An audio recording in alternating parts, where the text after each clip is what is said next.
So, ladies and gentlemen, I'd like to start by extending the warmest of welcomes to you to this event at the Institut Polytechnique de Paris today.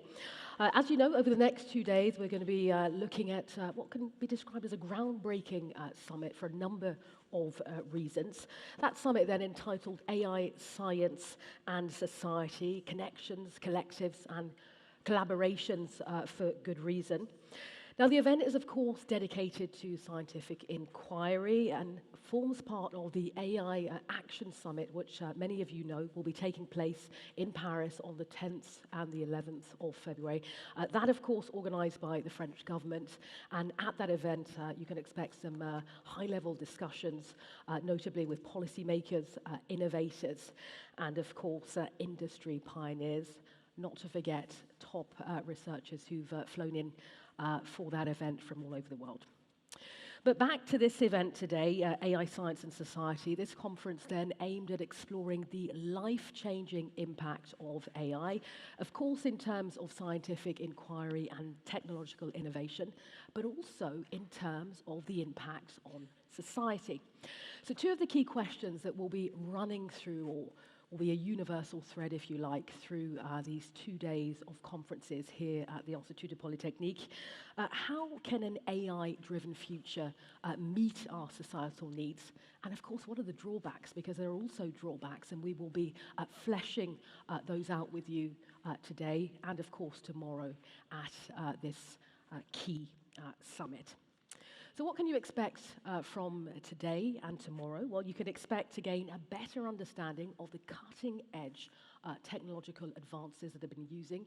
You can also expect to hear about research and expertise from top world-renowned specialists who are here, who are ready to share their knowledge, their expertise, their years of experience with you in the domain of AI. Now, how will that take place? Well, we've got a really packed program for you. There'll be keynote speeches, there'll be symposiums, plenaries, and much later on in the day, a fireside chat where we'll hope to, culminate a lot of the questions that have been asked today. So on that note, we invite you to take advantage, enjoy this very unique summit, if you will, a platform where we can look at, how we can move forward with innovation and look at, pioneering for the future. Quick reminder to you today that this conference is supported by Paris Cluster 2030. That is essentially an AI initiative that's co-founded with IP Paris, HEC Paris, INRIA, and the CNRS. And the aim then is to harness research in both education, artificial intelligence, and let's be honest, bolster France's role in what is an increasingly competitive AI world. So, I'd like to just inform you before we move on that we have two key chairs at our summit today. We have, first of all, Michael Jordan, or Professor Michael Jordan, I should say, of Berkeley University. Welcome to you. And equally, the École Polytechnique's very own Professor Eric Moulin. So as you enjoy the day, you'll get a chance to participate as well. This is an interactive summit. If you do have questions that you'd like to be answered by, once again, our world-renowned experts, please scan the QR code and we'll have a chance to hear some of those questions later on today. Well, listen, just some logistics. You are in the Poincaré Amphitheatre. That will be useful later as we start to disperse you into other areas of the Institut Polytechnique. Can I welcome on stage to formally open our two-day conference, Laura Chaubard. She's president of the École Polytechnique. Welcome to you, Laura.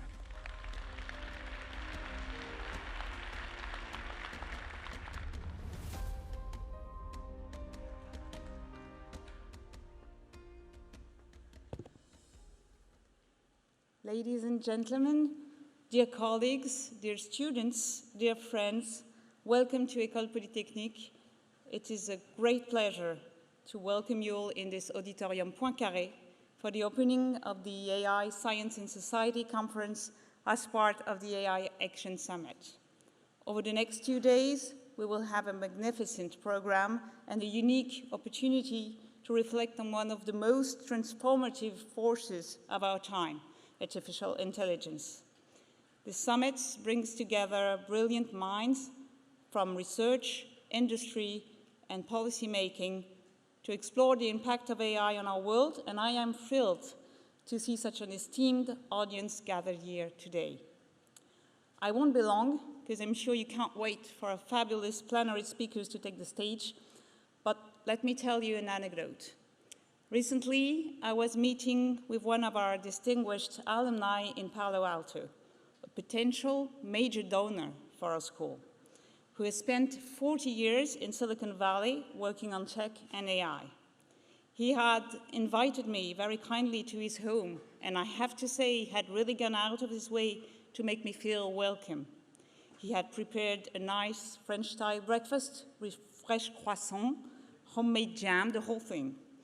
As we sat down, I was expecting to start with some polite conversation, maybe reminisce about his time here at École Polytechnique, but instead, his first words completely caught me off guard.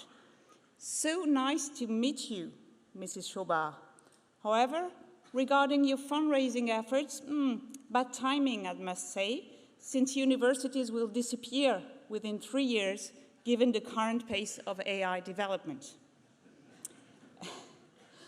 This bold and a tiny bit provocative statement reflects the deep transformation we are witnessing. Needless to say that to navigate those transformations, I believe that the world needs more than ever the guiding lights of science and education. But it shows how the spectacular progress of AI is not just about science and technology. It is reshaping the very fabric of our societies. It challenges our relationship with creativity, with knowledge, with work, with learning and teaching, and even with social interaction. Throughout history, humanity has questioned these topics, of course, at the rise of the printing press, during the Industrial Revolution, and at the dawn of the internet, but rarely have we had to confront all these questions simultaneously. And what's more, facing the existential challenge of climate change at exactly the same time, compelling us to reinvent our society entirely from top to bottom. At École Polytechnique, we are no strangers to moments of profound transformation. Our school was founded in 1794 in the midst of a revolution, when France had to reinvent its entire societal model. And at that moment, France made the choice to build the foundation of its new regime on knowledge and science as a way of collective and individual emancipation. Today, as we navigate a new revolution, I believe École Polytechnique and universities all around the world can once again be essential actors to ensure not only innovation, but progress. École Polytechnique has built its reputation on a strong mathematical heritage that already has proven itself very effective to train brilliant minds in AI. And now it stands ready to play its part in the coming years.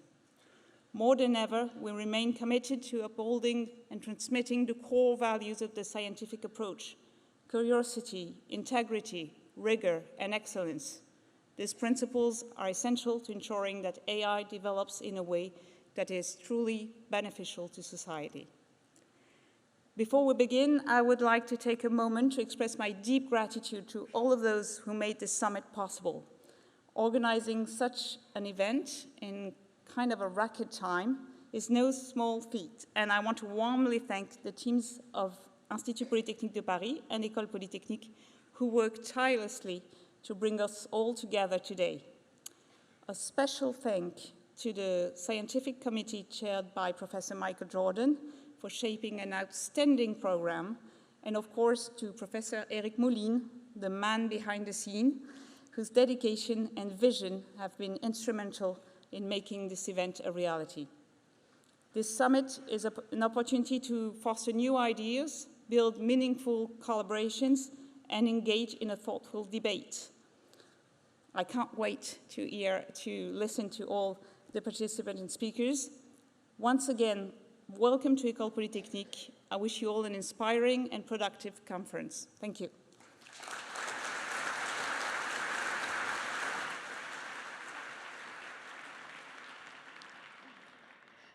Well, Laura, thank you very much indeed. I like the way you coined it there, a meeting of brilliant minds. I think we should stick with that today because it's certainly the case for this two-day conference. Can we welcome Thierry Coulhon, who is president of the Institut Polytechnique de Paris.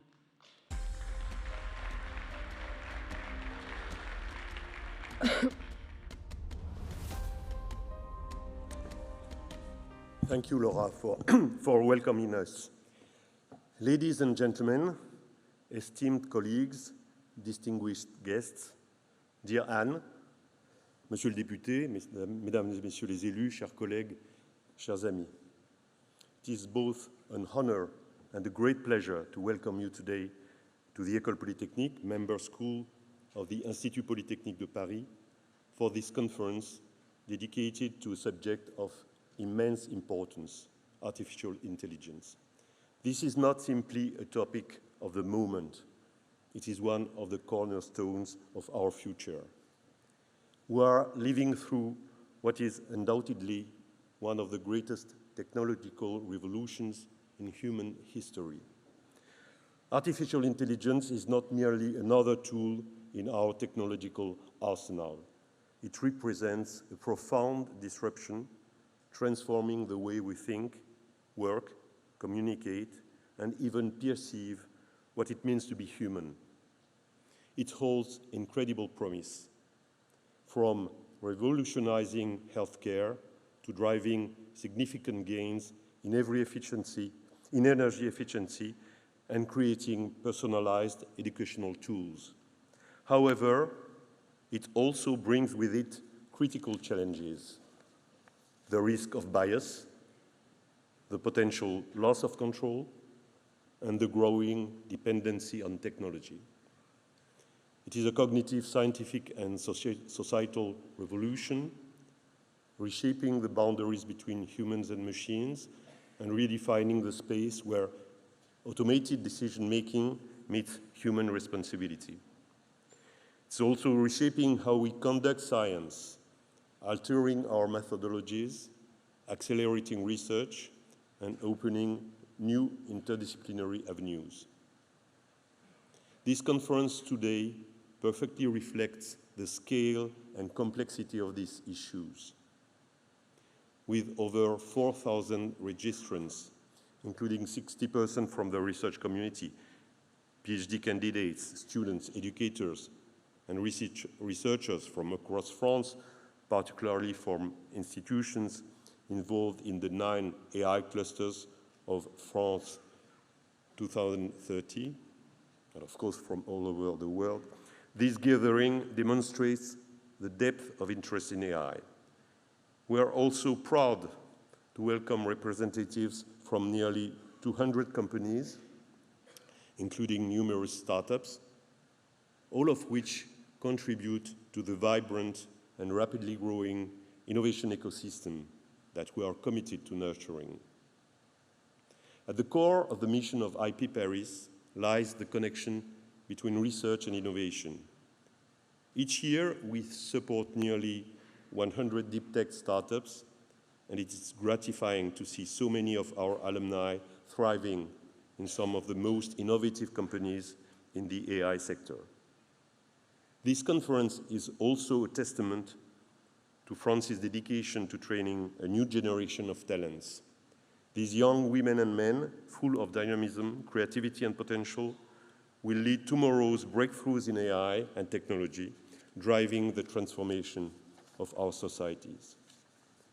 Artificial intelligence is obviously a global challenge, and France, as a central player in Europe, plays a key role in fostering a global scientific and technological ecosystem. By collaborating with our European partners, we enhance our collective capacity to innovate, regulate, and promote an AI that is ethical, inclusive, and sustainable. It is also with great pride that we recognize the truly international scope of this event. More than 80 nationalities are represented here today, highlighting the global significance of this discussion. We are pleased to welcome representatives from over 15 embassies, alongside representatives from governments all around the world, including the United Kingdom, Spain, Costa Rica, Togo, Belgium, South Korea, Singapore, Canada, the United Arab Emirates, and India, the co-chair nation of next week's AI Action Summit. Furthermore, we are honored to host 3 French ministers during these 2 days, alongside representatives from major international organizations such as the OECD and the United Nations. Their participation underscores the global importance of our collective work, and we thank them for joining us to share their expertise and enrich our discussions. Throughout this conference, we will be hearing from more than 50 distinguished speakers, representing some of the world's leading universities and institutions: MIT, Harvard, Stanford, Oxford, KAIST, TU München, and many others. Their insights will no doubt enrich our understanding and spur new ideas. This gathering is first and foremost a key prelude to the AI Action Summit, scheduled to take place next week at the invitation of the President of the Republic, Emmanuel Macron. I'm happy to welcome his special envoy, Anne Bouverot.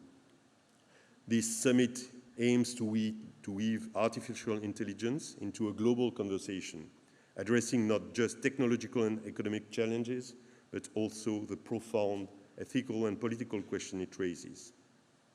Why, you may ask, is the Institut Polytechnique de Paris the ideal venue for this conference? Because IP Paris is no ordinary institution. It is a unique ecosystem that brings together renowned engineering schools, École Polytechnique, whose Director General Laura Chaubard I thank for hosting this event, ENSTA, École nationale supérieure des techniques avancées, École nationale des ponts et chaussées, École nationale de statistique et administration économique Paris, ENSAE, Télécom Paris et Télécom Sud Paris. Je voudrais remercier les directeurs des écoles qui sont ici présents avec nous. Schools with a long history of training the engineers, researchers, leaders, and innovators who rise to meet the scientific and technological challenge of their time. Artificial intelligence, by its very nature, demands this type of multidisciplinary approach. It lies at the intersection of fundamental sciences, mathematics, statistics, computer science, alongside engineering, advanced technologies, and the humanities. Who better than an institution grounded in scientific excellence and interdisciplinarity to contribute to this endeavor? Yet, AI is not only about technical prowess. It compels us to confront fundamental questions that will be at the heart of the upcoming AI Action Summit. How can we ensure that AI serves the public good? How can we mitigate algorithmic biases and prevent the amplification of inequalities? How can we preserve societal sovereignty in the face of global technological forces? These are the questions we will start exploring together today in the lead-up to next week's summit. The AI revolution represents an unprecedented moment in history, one where mathematics, statistics, and the fundamental sciences impact directly economic shifts, healthcare advancements, global geopolitical dynamics, and our daily lives, and more, all at the same time. This technological disruption is advancing at an extraordinary pace, and it will not slow down. Over the next 2 days, our discussions must serve a greater purpose to inform and support the critical conversations taking place at the AI Action Summit next week. The timing of this scientific conference is no coincidence. It is our responsibility to ensure that world leaders are equipped with the insights and questions emerging from your work, shaping the policies and strategies that will define the future of AI. In closing, I wish to extend my sincere thanks to all our partners, particularly HEC Paris, with whom we co-founded the High Paris Center in 2020, as well as to INRIA, CNRS, and more recently, Université de Technologie de Troyes as part of the AI cluster. I also express my gratitude to the companies that have been supporting us from the beginning and who continue to support us. These collaborations between the public sector and industry will be vital in addressing the challenges ahead. I'm confident that these discussions and exchanges we engage in over the course of this conference will be extremely fruitful, and I look forward to the opportunity to have some highly engaging conversations with you today, tomorrow, and into the future. I'm sure that the next few days will go down in history. Merci beaucoup. Thank you.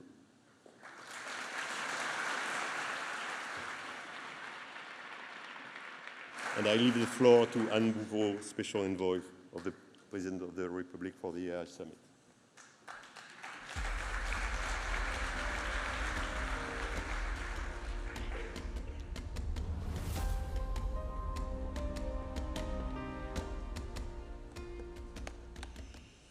Good morning, everyone. First of all, it's absolutely wonderful to see such a packed amphitheater and all of you here.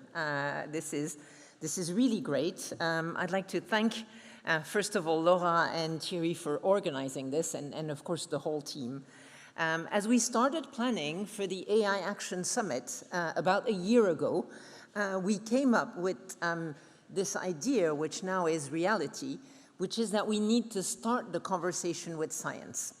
And I'm particularly happy to see that it has come to be reality, because of course, the latest developments of AI, which to everyone means large language models and chatbots and things like that, but of course it's broader. These developments, we need to remind everyone that they started in science, and they started with scientific research and new developments. It's also much broader than that, the reason why we need to start with science. Because, of course, large language models, transformers, all the things that you're working on now, they're one of the steps of the development of AI. There will be others. Some of you are already working on them.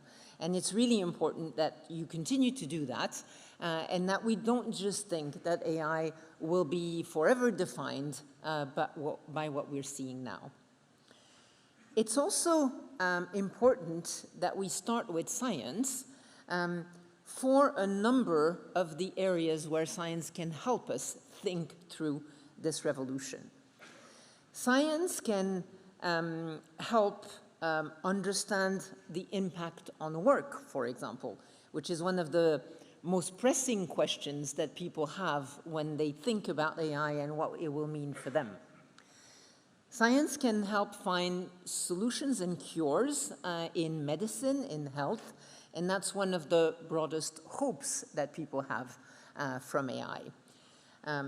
Science can help find solutions for the climate change, and there's solutions on the optimization side, optimizing consumption, finding new material for stocking renewable energy, for example. But also the development of AI today is not on a sustainable path. And so we need all of you and more to help us find solutions to have more agile, more efficient, less energy guzzling development of AI, maybe more distributed, certainly more open source. We certainly need solutions on the climate front. Science can also help us understand the societal impacts of AI. I'm particularly happy that the title of those 2 days is AI, Science and Society, because this is such a broad revolution with impacts on societies in plural as a whole, that we need to think through what these transformations mean. What do they mean for education? What do they mean for democracy? What do they mean for information production and quality and verified information? What do they mean, I said, for work, for health, for climate, and I could go on and on. So this is why it's particularly important that you're all here and that we start the AI Action Summit, or the AI Action Week, as it has become, by these Science Days. Let me now tell you a few words about the summit itself. So, well, the summit or the week is starting today, this morning, with you all. We will have today and tomorrow fantastic discussions that I thank you for in advance. We then have at the weekend, and I think it's the first time in the world where we have associated with the summit, cultural events, AI and culture. We will have artists that will be using, that have been using AI for their arts of different kind, and I invite you to come and experiment this. And of course, there will also be roundtable discussions on the way AI changes art and creation. There will be discussions on intellectual property and droit d'auteur, and that's particularly important to remunerate the work that artists do and protect their property. We'll have discussions on information and how AI changes the production of press and media and general information, and information on how this changes the work that artists do and how they do their work. Then on Monday at the Grand Palais is the summit itself. So it's what is an international summit? It is like an international scientific conference, but it's a gathering with heads of states, with CEOs of startups, of large companies, with researchers, and with heads of NGOs and think tanks. So it's really a multi-partite gathering of people coming from more than 100 countries to discuss these various facets of what AI is bringing. So that will be at the newly renovated Grand Palais that everyone has been able to see during the Olympics. And of course, that's one of the reasons why it's easy, or certainly feasible, to invite the whole world to Paris. It's, of course, the quality of the research, of course, the whole ecosystem and the quality of the discussions, but also the magnificent venues that people are able to experiment during their trips. Monday evening, there will be a dinner at the Élysée Palace, but that's really more for heads of states. And then on the Tuesday, there's the closing of the International Summit itself. We're planning a declaration, as typically happens with those events, and quite a number of announcements. And there will be an ecosystem, a business ecosystem day at Station F, one of our largest, our largest incubator in France and one of the largest in Europe.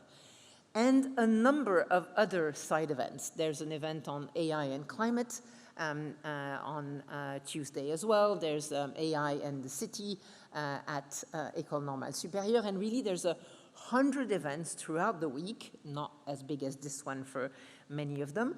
But we have a lot of activity, a lot of energy, a lot of dynamism around this topic of AI in Paris and in France over the next few weeks.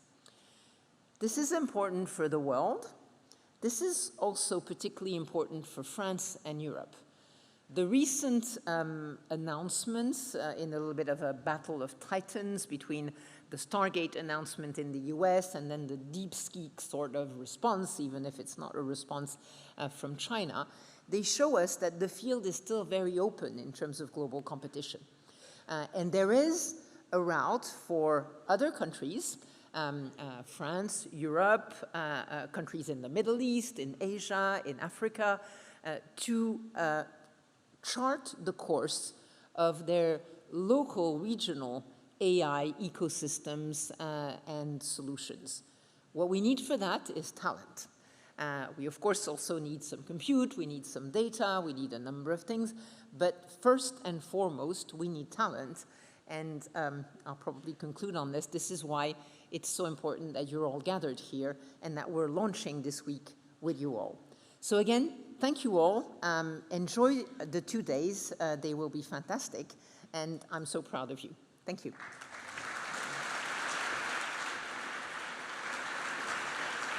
Anne, I was going to ask you to stay on stage, if you will, if you don't mind coming back up. And thank you, Anne, for putting the spotlight on some of the key questions that we'll be looking at, notably France's role and the wider European role in AI. Can I ask both Laura, Thierry, as well as our chair people for this event, Eric and Mike, to come up on stage for a family photo? Good way to start off.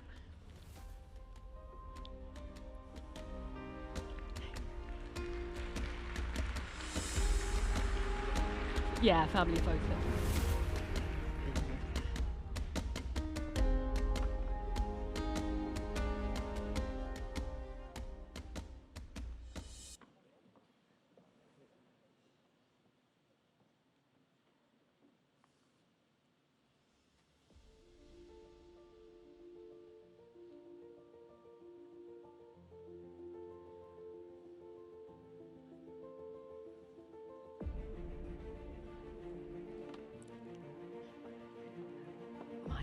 Probably best to stay up here. Probably best to stay up here. Yeah, okay. Thank you very much for that family photo. Our next speaker, many of you will say, doesn't necessarily need a big introduction. Mike Jordan is an internationally renowned scientist in the field of not just artificial intelligence, but also computer science, and statistics. Many of you know Mike as a professor at Berkeley University. You're also, I understand, helping out at the INRA with their kind of new dynamic program called Markets and Machine Learning. If I understand correctly, you'll be chairing that for the next 5 years, Mike. Back in 2016, Mike was named the world's most influential computer science by the very prestigious journal Science. The accolades go on and on, Mike, and perhaps I won't spend as much time on that. What I find really impressive is the number of PhD students over the years that you have supervised. Students who have gone on themselves to make waves in the world AI. Mike Jordan, great to have you with us, and I'll hand it over to you.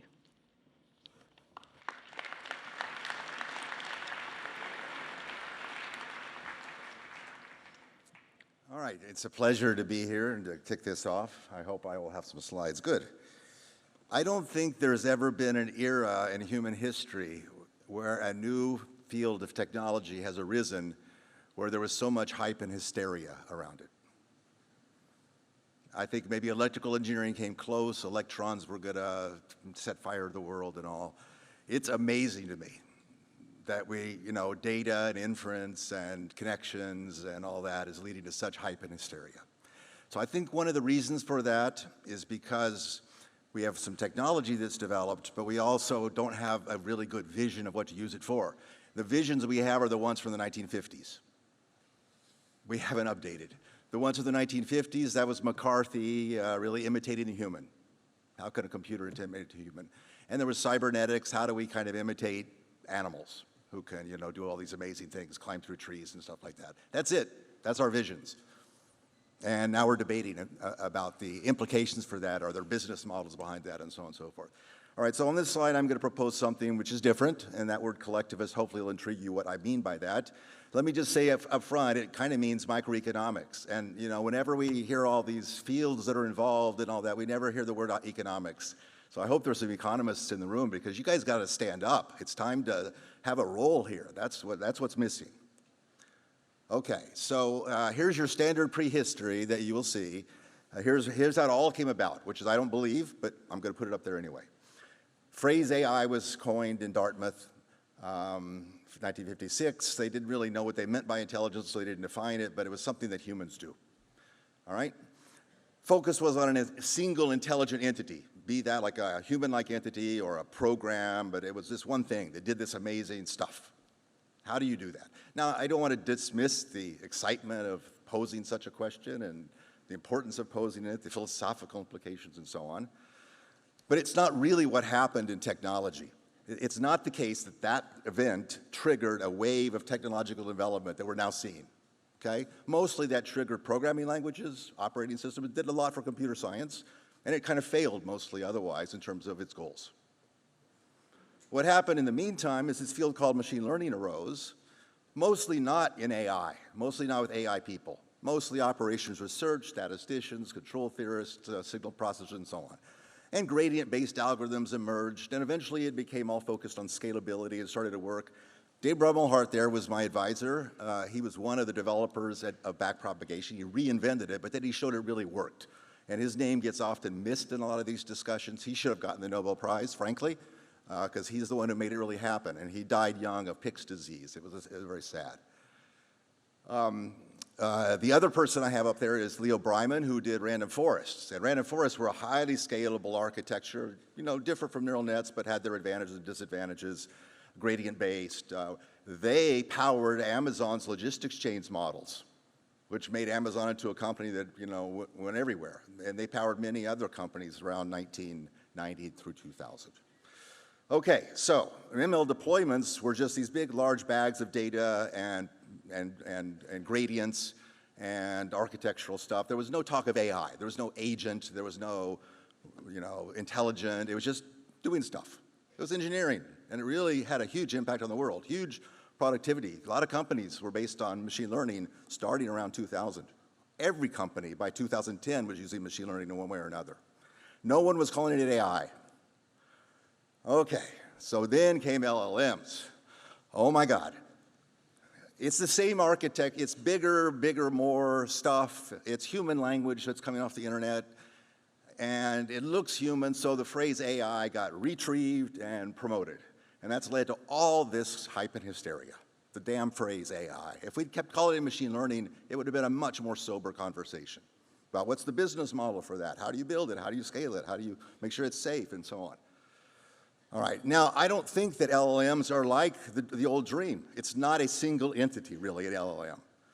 Okay, it's bringing data from all humans all across the planet.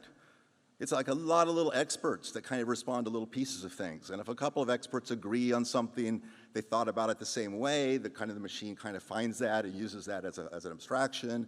It's all of humanity in there, okay? It's not an intelligent entity sitting on a hill. Okay, now, so the word collective already comes up. LLMs, to me, are a collective entity, all right? But now if we're going to use the word collectives, let's recognize that collective is a much bigger word than just bringing together lots of information. Collectives start to open up the door towards economic behavior. Humans, when we come together in collectives, we create markets, we create cultures. We create all kinds of things that just collections of data and nodes in a graph do not do. And that's what I want to focus on today. All right, so we talk a lot about society and social science, and often in ethics, the words are just thrown out there as buzzwords, that we should be more attentive to the society and all that. Economics is a field which is not just buzzwords. It's got real principles about how entities interact to lead to value to everybody, and we're not talking that language. Okay, so more concretely, the dialogue on LLMs, to me, is missing some fundamental things. There's no focus on collectives whatsoever. It's all about who can build the biggest machine.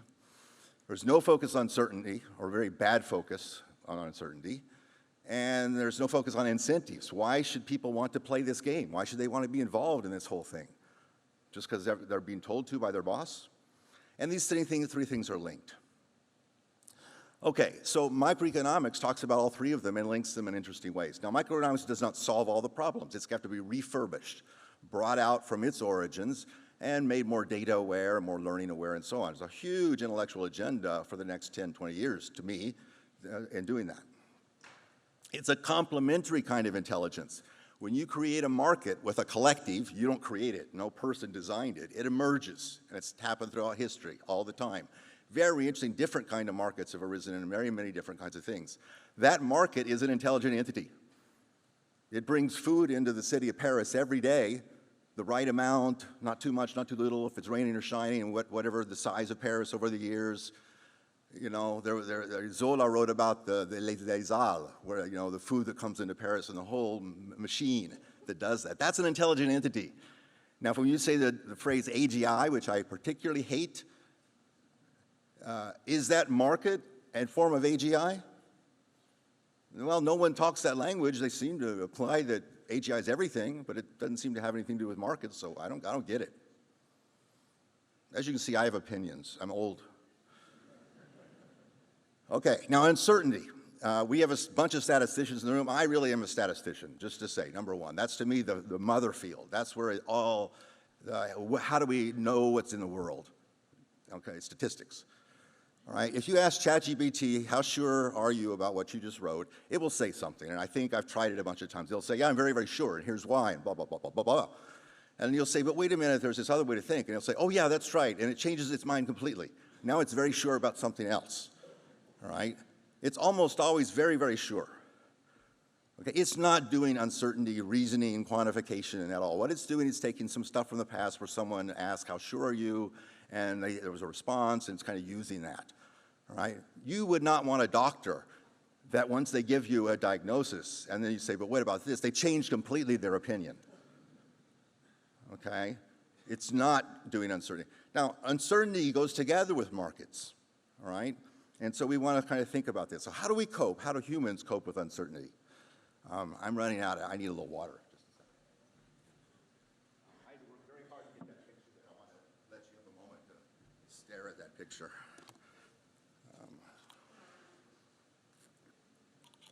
Okay, so what's going to happen in the future?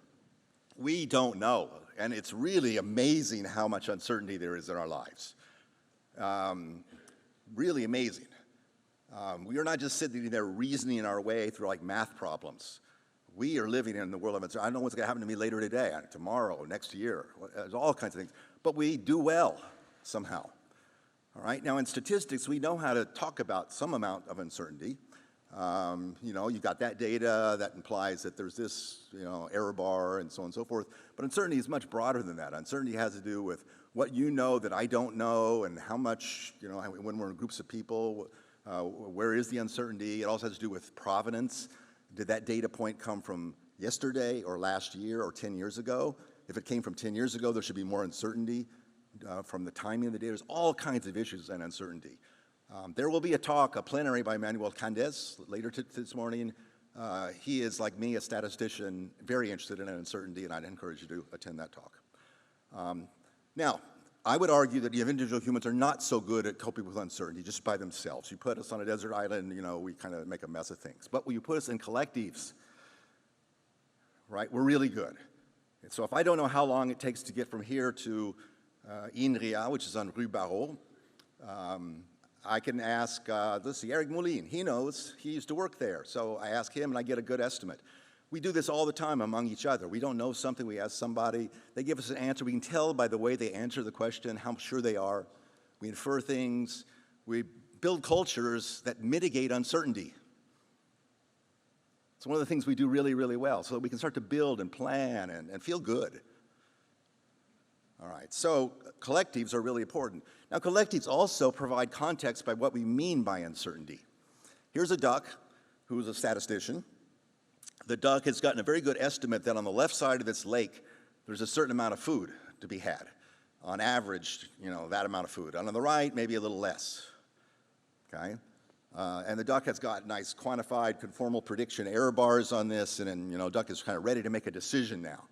So should the duck go to the left side of the lake today or to the right side of the lake? All right? Well, the optimal Bayesian decision, so the Bayesian duck would go left.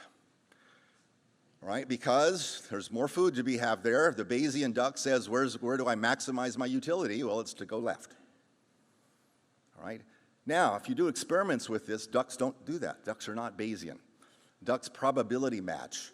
They see, oh, I see there's 2/3 as much food on the left as 1/3 on the right. Therefore, what I'm going to do is 2/3 of the time I'm going to go to the left, and 1/3 of the time I'll go to the right. That's not optimal from a Bayesian point of view. I can prove that. All right, but they do it. Moreover, humans aren't Bayesian either. They probability match. And there's been tons of articles in cognitive science about how humans are terrible decision makers because they're not Bayesian. Okay? But the framing is wrong here. Okay? What if there are many ducks? Okay? What if there's a collective of ducks? Right? Now, that's a different problem. It's more of an economics problem. What should any individual duck do? All right, well, I could have a top-down regulatory government framework that says that 2/3 of the ducks should go there and 1/3 should go there, and everybody will be happy, and that's probably what's going to happen in Europe. Or I could just have a little algorithm where each duck randomly decides with probability 2/3 to go there and 1/3 to go there. Distributed, decentralized algorithm. Chaos will ensue, right? No, it's a Nash equilibrium. It'll be highest maximal social welfare. So it's actually optimal to probability match in a situation like this. So the collective also determines what do you mean by uncertainty and what do you mean by decision making. So if we don't talk about collectives, we're missing out altogether on this stuff. If you put a LLM there who's making an optimal quote-unquote decision based on the uncertainty, you got to say, wait a minute, what's the context? Okay, so I want to start thinking about a vision of, let's call it AI, which I hate to do, but I'll do it because Yann Le Cun's in the room. Sorry, Yann, I like to tease him. I want to have one where information flows between entities of a collective. Now, I don't want just this kind of notion of a graph where I have a node and there's a certain amount of data there and it flows. It's just like Internet of Things or something. I want to recognize that these entities possess knowledge and they may or may not want to share it. They may have competitive advantage. I want to think more about these as asymmetries and information flows in an economic setting, okay? So asymmetries of information are critical in economics. If I'm working with someone, why am I working with them? Well, they know how to do something I don't know how to do, all right? And so they know something I don't know. And so if we start talking about how we get a price, how much money will I give you? Well, I don't know enough to tell them the best price because they know something I don't know. They're not going to just tell me, they'll lie. So economics is full of mechanisms that allow you to make progress in that situation where everybody gets something good out of it. Okay, that's called asymmetry of information. To me, that's another kind of uncertainty. Okay, if I'm working with you and you know something I don't know, I'm uncertain about something. And that's not statistical uncertainty. That's not going to go away at the rate 1 over square root of n. Okay? All right, so these things are all linked up. We want to use our technology now, this burgeoning technology, not just to build LLMs on a hill with all this power usage, but we want to connect people. And we want to connect people with machines. And we want to connect things that give value to people and to entities. All right? But if we just connect things, we'll do what Facebook did. We'll connect things and make us a mess. Sorry again, Jan, but nonetheless, I got to say that. All right? Why do people want to connect? And what prevents them from lying? Well, nothing prevents from them lying. I think there's some lying going on Facebook. I'm not sure about this, but I think there's a little bit of lying going on. Okay? So we need something more sophisticated than just connect things up and make predictions. We need some more statistics and we need some more economics.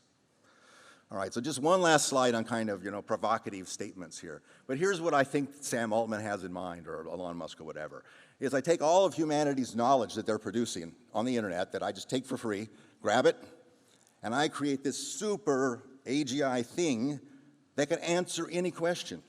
It knows everything, right? And so humanity's saved because we can ask about how do I solve climate change, or how do I get to the Bouverot very fast, or whatever question I want, and it'll tell me.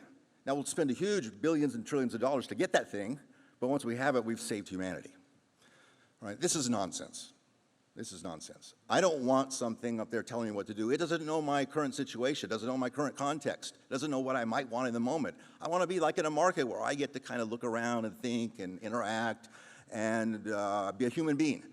And I want these machines to be in the market too, because they'll know some things I don't know. I'll be happy to interact with machines, but they got to kind of talk some of my language, uncertainty, information, asymmetries, and so on and so forth. So I want it all embedded in there. Okay?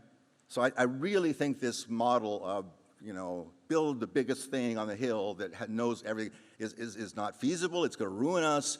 And second, it can't know everything. Because what's in my mind right now is the context of what I'm going to do next today in life. It cannot know that. And if it doesn't know that, it can't give me good advice. And I think it's this advertising model where these companies thought they could know everything because they've seen our entire browsing history. And they could predict really, really well. And therefore, let's build AI that just predicts, and it'll tell us what to do. Okay. All right, so I want to do something different. So I want more of an economics model, and I want to do that in the context of markets. So to me, markets are a good word. You know, in some environments, you know, markets are viewed as capitalist. I've kind of gotten questions about, wait a minute, don't markets ruin the world? What are you trying to do here? I think markets are good. Well, they've arisen throughout history, many cultures, many times. They're how humans interact. They reduce uncertainty. So just like Zola talked about, the market that brings food into Paris, somehow someone says, I got some tomatoes. Over there are not enough tomatoes. I'm going to take my tomatoes over there, charge maybe a little higher price, and you know, tomatoes will be available. Everybody does something like that every day. And now I can guarantee there'll be tomatoes most days in most places. Why is that good? Well, because if I'm a pizza owner now, I can have a pizzeria, because I can guarantee I can find them tomatoes any day of the week. All right? And then if I can have a pizzeria, I can have something else on top of that. I can have something else on that. Things can emerge. If you can build stability, uncertainty is mitigated by markets. All right? Prediction becomes easier when you have markets. All right? Now, markets have to be regulated. So this is the obvious question. Oh, you like markets? That's great. But don't they, you know, spin out of control? Don't you get monopolies? And all? Well, yeah, sometimes monopolies are good, actually. Not so necessarily. But, you know, things can spin out of control, and they do. So you want to regulate them. I'm a total, yes, we need to regulate them.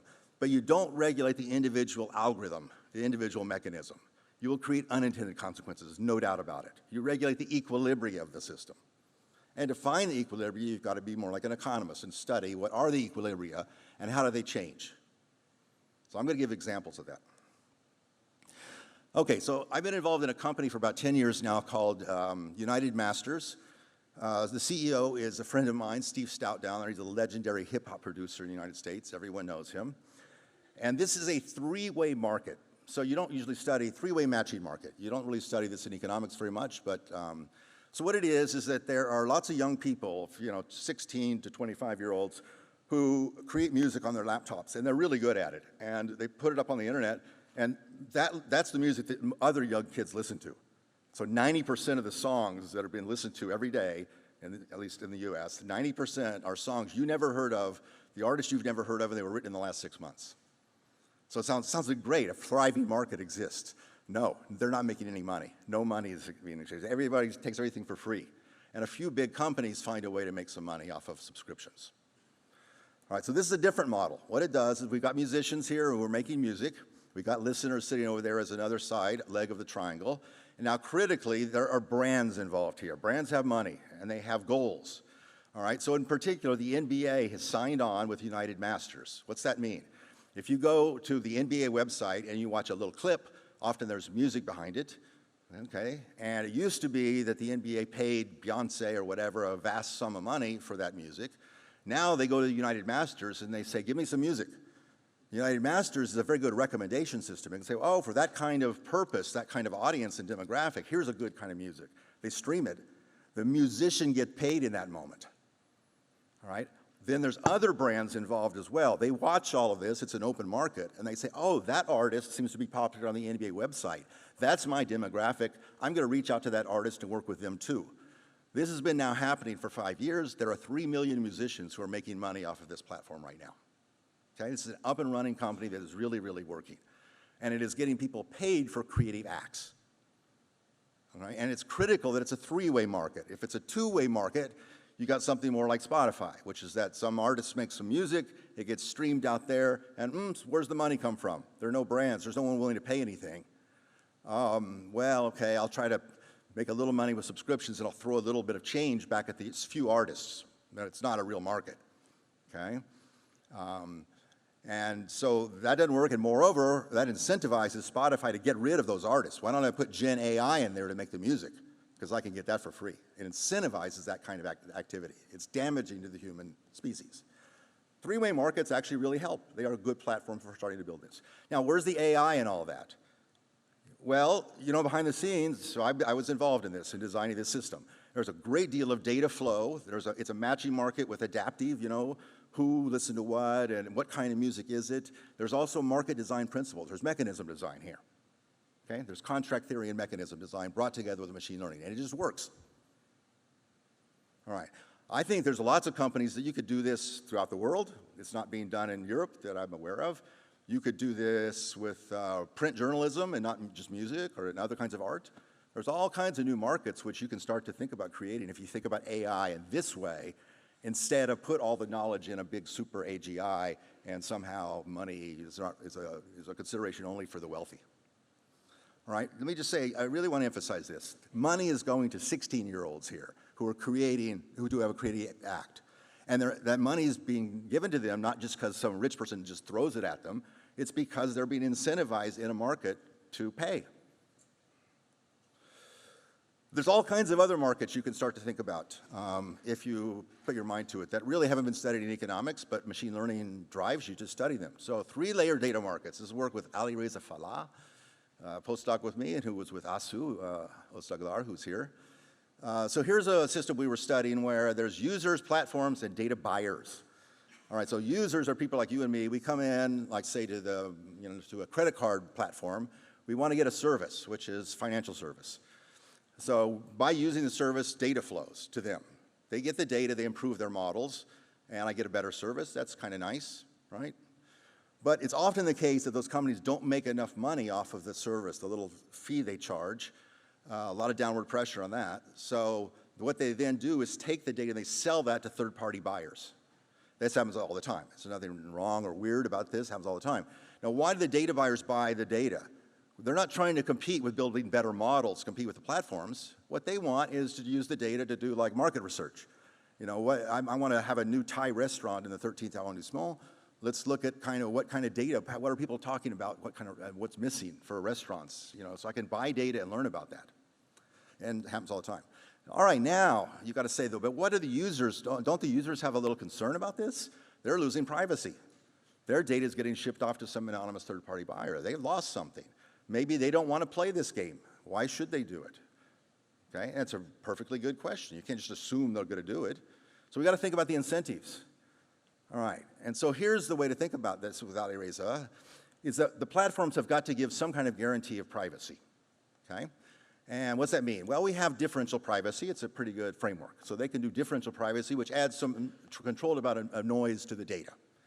And different platforms can decide how much privacy they will offer. It's part of their service. So I'm going to offer you, you work with me, I'm going to add a lot of noise to the data before I send it to the data buyer. So your privacy with differential privacy is very, very high. I look at that and say, great, I'm going to work with you. Okay? That means that that platform gets more data than the other platform. That means it can build even a better service. There's a little virtuous circle there. But the data buyer looks at that platform and says, wait a minute, you're adding a lot of noise to the data. That's crappy data. I can't do statistics with that. I'm not going to work with you. I'm going to work with this other guy. And so you can see there's trade-offs. And all you got to do as a good machine learning economist person is write down a bunch of equations that have all those trade-offs in them, write down the utilities, find the equilibria, and study the equilibria. So that's what we do in a sequence of papers, not only this one. And I decided not to, in this talk, get into the details of the equilibria. But let me just say that behind the scenes, there's something of the theory of incentives happening here. We have asymmetry of information. Somebody knows something that someone else doesn't know, how much they're willing to pay for something. And so you can't price things if you don't really know how much they're willing to pay. You kind of have to guess or run an auction. And the theory of incentives does things like business class, economy class fares. It says, I don't know how much you're willing to pay, but I'm going to give a sequence of options, and each one of them will have a different kind of service and have a different price. And then you get to choose. And everybody gets the same menu. And if I design the menu well, it'll kind of cover most of the willingness to pay. And I'll get a few people paying a lot, a few people paying less. The airplane will be full and all. And this saved the airlines in the 1980s. The airlines were about to governments were propping them up. But this contract theory came along and saved the airlines by having these different kinds of fares and so on and so forth. Okay, so this sounds interesting. This sounds like it's relevant to the problems we're talking about. So now we're going to have to talk about our nodes as being things like principals and agents. That's the language used here. The principal wants to do something. The agent knows how to do it, and they need to interact, and there's asymmetry of information. The agent knows something the principal doesn't know. So we have this uncertainty to manage in our network. All right, and there are algorithms. There's a beautiful book by Lafont and Martimore, written quite a long time ago in France, about many kinds of mechanisms that'll kind of, how do you design that menu? Now, what's missing in economics, almost always is, in microeconomics, there's no data, there's no learning. You design the system, you put it out there, and you're done. So all of statistics is not being used. There is, statistics means economics, that's called econometrics, that's more about measuring time series and more for macroeconomics. But in microeconomics, precious little. Okay, so we modeled this, we wrote down a bunch of equations, a bunch of statistics equations and a bunch of economics equations. Data is now a good and a service, it's not just bits on a wire, it has an economic value. And entities could be both a principal and an agent. The platforms are both principals and agents. So we have a hierarchy now of principals and agents, not just this classical principal-agent paradigm. We built a model, and I'm not going to get into the details here. And now this turns out to be what's called a generalized Stackelberg game. Just a little game theory came in. The platforms make a decision about what services, how much differential privacy. User decides which platform. Platform decides the price to charge to the data buyer. Buyer decides where to price, blah, blah, blah, blah, blah, blah. Okay, so now you can do that mathematically, and you can get equilibria that are functions of all of the parameters, like a utility of how much I care about this, how much do I care about that. And you can make little plots of that parameter, here's the revenue, here's so on and so forth. And those are the kind of plots you could show to a government official, and they will understand them. And that's what economists do in other fields. They make little simple parameters and then the behavior. We could do that with this really complicated learning system and actually now drive regulatory thinking at the right level, which is the level of the equilibria.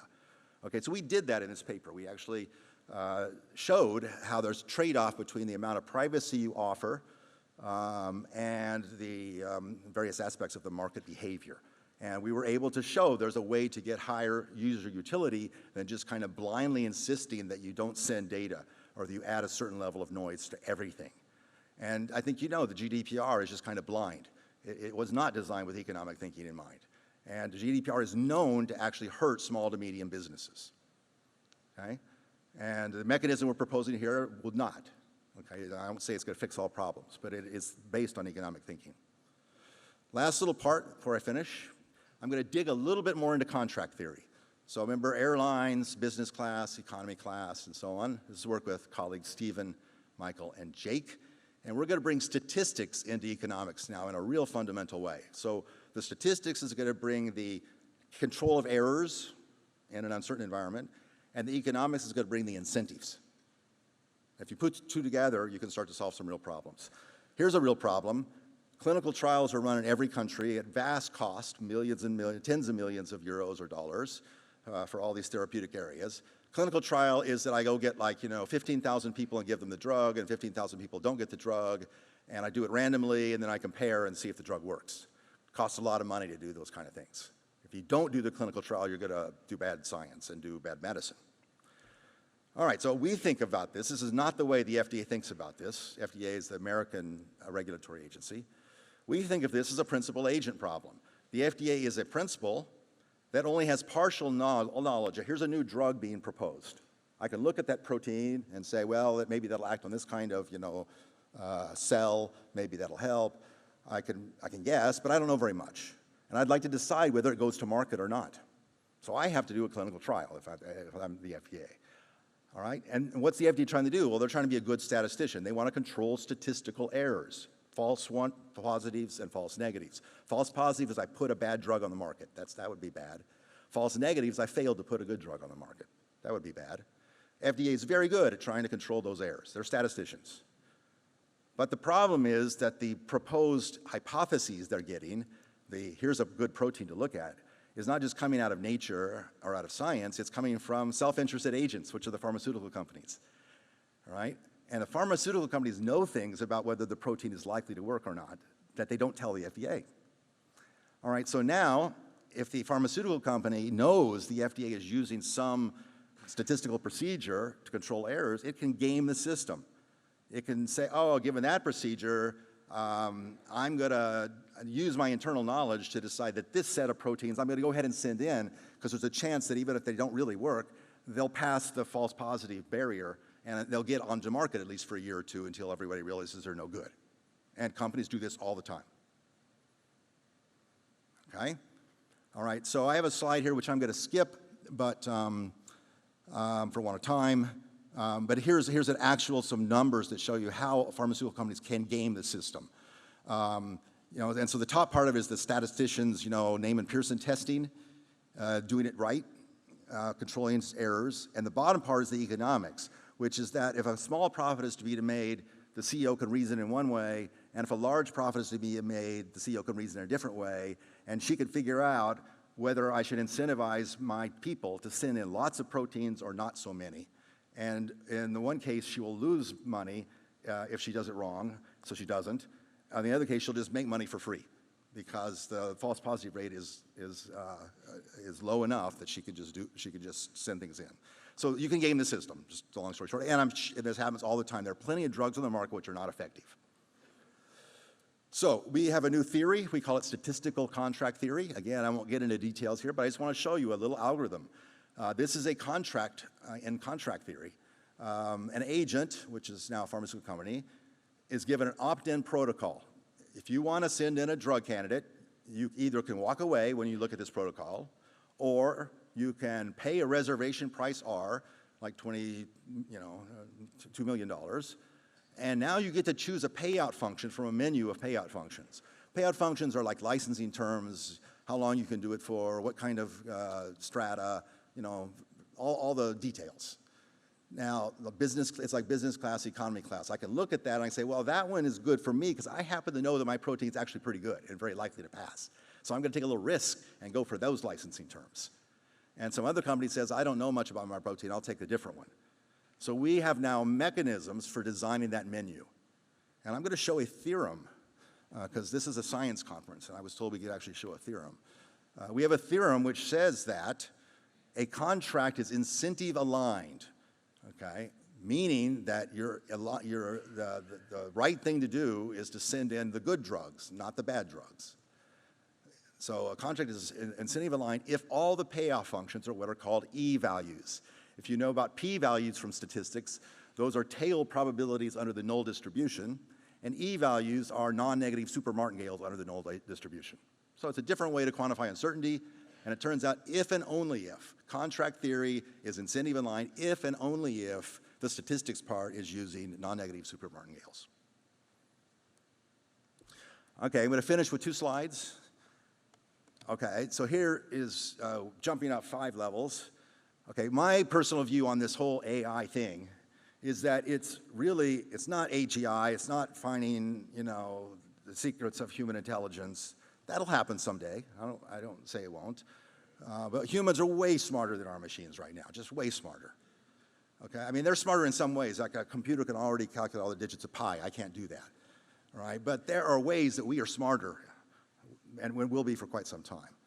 All right, so what's really happening is there's a new engineering field emerging, like civil engineering, like electrical, like mechanical. Every 50 years, there's a new field that emerges. It's an engineering field. This engineering field, different from all the previous ones, has humans as part of the engineering thing, okay? Civil engineering, not so much. Electrical engineering, not so much. This field does. So it has human decisions and data and flows on networks. Those are the ingredients of the engineering field. And what is the goals of the engineering field? Well, to solve science problems, yeah, sort of, but also just to build good transportation systems, to bring good health care, to solve climate problems, just to make all of our 7 billion people on this planet actually have a good life. That's the goal of this engineering field. And to make education better and make it more interesting art possible, and all those great things that humans can do if they're augmented with these kind of systems. All right, so I think it's really interesting, emerging field. It builds on ideas from inference. It builds on ideas from algorithms. It builds on ideas from economics from 3 centuries, all right? But it doesn't just flow exactly from them, kind of in the way that, like, chemical engineering flows from quantum chemistry.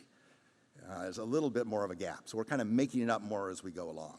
But I think this whole development of this wonderful engineering field is really being held back by this old AI aspirations.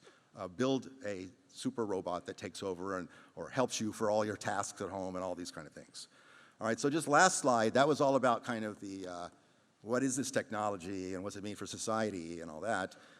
But, as academics, and I am an academic and always will be, it really is critical to recognize this isn't just computer science. Okay, I've been in the room talking about AI lots and lots of times, and even like AI and regulation. And I ask, how many people are computer scientists? Well, half are computer scientists. How many people are lawyers? The other half. How many people are economists? Nobody.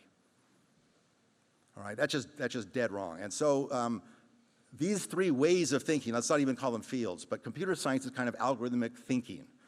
Statistics is inferential thinking, very different kind of thinking. And economics is incentive-based thinking. And interestingly, these fields have come together in a pairwise way over the last 20 or 30 years. Statistics meets computer science. That's exactly what machine learning is, okay, in the best version of machine learning, all right? Statistics meets computer science, that's machine learning.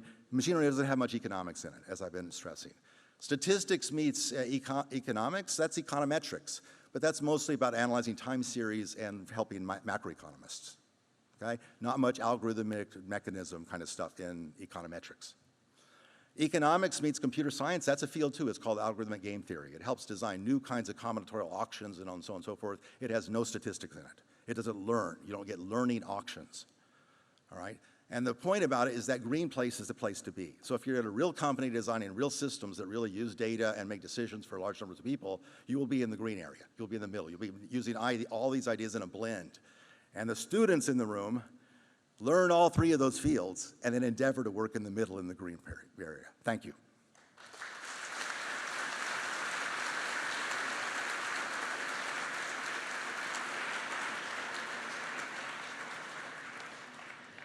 Mike, thanks very much for a really thought-provoking key address. Just to say, we'll get a chance to listen to more of your kind of personal view on AI a little bit later in our fireside chat. Yann Le Cun, you'll have a chance at droit de réponse. You'll be able to respond to some of those provocative comments on Facebook from Mike there. That keynote address then takes us quite nicely into the first plenaries of the day, and perhaps one of the first difficult decisions that many of you are going to have to make. We're going to have plenaries taking place simultaneously. So in the Arago Amphitheatre, which is just below our amphitheatre, you'll have the opportunity to listen to the statistician that Mike just made reference to. You'll be listening to Emmanuel Candès, who is the Barnum-Simons Chair in Mathematics and Statistics at Stanford University. After Emmanuel, you can also hear from Asuman Ozgladar, who is a mathwork professor of electrical engineering and at the College of Computing, MIT. I can see lots of you making your way there. Good, you've revised the program. That talk with Emmanuel Candès and, of course, Asuman Ozgladar will take place in the Arago Amphitheatre. Here, in the Poincaré Amphitheatre, we'll be welcoming Professor Eric Xing to the stage. And Eric is president of the Mohammed bin Zayed University of Artificial Intelligence. That is the first artificial intelligence university in the world.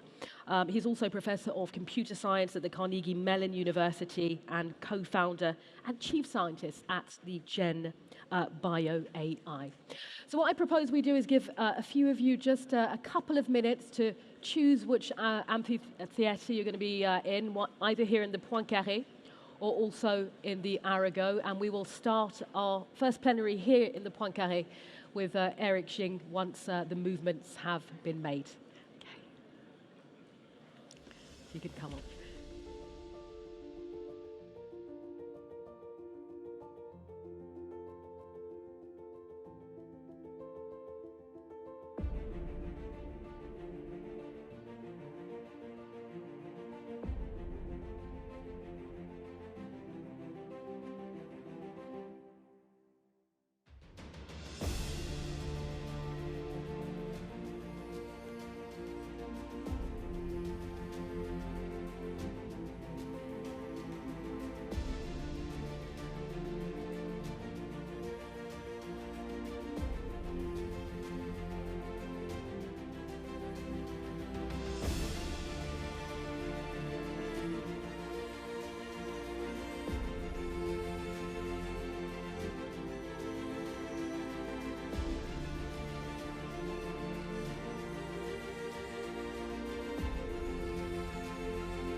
j'entends rien.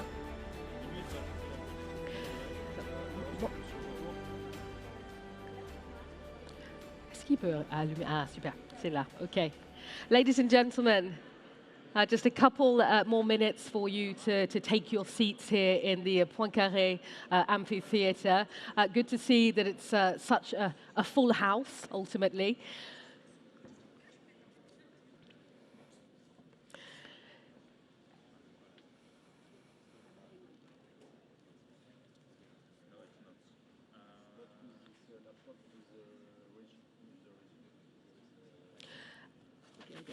You have a computer later as well? No, I give up on all the movies and everything. I'll just have a PDF, and that way there's no. Okay. No risk. Which is not working, I think. I think we will play the video online.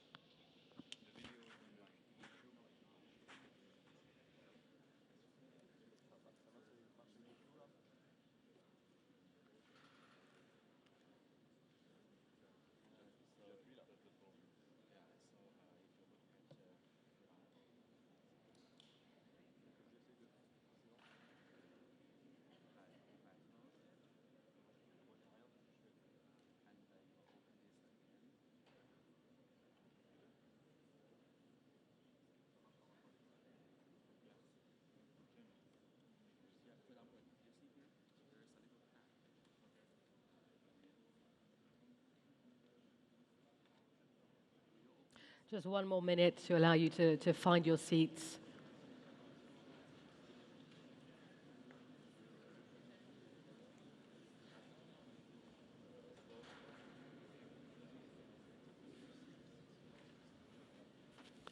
How are we looking, Eric?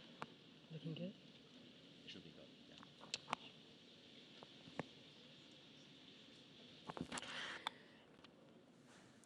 Oh, well, as we were saying to you a short time ago, Eric Xing is, or Professor Eric Xing is president of the Mohammed bin Zayed University, which of course is the first artificial intelligence university, you might say. Of course, there have been others that have been started up since, but one university really focused on AI. A key focus for Eric is problem solving around automated learning, reasoning, decision-making, particularly in diverse social systems. Eric has served on a number of boards for leading scientific journals, including the Journal of the American Statistical Association. Eric, if it's okay with you, handing it over. Thank you very much. All right. I will be waiting for my slides to be on. I did some last-minute changes, so tried to use my own laptop, but it didn't work. Now it worked. So first of all, it's a great honor to be here to speak to such a spectacular audience. I didn't realize that there are two parallel tracks because I wanted to be hearing also Emmanuel's own presentation, but I will do my best to make sure that this room is equally entertained. So, as the previous moderator introduced Mike, he produced many graduate students. In fact, I am among one of his graduate students many years ago. It's always intimidating for him to speak after him because he always dives so deeply into the technical content, which makes a good foundation for me to roll out my presentation. I will be stepping a few stories higher to give you maybe a more broader view about what's AI and what is going on in the whole field. In fact, another speech from President Laha was also very interesting. She mentioned about a comment where university may disappear in 3 years with new AI. I took it a slightly different way. I think indeed there needs to be a lot of change in modern universities in light of modern AI, and it encourage you to actually rethink how to reprogram university, and that's exactly what I did in the past few years. So I want to take this chance to also say a few words about a new project I have been doing, which is to create a brand new university of artificial intelligence in a young country called UAE. Right, so this is what I've been working with, in the past 4 years. I went to Abu Dhabi in UAE to be the first president of this university called Mohammed bin Zayed University of AI. It is established exactly 5 years ago, and it is meant to be a graduate school, for AI research and innovation. And over the past 4 or 5 years, we actually made tremendous progress, in thinking how to create a sensible modern program in AI and beyond that, and also how to build on the success or maybe lessons to do even better. And here is a quick word about where we are right now. Right now, this university has been really doing very, very actively in expanding. We actually went through a very, very aggressive path of expansion in the past 4 years. You can see this growth rate, which we kept above 50% every year. And as of now, all the disciplines we covered, which includes 8 departments in different areas of AI, collectively ranked top 10 in the world. And we published, of course, thousands of papers. And we graduated hundreds of students, many of them stayed in the UAE. And we even roll out many startups and train many government and the private sector leaders. But this university is unique in that it is not about just education and the basic research. We are almost also like an industry where large foundation models, modern AI infrastructures were deployed and utilized and explored and pushed further. And here are just a list of some of these projects. You can see we produced actually the largest and the best Arabic natural language models. And also we've been developing models for biology, for the world model, and many other things. I think that's probably an interesting new approach to modern university where you want to bridge the gap between university and the private sector to make them more agile and also more resourceful in terms of how large-scale modern science in AI can be carried out. Otherwise, university indeed will stay out of the game and become less and less relevant with the fast advancement of AI. And through that effort, we were able to really push UAE to the frontier of global AI competition. One of the rankings published in Stanford last year actually put UAE now among top 5 of the AI power countries. And I believe our university made some positive impact in that ranking. In the next couple of years, we are going to continue to grow, but not only in the space of AI. As Mike mentioned, AI is in fact, many years ago, we don't even call ourselves AI. We call ourselves statistical machine learning and other things, which means that it is a very, very profound and this interdisciplinary field, which can enable a lot of other topics. And as a university, we cannot just solely rely on a very narrow band of innovation. And our plan is to add both breadth and depth into the offering and also into our activity. For example, in the next 5 years, we're going to add 2 new colleges in public health and in decision science. And after that, we'll be adding back the arts and sciences and also the engineering, but in a way that is different from the way we did or people do nowadays, because these are a vision, as mentioned, coming from the 50s, and now with the AI, which provides you encyclopedic knowledge right next to your fingertip, how can you rethink about the skill? How do you rethink about innovation? And doing your job can be very different, right? So we want to make sure that our education and the university infrastructure are prepared, maybe even stay ahead of the game to get trainees ready for their job. So with that, I hope I set a stage, for the talk, because the technical material that I'm going to present actually came from our work from this very university, which was actually not quite so possible, elsewhere in the world, in the traditional school, because of resource limitation, because the traditional incentivization mechanisms in university, which counts papers, or counts other things. And here, we're thinking about or talking about how to maximize the impact of AI and how to execute even faster. Right. So, just a quick recap. What is happening now, in the AI world? Well, this is happening. Last year, we got this great, a boost, in our field, which is that, our foundational work and our applicational impacts gets recognized, by, honors, as prestigious as a Nobel Prize. And that actual announcement come right in the middle of my own presentation in a workshop promoting AI applications in biology. So it was very, very exciting when we heard that news. And not only it is recognized in the AI field, it is also widely recognized in the general public. You see now a wide spectrum of applications of generative AI and large models across the field, in language, in image and video, and in science. People are talking about, maybe the whole way of life will be disrupted as a result of that. So is that true or not?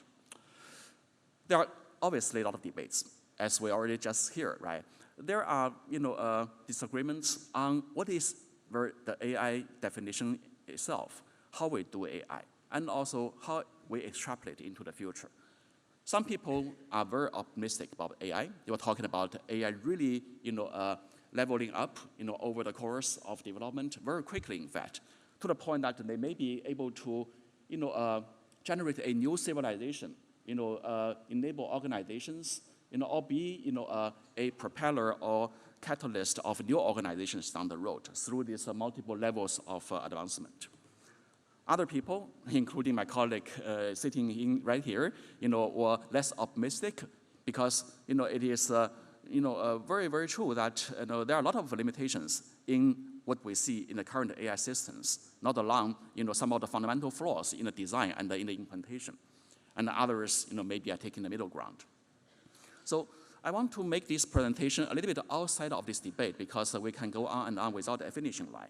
I want to pull back to think about why we care about all these discussions. As Mike just mentioned, somehow AI was positioned, half a century ago by, a very, very famous hypothesis or test called Turing test, which basically, unfortunately sets AI against human. And that's how we define AI. Even though there isn't a clear mathematically rigorous or even quantifiable definition. It's like put two people or system and AI system and people behind the screen and do whatever you want to do in lingual communication. And the moment you cannot tell them apart, you achieve AI. I would say that this is really a trap because when we scientists and engineers build systems, very rarely we meant it for beating a particular species, or achieving a certain state of the reality. We want to solve problems. For example, if you build a car, you build an aircraft, it will be very lame for you to claim that my goal is to beat a human in running or beat a bird in flying, right? You actually want something more functional and more measurable. And that basically already, hopefully encourage or motivates people to think beyond this Turing test. And in that sense, the target seems to be pointing to what capacity and what utility you want to build out of the system. And also, hopefully in that vein, you can rethink whether the system really is heading toward having morality, having agency, and having free will, so that we can be so scared to stop developing that. On the other side, more than the Turing trap, there's another trap I found it's also more serious and interesting, which I call the Kant trap. It is related to how we build systems and how we implement systems. Over the past 300 years of a civilization, we become almost religious and dogmatic about Kantianism, which basically highlights the importance of reasoning above everything, right? So we like first principle, we like clarity and causality, and we reach a tremendous height in physics and many other sciences where we can just sit in home and calculate a few equations, and we will predict, the position of celestial body and so forth, which leads to such a pride in human civilization and the human being. For example, there is a famous conversation happened right here in France between Napoleon and Laplace. Napoleon asked, hey, do you really need the mentioning of a god in your system? And Laplace proudly answered that we don't need that assumption. So basically, there is a belief that with first principle and with science, we can solve everything in universe, if now, but then sometime in the future. Then comes to some other little, what we call the little cloud, in the air, which occludes some of this global glorious vision. For example, is causal reasoning really, true, everywhere? There are a few cases, in fact, they were challenged. You all heard about the general theory of relativity. One of the bigger consequences of that is that you may be able to do time travel. And when you do time travel, the causality kind of argument becomes shaky, right? And also evolution is not about causality. In fact, Mother Nature never evolved species toward a certain goal by designing the best possible mutation, by having the best possible protein design to achieve certain functions like catalyzations, right? It is through random mutation, and there is a selection force, which is rather indeterministic at the macroscopic level. And quantum superposition, which was reflected in the Schrödinger's cat, story, same thing. Even the natural world, is no longer exists outside of a human mind independently. Depending on what you observe, you may have different physical realities. And there are also incompleteness in mathematical theory about coexistence of consistency and correctness. So all this basically push people maybe to give a opportunity to think beyond using only first principle approach. I think AI is one of these examples, or maybe a good examples. We still don't know exactly how AI system work to the last level of details.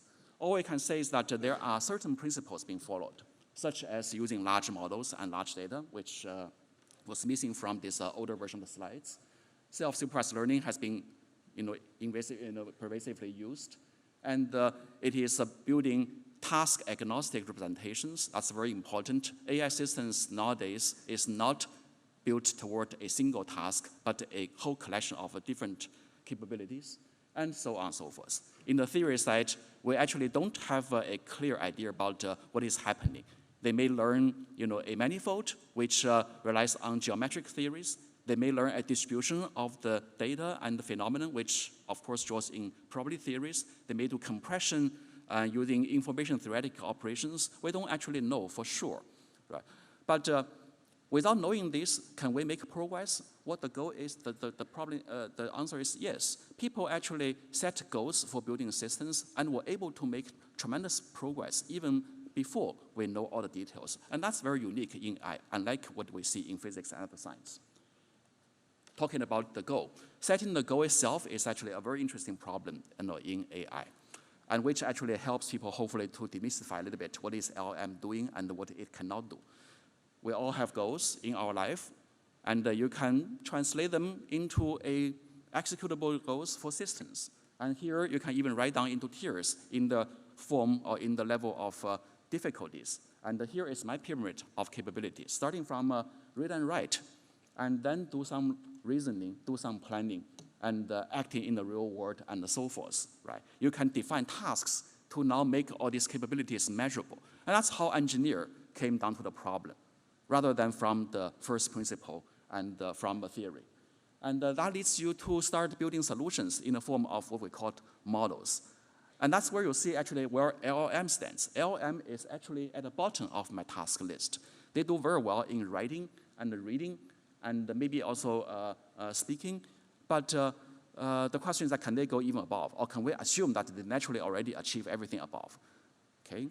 And that basically is a question valid for measuring and calibrating every model we are building. So that leads to what is language model. What language model, to a technician, to an engineer, it is a system doing just one thing, which is the next word prediction, okay? And through that operation of next word prediction, you get all the user experiences, fascinating experiences, answering your question, solving math puzzles, and so forth. But it is not directly automatically translates to understanding, the content, and also, maybe interact with the real world. In fact, it may just be very, very intricate string matching based on a vast memory of remembering all the word knowledges. Likewise, you can make the same assessment about a large visual model. People obviously wonder, do they really understand the word? Do they really reason, or it's just a word or pixel manipulation? But you can think the question from a different angle. Do this matter? Why do you even build this system for? Do you build a system in order to understand the content, or do you build a system solve problems. Right? And that's why we got this quote from the famous statistician George Box. He said, all models are wrong, but some are useful. If you think from a utilitarian point of view, maybe there is a more pragmatic but actionable approach toward AI systems. For example, we may ask what LLM is not able to do these days. Well, if you ask the LLM to teach you how to swim, to actually navigate you the traffic, they may have an issue because many of the skills that we human beings have, are not best expressed in the form of a language. Just like pouring a water, you don't write it, but you watch a video, you know how to do it, right? And there are also a lot of contents that stay outside of the textual literature, and that already sets the limitation about what you can achieve in large language models. And I believe, people knew it, but people just don't, directly connect to the fact that large language model is not there to give you a, understanding the way we human defined it.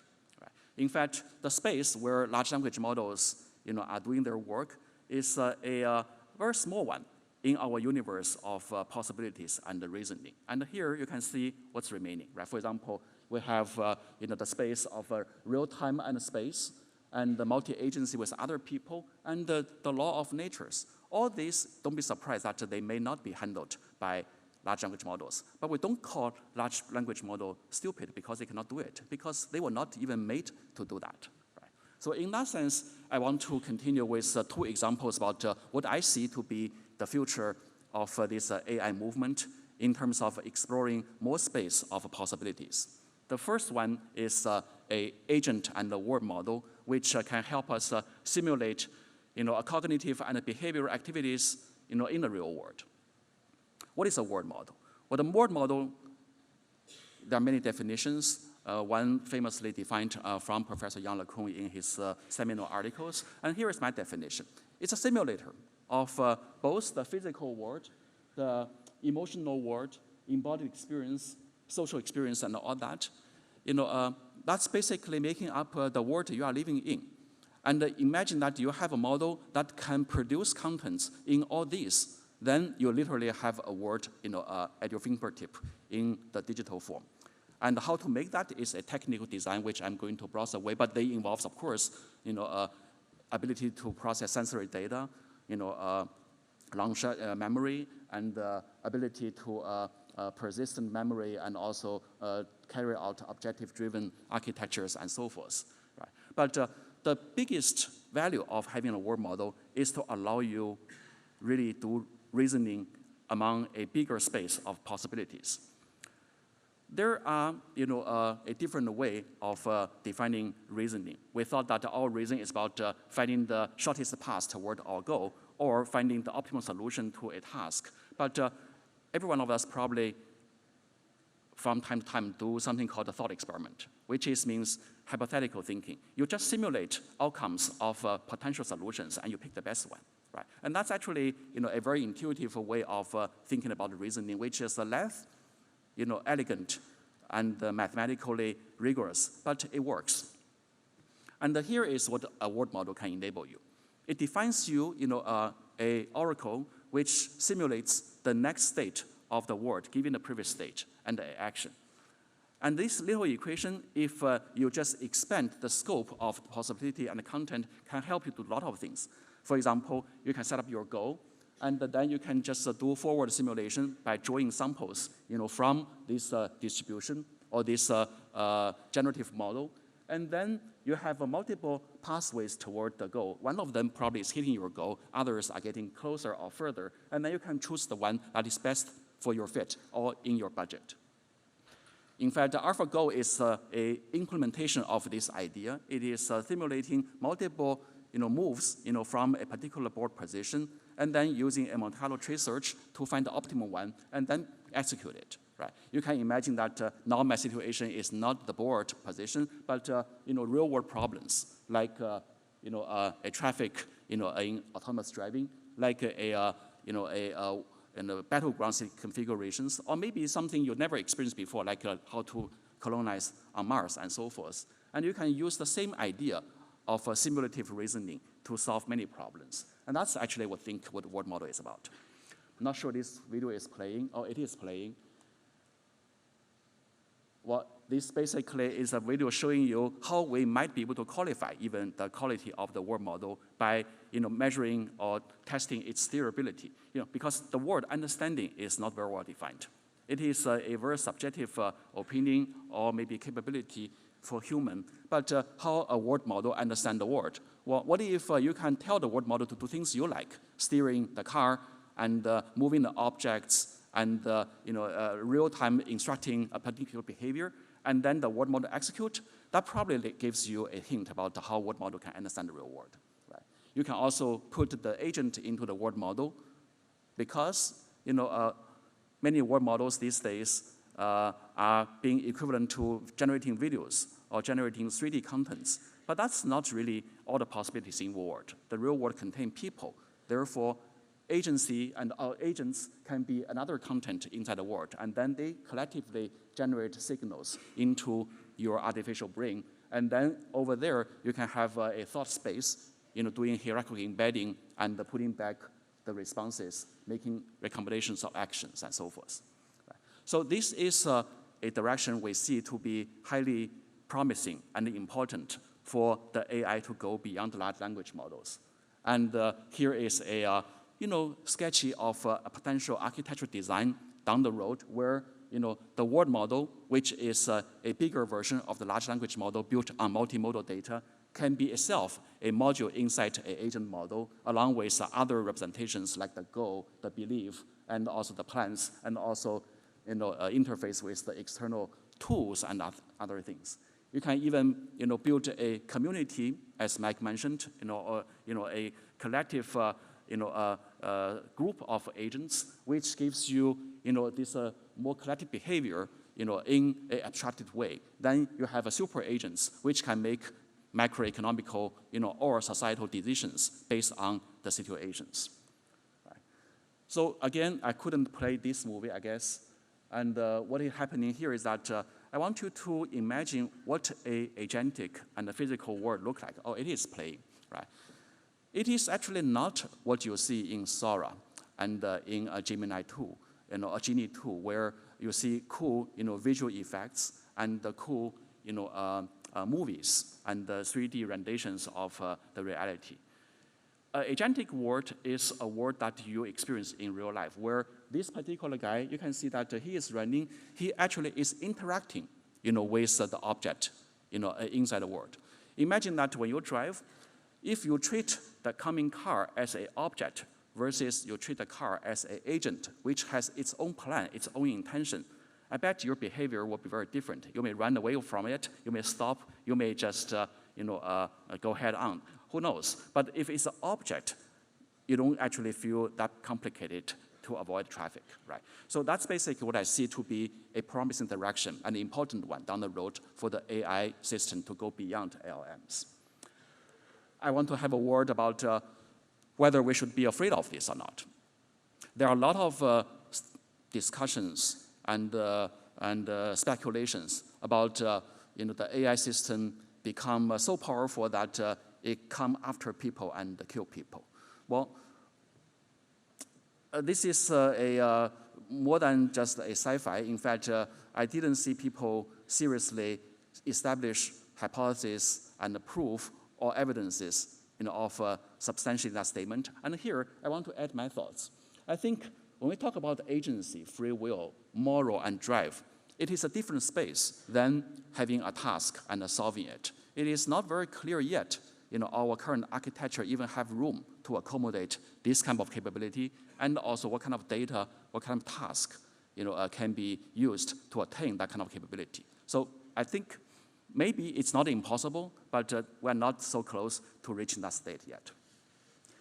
To close this part, let me try to expand the space of reasoning even further a little bit, which is in the physical world. And that's where, again, AI can provide huge value than we already experience now. For example, talking about the problem in biology. Well, biology is a fascinating field, but a very, very classical one. Medicine, human health, in fact, is a biological problem because when you see say, organ failure, it's more than just go into the department of liver or brain and get your MRI scan and then take some medicine. You may want to even look into the cellular level lesions of your tissue, your DNA mutations, and your hereditary histories and so forth. All this information provides you a holistic picture about what disease is about. So it is biology. But understanding biology is very complicated. It is a multi-skill subject, go all the way from nanometer microscopic events to macroscopic events in the order of this size, right? And in the past, without the right tool, we take a sliced approach, using data collecting at certain resolution and using models only focusing on one, say, well-defined problems. And these are the tools we use, right? And it is not working very well. That's, in fact, we still, don't understand very well about biology. And designing a drug and treating a disease still is difficult. But nowadays, we have better models, or maybe more powerful models. What's the implication?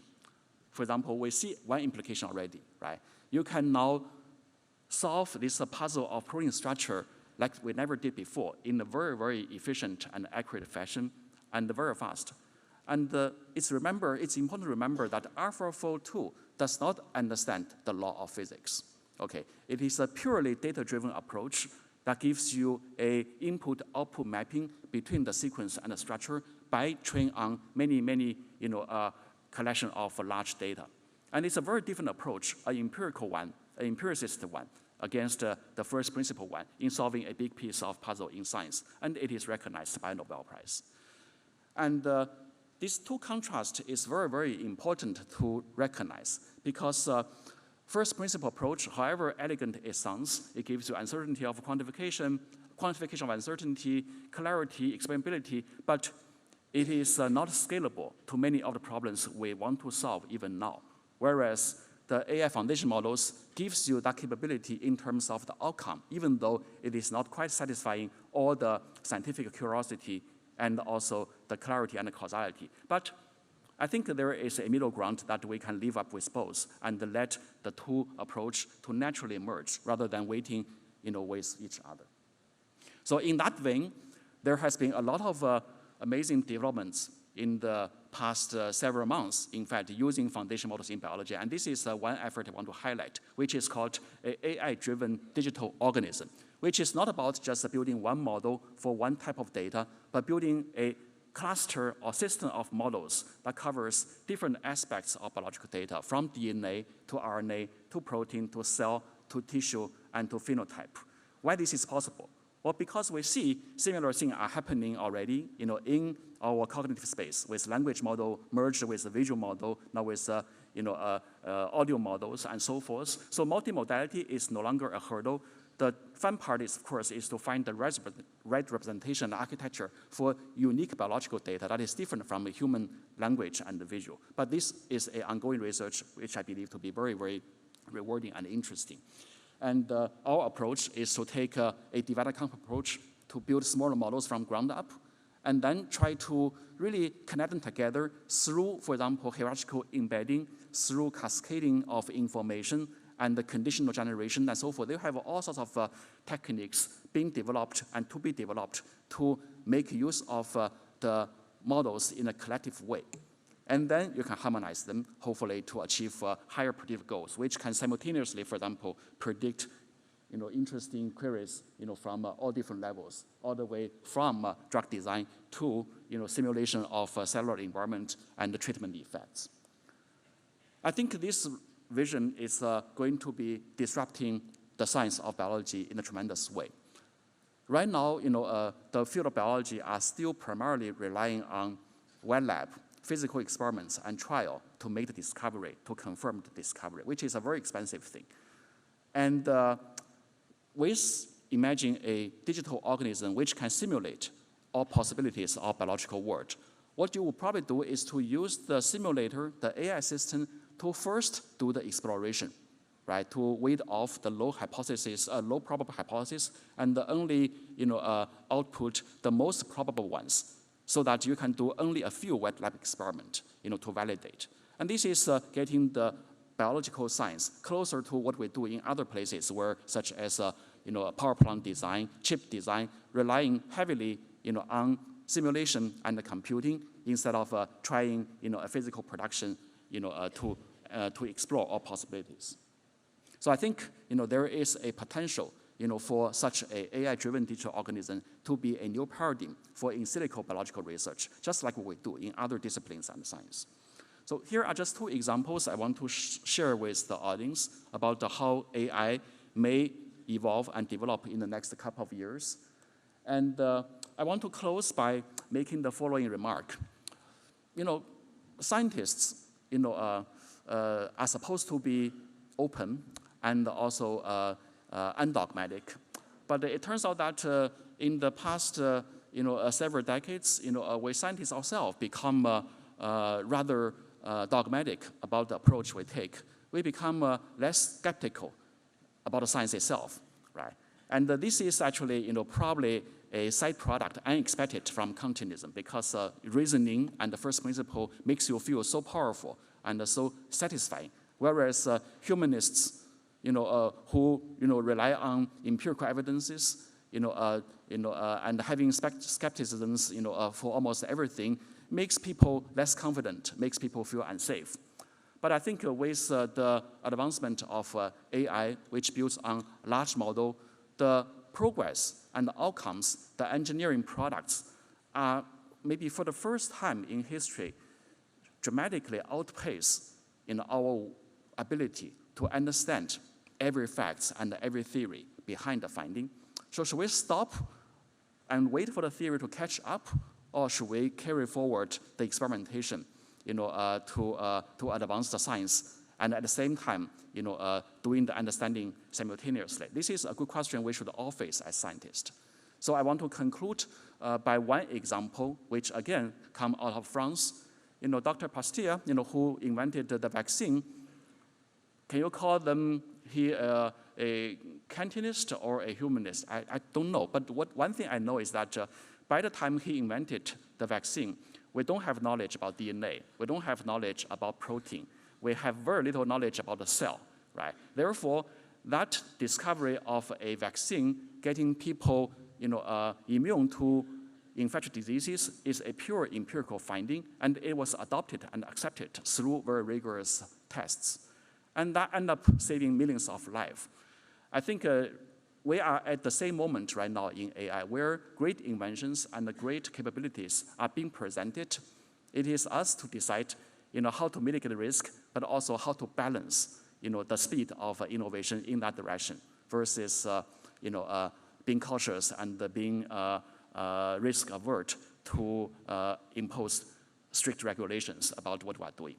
So with that, I want to go back to my first page, where outline the future of AI in the next few years. I think the major mission that we want to push forward, including within my own university, is to deploy AI in the larger space of possibilities for reasoning, and then find solutions to make that happen, and also implement, solutions to, drive capacities and needs, in human society. With that, I want to conclude my talk, and thank you very much for the attention.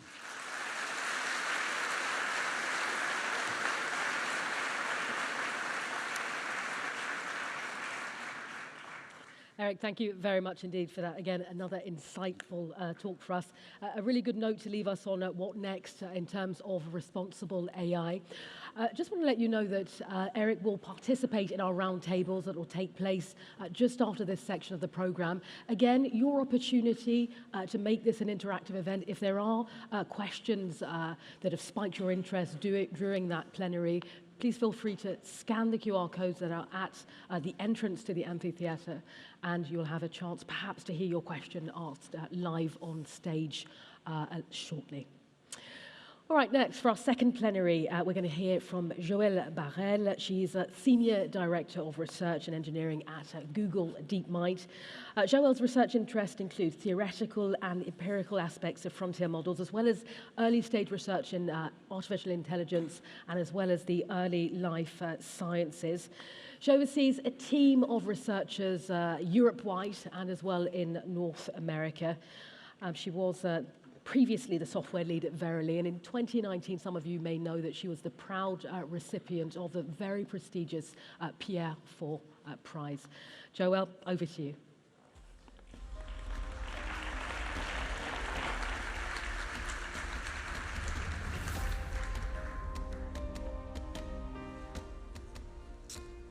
Good morning, everyone.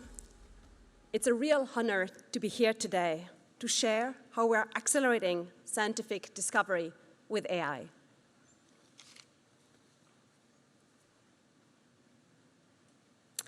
My name is Joëlle Barral. I'm a Senior Director of Research at Google DeepMind. I've spent a bit over a decade at Google, including at Google X, our moonshot factory, and at Verily, our sister company dedicated to the life sciences. I'm now with Google DeepMind, our world-leading in-house AI lab. If there's just one thing you remember from this talk, it should be that we're perhaps entering a new golden era of discovery that leverages AI as a general-purpose tool. At Google DeepMind, our mission is to build AI responsibly to benefit humanity. If we want to frame the moment we are in, it's helpful to reflect on history. The Industrial Revolution captured physical power, moving us from farming to manufacturing. It was about building. The Information Revolution changed how we live, how we work, how we connect with each other. It was about sharing. And now with AI, or ML, it is about understanding.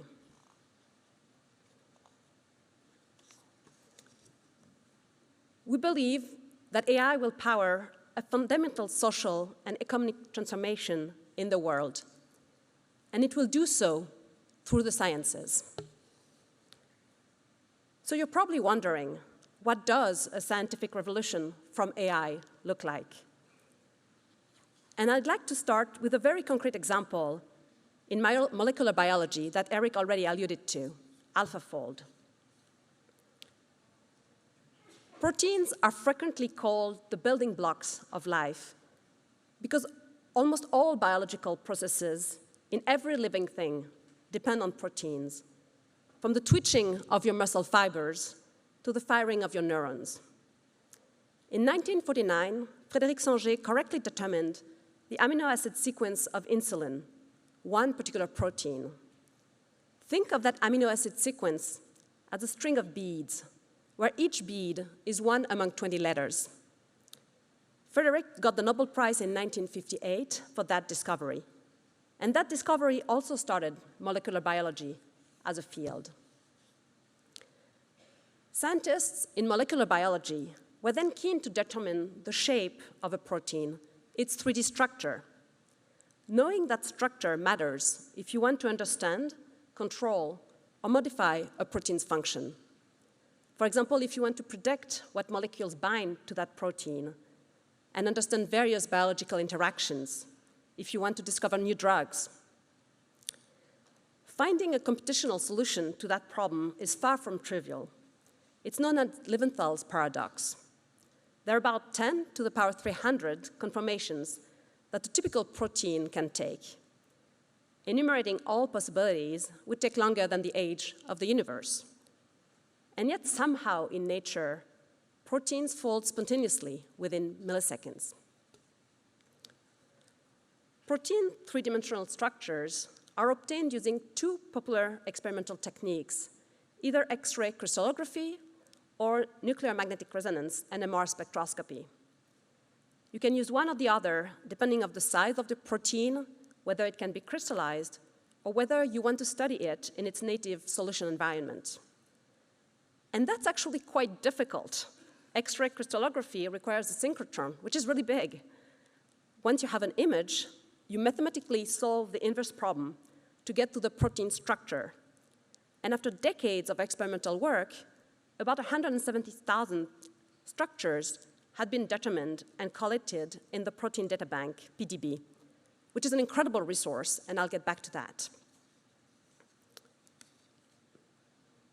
In 1994, the CASP competition started, Critical Assessment of Techniques for Protein Structure Prediction. Predictions have to be accurate to the width of an atom, that's less than 1 angstrom, to be of use to experimentalists. This competition provides a blind assessment. It leverages protein known experimentally, but not published yet. And for its 13th edition in 2018, AlphaFold, our AI-based solution, placed first. It was the very first time that machine learning was introduced and a main component of the prediction. AlphaFold 2 won the 14th edition of that competition in 2020 and achieved atomic accuracy, which led the organizers to declare the problem solved. The scientific community immediately recognized the importance of this discovery. Nature called protein structure prediction the method of the year in 2021. And Demis Hassabis, DeepMind's co-founder, John Jumper, one of my scientific colleagues, were awarded the Nobel Prize in 2024 in chemistry for AlphaFold. So how does AlphaFold work?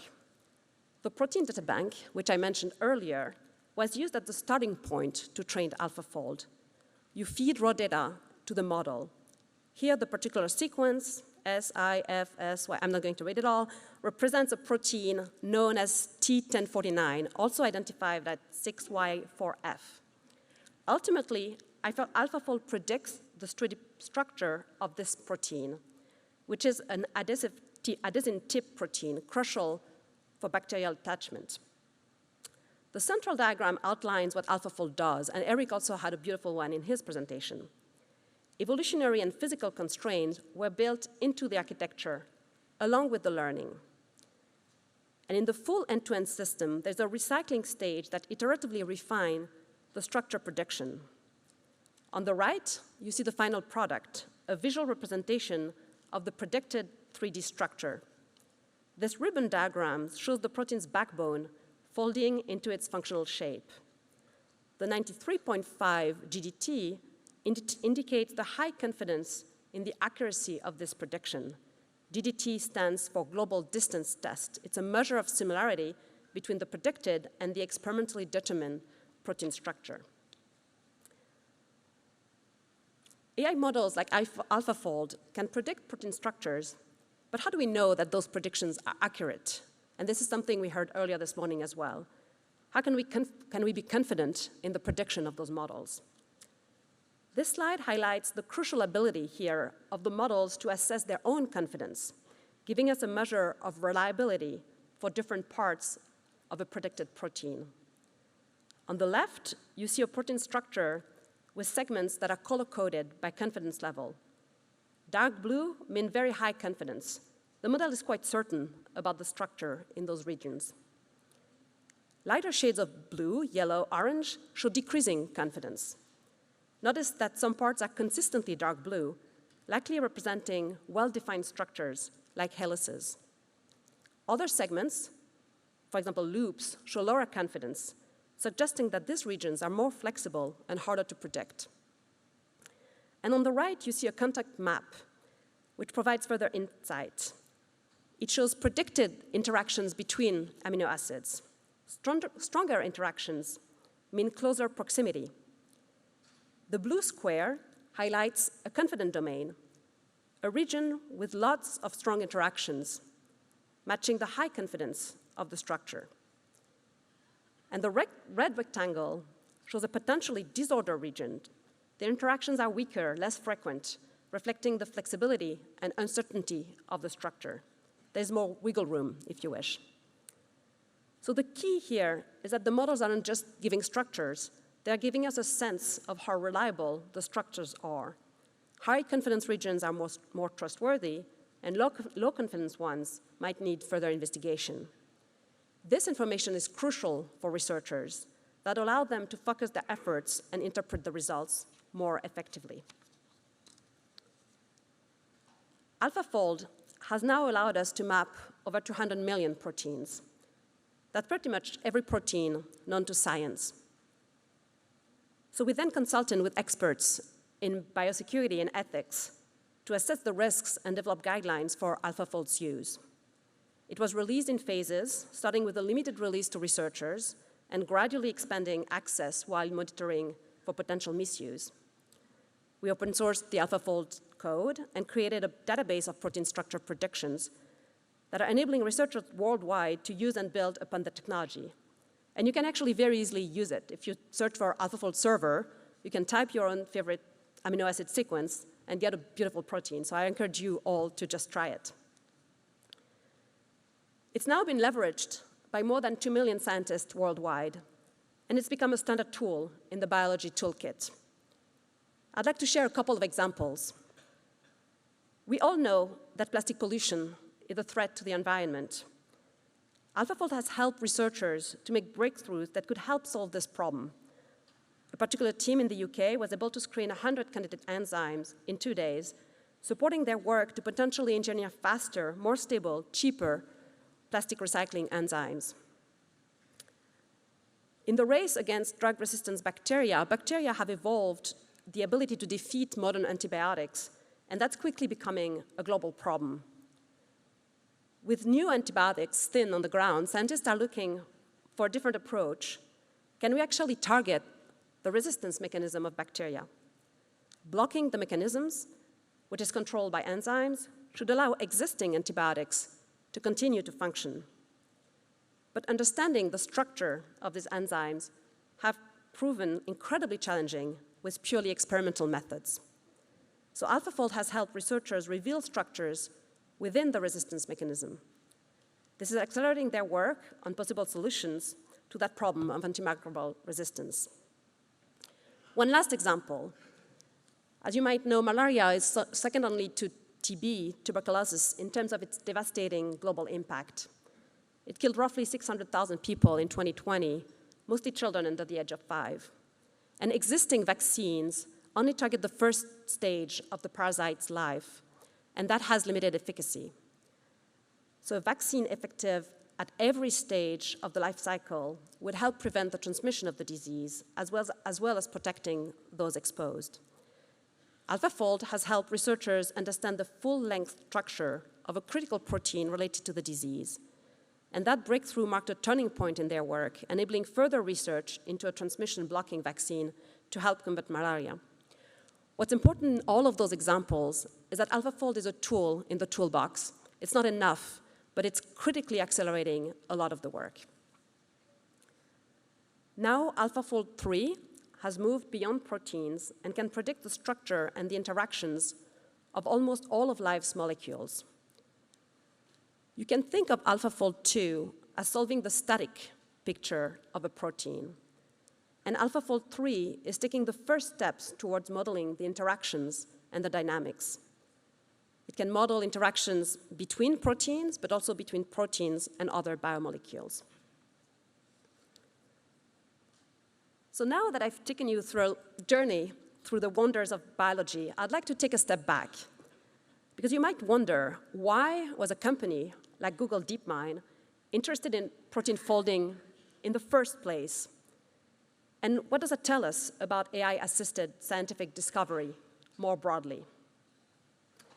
You might remember that Google DeepMind started by solving games. We started with Atari, training AI only on the raw pixel input, with the goal of maximizing the score, just that dedicated goal. And it learned how to win on its own. And it wasn't just Atari, it was every game. Our most notable game's breakthrough was mastering the ancient and complex game of Go, arguably the pinnacle of games. Go is incredibly complex for a computer to solve because it's very complex. And AlphaGo learned to play Go by playing against itself millions of times. To test its skills, we played against the 18-time world champion Go player Lee Sedol. more than 200 million people watched the game, and AlphaGo won 4-1. It didn't just win, but it also came up with creative strategies never seen before. For example, the famous move 37, in which it put a stone on the 5th line, very unheard of, and all the experts thought it was a mistake, but it wasn't. So AlphaGo happened at a critical point to really demonstrate that the learning systems are able to learn something useful. AlphaGo and AlphaFold have 3 ingredients in common. They're the key ingredients we like to see before we tackle a challenge with AI. A massive combinatorial search space where neural networks can very effectively guide the search. A clear objective function or metric to optimize or to hill climb against. And third, either lots of data or an accurate and efficient simulator. And in parallel, we see that advancing the frontier in science requires dealing with tremendous scale and tremendous complexity. So it's not surprising that over the years, we've seen also a tremendous increase in AI adoption across the sciences, spanning all the sciences: agriculture, biology, chemistry, geology, mathematics, physics, etc. And I'd like now to take the remaining of my talk to show you a handful of examples across those domains. Besides leveraging AlphaFold for drug discovery, we're also using AI and generative AI to make more accurate diagnosis, for example, in radiology, to remove administrative burden, for example, by automatically taking notes or writing summaries, and to help comprehend massive amounts of data to enable precision medicine, for example, in the work we're doing here in France with the Curie Institute. MedGemini is our family of models fine-tuned for the medical domain. We've explored the broad capabilities of Gemini, our most powerful large language model. We've inherited its native reasoning capabilities and the long context ability. And we've also explored capabilities in specific domains like radiology, pathology, dermatology, ophthalmology, genomics. Here you see an example of a dialogue with MedGemini in the radiology setting. In this interaction, it demonstrates its ability to analyze a chest X-ray and conduct a dialogue with a primary care physician. It identifies mild degenerative changes along the spine and can answer questions about the reasoning which led to this finding, demonstrating general medical knowledge about degenerative disc disease and distinguishing between correlation and causation in relation to the patient history of back pain. And it's capable of explaining its findings in layperson's terms, which is really helpful to facilitate patient understanding and communication in clinical settings. In materials discovery, we built a tool called GNOME, which is short for Graph Networks for Materials Exploration, which uses deep learning to determine the structure of more than 2 million inorganic crystals. Of those, the tool was then able to identify which ones were stable at low temperatures, which is opening the door to new materials that could power future technologies, ranging from superconductors, powering supercomputers, and next-gen batteries to boost the efficiency, for example, of electric vehicles. GNOME uses 2 pipelines to discover low-energy stable materials. A structural pipeline, which creates candidates with similar structures to known crystals, and a compositional pipeline, which follows a more randomized approach based on chemical formulas. And the outputs then are evaluated using established density functional theory. Those are then added to the database, which informs the next round of active learning. And in a way that's quite similar to what happened with CASP in the AlphaFold example, once we finished that discovery effort, we then searched the scientific literature, and we found 736 of our computational discoveries that were independently realized by external teams around the globe. So you see those examples on the right. A first-of-its-kind alkaline earth diamond-like optical material, for example, and a potential superconductor.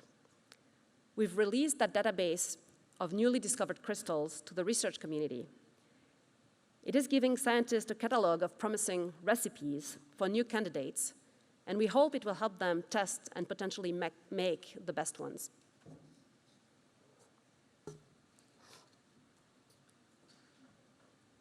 Historically, weather forecasting is done through numerical weather prediction. It leverages physics to simulate atmospheric behavior. And we use observational data from weather stations and satellites, so the temperature, the wind speed, etc. These models process that data with supercomputers, performing complex and time-consuming calculations. We've trained a few different AI models to improve weather predictions. GraphCast, for example, is trained on historical data from the European Center of Medium-Range Weather Forecasts. And it delivers 10-day weather predictions at unprecedented accuracy in under 1 minute, compared to the hours needed when using a conventional approach. And WeatherNext offers earlier warnings of extreme weather events. This is our latest weather model. If you think of cyclones, also known as hurricanes or typhoons, it's really helpful to get better and more advanced warnings of where they'll strike and when they will strike the land. So WeatherNext delivers superior predictions of the tracks for those storms. Initially, it's an ensemble forecast, so it shows a wide range of possible paths for the typhoon here, Typhoon Hagibis, 7 days in advance. And you see that the spread of the predicted path tightens over several days into a high-confidence, accurate cluster as they approach the coast of Japan. Nuclear fusion, and Eric also alluded to it. Fusion power is the holy grail of energy. It's clean, essentially unlimited energy. But one of the many enormous technical challenges is to control the plasma inside the reactors. You need to think of it as hotter than the sun, so you really want to avoid for the plasma to touch the walls of the reactor. We've partnered with the Swiss Plasma Center, which has an experimental reactor in Lausanne, to successfully develop and use reinforcement learning to control the plasma inside the reactor by adjusting the voltage through the magnetic coils 10,000 times per second. And we've been able to use this system to reshape the plasma into different shapes, including some that had been completely missed by traditional ways, to see how we can optimize the fusion process. So I could not give a talk here at École Polytechnique and not include a slide or two on math.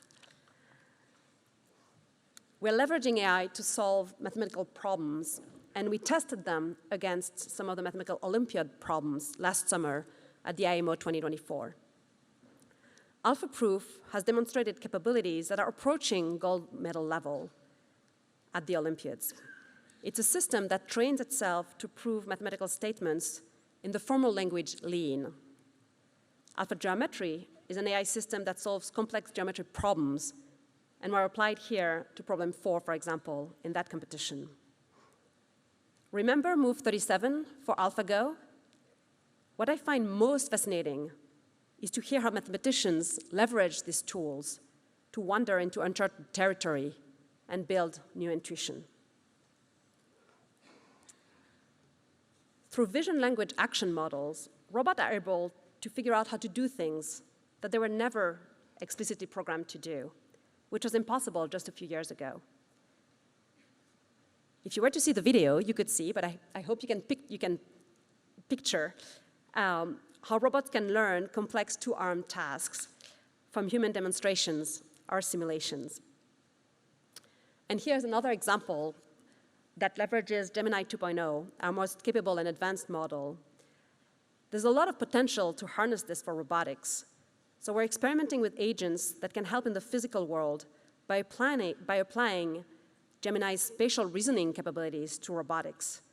They have the potential to make interacting with robotics much easier. So if you played the game Jenga, where you have to remove those blocks of wood, this is a video you can find online, but you would see the robot doing it very carefully, and the tower stays put while they remove that piece of wood.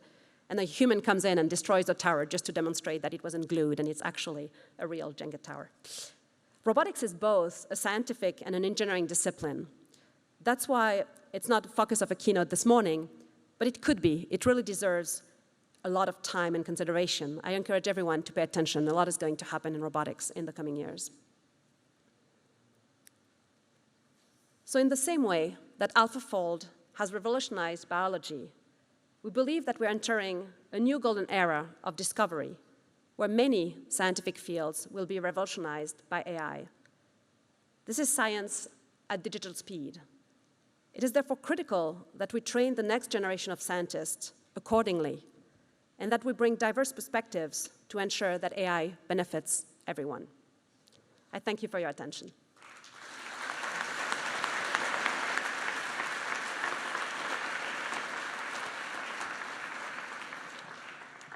Joëlle, thank you very much indeed for your plenary today. Really good to get some real-life examples of how AI is, impacting our lives already and will continue to do so, perhaps in more efficient ways in the years to come. That concludes our plenaries for this morning and takes us into our roundtable. The name of this roundtable is going to be Artificial Intelligence at an Inflection Point. Where do foundation models actually lead us? Now, that roundtable is going to be moderated by Sébastien Mayer, who is AI Project Manager at the French Ministry of Ecology. So welcome to you, Sébastien. Alongside Sébastien, there'll also be on stage Edgy Kamal, who is VP and Managing Director at AI Frontiers and at Microsoft Research. We'll be hearing also from David Cox, VP of AI Models for IBM Research. And we can welcome back Eric, Emmanuel Candez, if he's back in the Poincaré Amphitheatre, and Joëlle Barral. Just a quick reminder as everybody kind of makes their way up on stage. I said it to you before, those QR codes are going to be particularly important if you do wish to ask a question to any of our expert panelists. Now's the time. It could be a simple question just to get a better understanding of a particular definition of one of the terms that you've heard today, or something more complex. The choice is yours. Let's make today as interactive as possible. Okay, so can the participants of our roundtable please make their way onto stage? So Sébastien Mayer, if you're here, Edgy Kamal, David Cox, Eric Xing, Emmanuel Candez, and Joëlle Barral.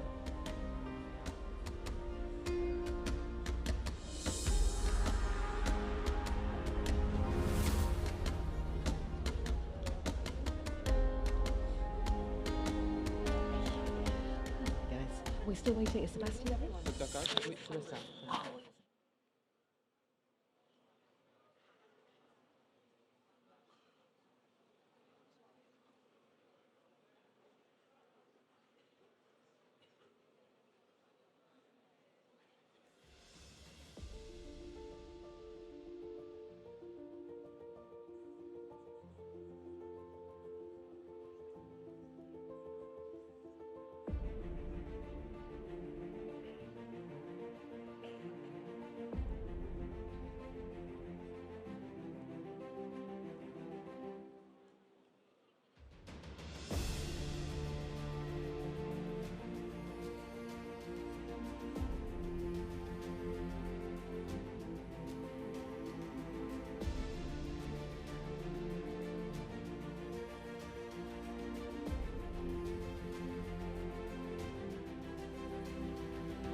here next to my stuff, yeah? Thank you.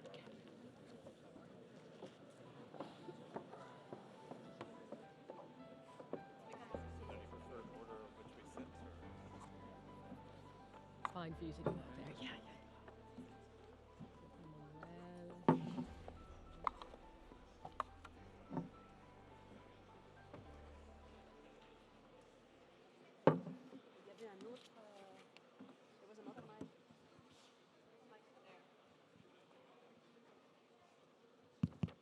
Maybe we can grab the last one.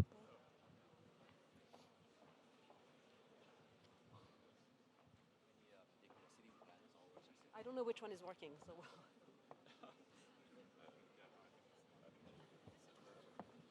Are we missing anyone? A minute.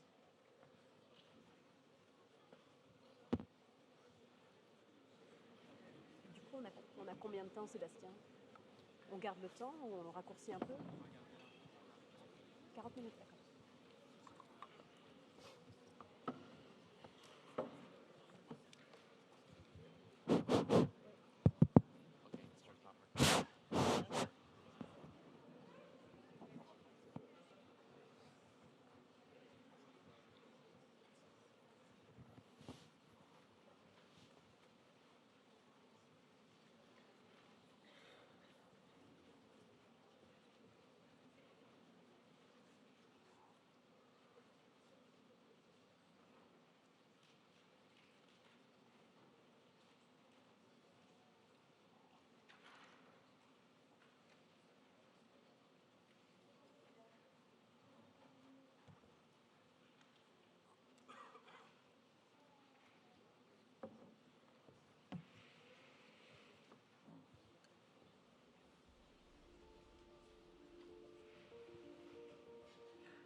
On se disait en vacances.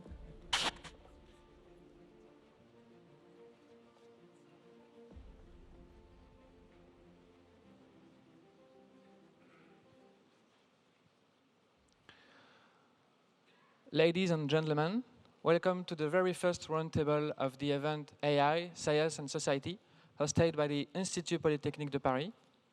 My name is Sébastien Meyer. I am quite familiar with this lovely place, École Polytechnique, which I graduated from a few years ago. In the name of the XEA group, the AI alumni community of École Polytechnique, I am very pleased to host this high-level roundtable, AI at an inflection point, where do foundation models lead us? I will now let the speakers present themselves in a few words. I'm Eja Kamar. I lead AI Frontiers Lab inside Microsoft Research. And I guess we are saying a few words about just framing the conversation. I'm seeing that the frontier models are giving us a new programming paradigm, a computational paradigm to build new applications, and also build the ecosystems of the future that will be really shaping our society and our world. And I'm very excited to be here having this diverse and interdisciplinary discussion that I hope will be able to shape what these ecosystems and platforms take us in terms of using AI for the good. My name is Emmanuel Candice. I'm a professor of statistics, of mathematics, and of electrical engineering at Stanford. I'm also working for companies in the Silicon Valley, and I'm the director of Stanford Data Science. I'm very excited to be here. I'm mostly interested in the interplays between AI and statistics, quantifying the uncertainty from AI outputs, and how we can inform reliable decision-making, as well as how we can use statistical ideas to improve the quality of the models we train. Hi, everyone. I'm Joëlle Barral. I'm a senior director of research at Google DeepMind. I also graduated from this prestigious school and then spent time at Stanford and in the Valley. And I now lead teams that are working on foundational research in AI, mostly based in Europe and North America. And I'm really eager to have this discussion. I think we're all trying to envision what the future could look like in which AI is really at the service of society. My name is David Cox. I'm the Vice President for AI Models at IBM Research. I lead our global effort to build foundation models, LLMs, internally. We have a global team across a number of cities around the world. And I also am the IBM director of the MIT IBM Watson AI Lab, where it's a joint lab between MIT and IBM where we do advanced research together. I'm a recovering academic, just as a confession. I was a professor at Harvard before I joined IBM. This is kind of like my first real job, and my mom's very proud of me that I finally got out of school. I'm really excited about this moment because I've never felt like there was so much change in the air and so much opportunity to actually bring it to real value, but at the same time, many challenges. We have proprietary versus open as a major sort of battle line that's formed. We have amazing technologies that are sometimes hard to use, and they don't give the outcome that we want when customers try and use them. So I think it's a tremendously exciting time. So much we can do, so many opportunities. So I'm very pleased to be here and grateful for the invitation. My name is Eric Xing. I'm the founding president of the Mohammed bin Zayed University of AI in Abu Dhabi, UAE. I'm also a professor of computer science in Carnegie Mellon University in Pittsburgh, USA. And also I'm a co-founder of a new startup called GemBio, which builds foundation models for biology. You can see I wear multiple hats, and this topic of AI and what we do with foundation model, what's the future, to me is a fascinating but very, very complex one because I'm both the consumer and also the producer, of those models. And I've seen issues, all over the place. But maybe I want to, finish the introduction with one thing. Many people thought that, we've done enough AI, it's so risky and so powerful, we should slow down and understand more. I'm a strong advocate to basically go even faster because I don't think, the more we do AI, the more I feel that we know very little about the foundation, the application, and also the potential. And that only can be discovered by doing more. You double down and triple down, so you discover more questions and risks. And then you talk about management, regulation, and maybe compliance. Thank you.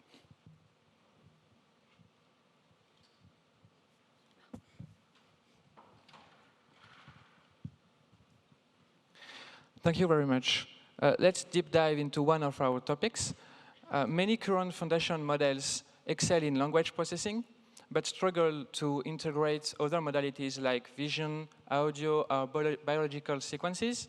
Also, they struggle to perform well on some specific tasks. According to you, what are the key obstacles to achieving truly multimodal foundational models? And what are advancements in model architectures, training methodologies, or data sets can we have to address this issue? Dr. Barral, as you've presented, Made Gemini, would you like to start? Yeah, so I'm happy to start. And as we've seen this morning already, we have large language models that are incredibly capable already, right? Like we can have a dialogue with them, which for many of us who worked on AI for many years, we never thought was going to be at that level of maturity within our lifetime. So they're already very impressive, but you can also trip them very, very easily. And I think for those models to be truly useful, they need to be multimodal, and they need to really be more understandable as well, to your point. So for the multimodal aspect, we really saw it with Made Gemini. So for those of you who missed the talk, Made Gemini is Gemini, our large language model, the most powerful we've built, fine-tuned for the medical domain. And to be able to, you need to do that because the medical domain is really an expertise domain. So you need to make sure that your model understands medicine and understands the specificities to be able to be helpful within that domain. And the first thing is indeed to feed it various data. So in the medical domain, you have your electronic health records, that's text. You have a lot of textbooks. But you also have many images, and they can be quite different from the images you take with your cell phone camera day in, day out. So some of the capabilities of the foundational model, the fact that it knows what to do with those daily images, can be transferred to the medical domain, but it's not enough.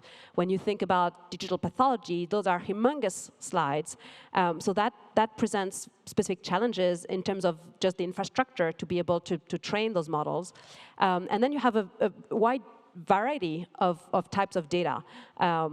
So whole slide pathology images, but also radiology images, MRI, X-rays, CTs, etc.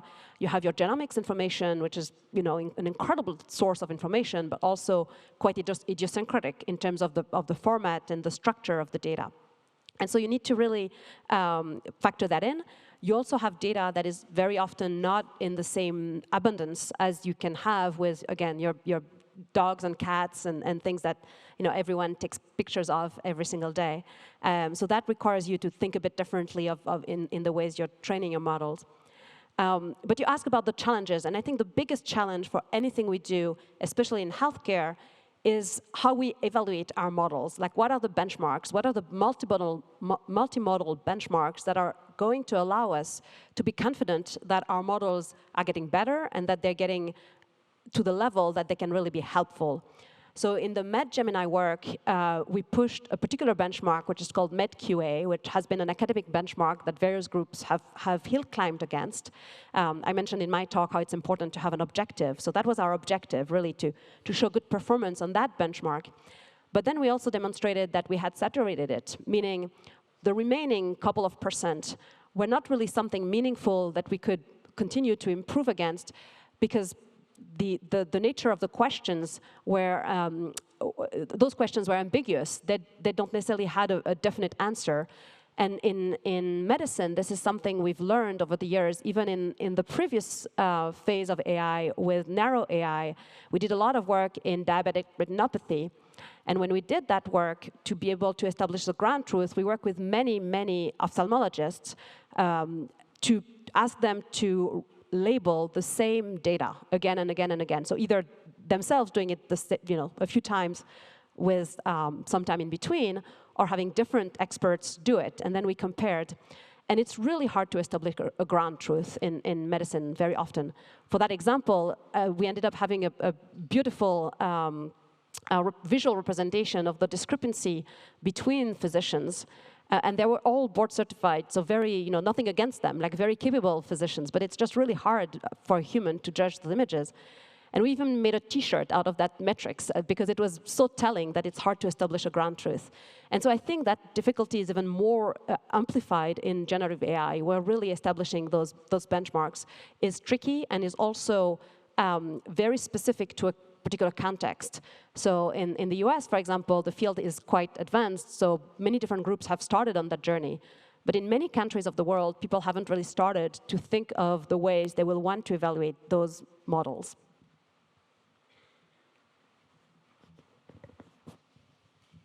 Maybe I could just step in and add to those points.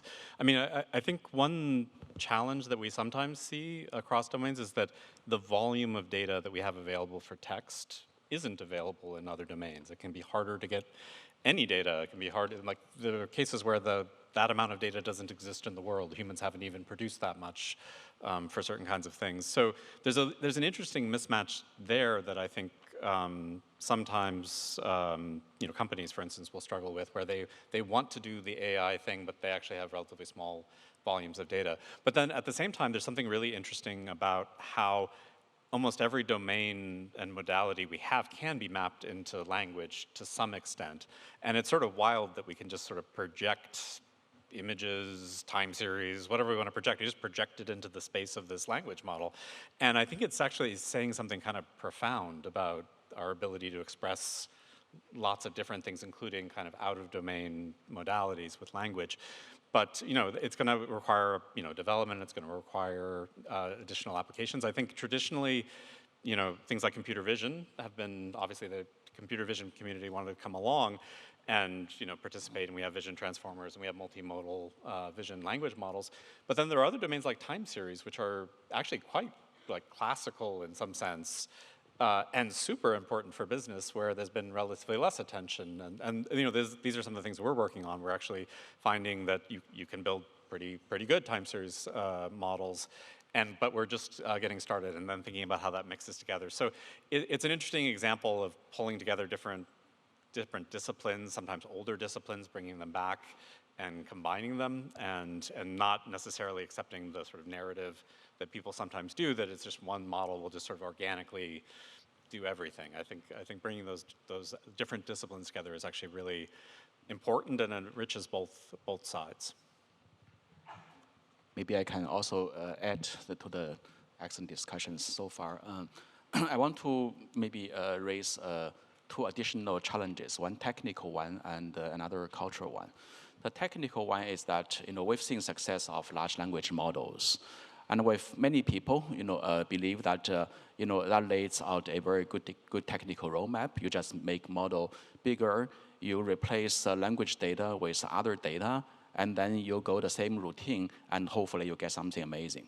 But the truth is that every science, every data, and every problem are very different. For example, people say DNA is a sequence of characters. Therefore, the language model architecture should work also on DNA, maybe on protein. This is very naive. In fact, in the DNA and amino acids and the nucleic acids speak a very, very different language, not along the cell structures and other, you know, dimensionality where functions and activities can be found.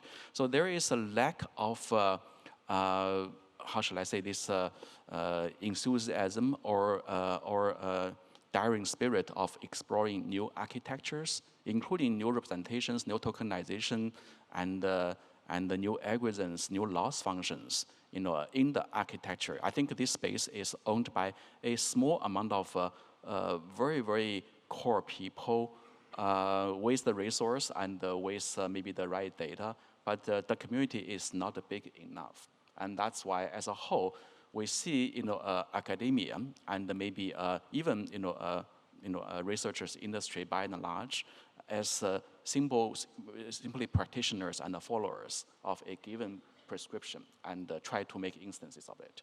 And that leads to my second question, challenge, which is the cultural one. How to change that? In academia, I have to say that in the past several years, it's disheartening to see that many of the people in the academia who want to do deep learning and large-scale machine learning and AI had to quit their position and join industry, or they just do something very different, which is not very relevant, to be honest, to what we see as the modern AI. They do maybe some fine-tuning, they may do some prompting, some kind of a follow-up incremental work, rather than being the leaders in this field and creating new architectures and new theories and so forth. There's a challenge, you know, in terms of how we incentivize, how we enable them, empower them, students and faculty and researchers alike, to jump onto harder problems and be ahead of, in fact, the industry, and being the intellectual lighthouse and generating new ideas. So I, as a president of the university, have been thinking very hard how to create that environment. There are a lot of legacy and mindset that is very difficult to disrupt, you know, coming from how we evaluate tenure promotions, how we, you know, reward publications, and how we define salary and so forth. And also, of course, people in the university have themselves problems. There is a sense of entitlement. When faculty, students see 4,000 GPUs, it's very different compared to how an engineer in the university, in the company see 4,000 GPUs. I can tell you that in the university, the way they see that, oh, you have 4,000, can I get 10 of them or 4 of them? And therefore, I still launch my small problems onto that. But in industry, let's say, oh, let's group together and work on a model that consumes all these 4,000 GPUs and make it bigger. There's a different mindset between these different communities. But I think down the road, there is an opportunity and there may be even a need to reimagine or redesign, you know, culture and mechanisms both in industry and the university, so that we can be more productive and more risk-taking, you know, in advancing the research.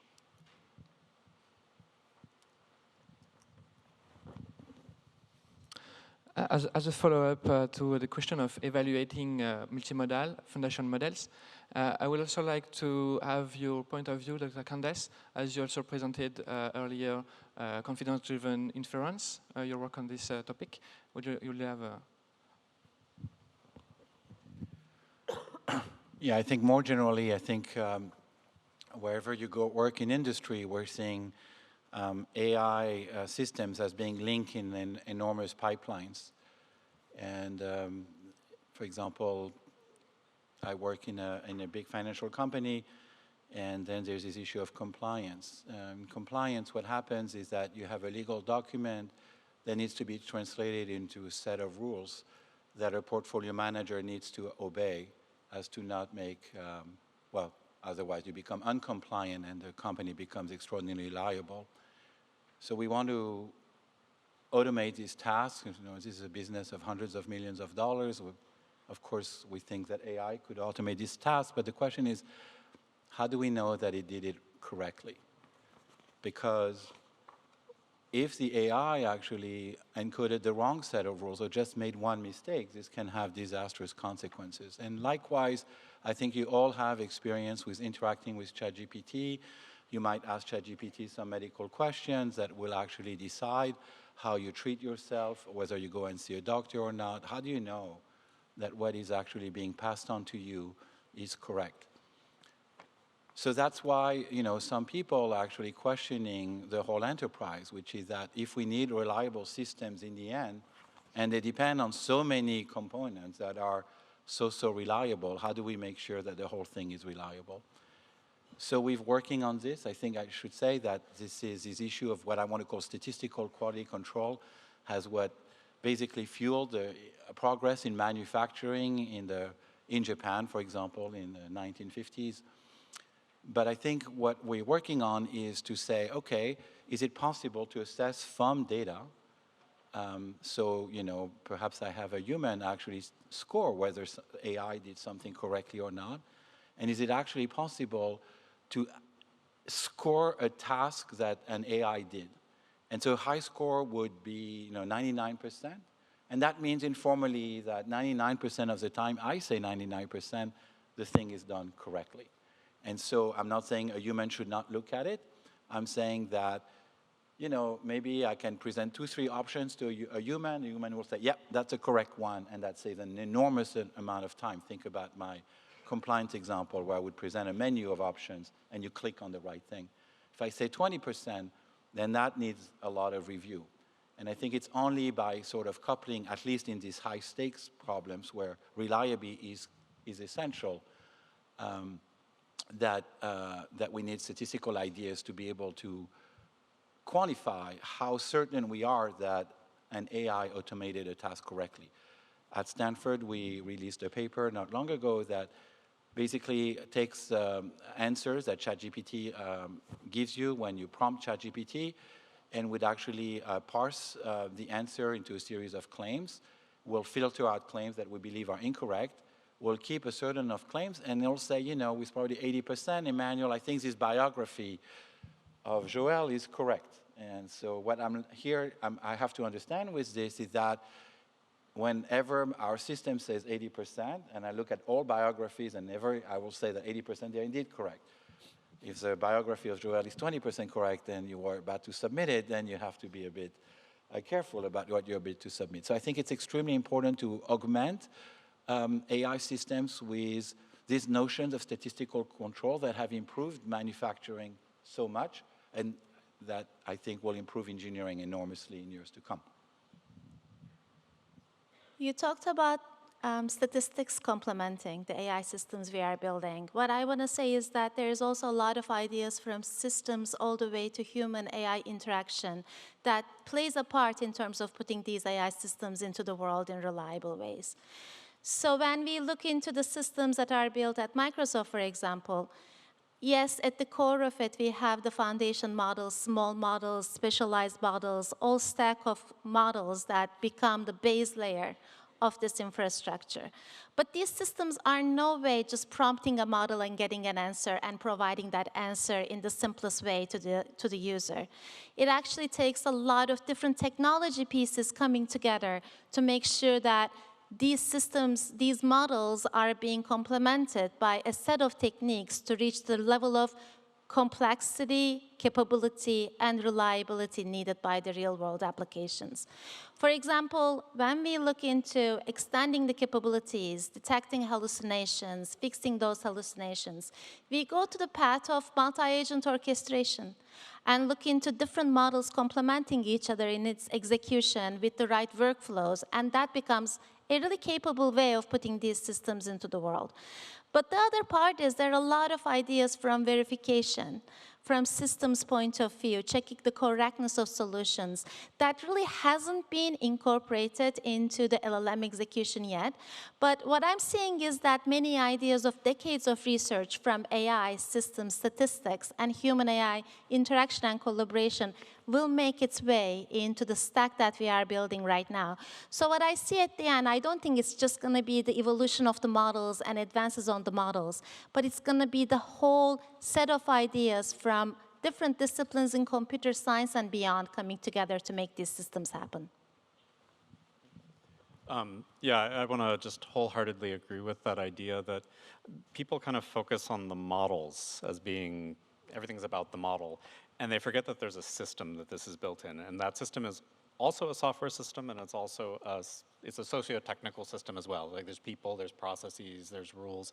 And I think there needs to be a whole new discipline. You mentioned this earlier, like a new way of thinking about how you build computing systems that incorporates these elements, because they do amazing things, and that perhaps is, they have amazing feats of natural language understanding and generation. That might be their most, interesting property. But the other really interesting property is that they're wrong a lot of the time. Like, we've never built systems like traditional computer systems that can have those kinds of error rates and like hard to detect error rates. So in some ways, maybe the most interesting parts about the computer, both the systems engineering, which you mentioned, and then also the human-computer interaction that you mentioned, like we need to build new ways of thinking about how do we deal with that level of uncertainty, mitigate it and remove it, or how do we surface it for humans so they can make, have some understanding. And that might also involve changing the people too. If we're creating calibrated uncertainty estimates of whether this is right or not, like people have to understand how to operate with that, or you have to bring it to them.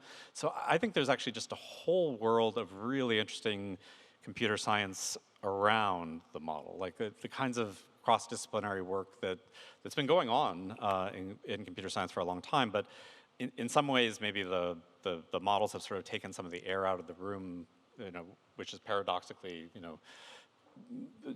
causing us not to focus on these kind of cross-sectional things that I think are really important and really interesting. So it's been really fascinating to watch people building real applications and enterprises in our work, and looking at, and I think that we're going to have huge gains even beyond the rocket ship model performance, which is going to continue to increase in changing how we work with them and to make them more reliable, more trustworthy, less prone to sort of unintended biases and all that kind of stuff.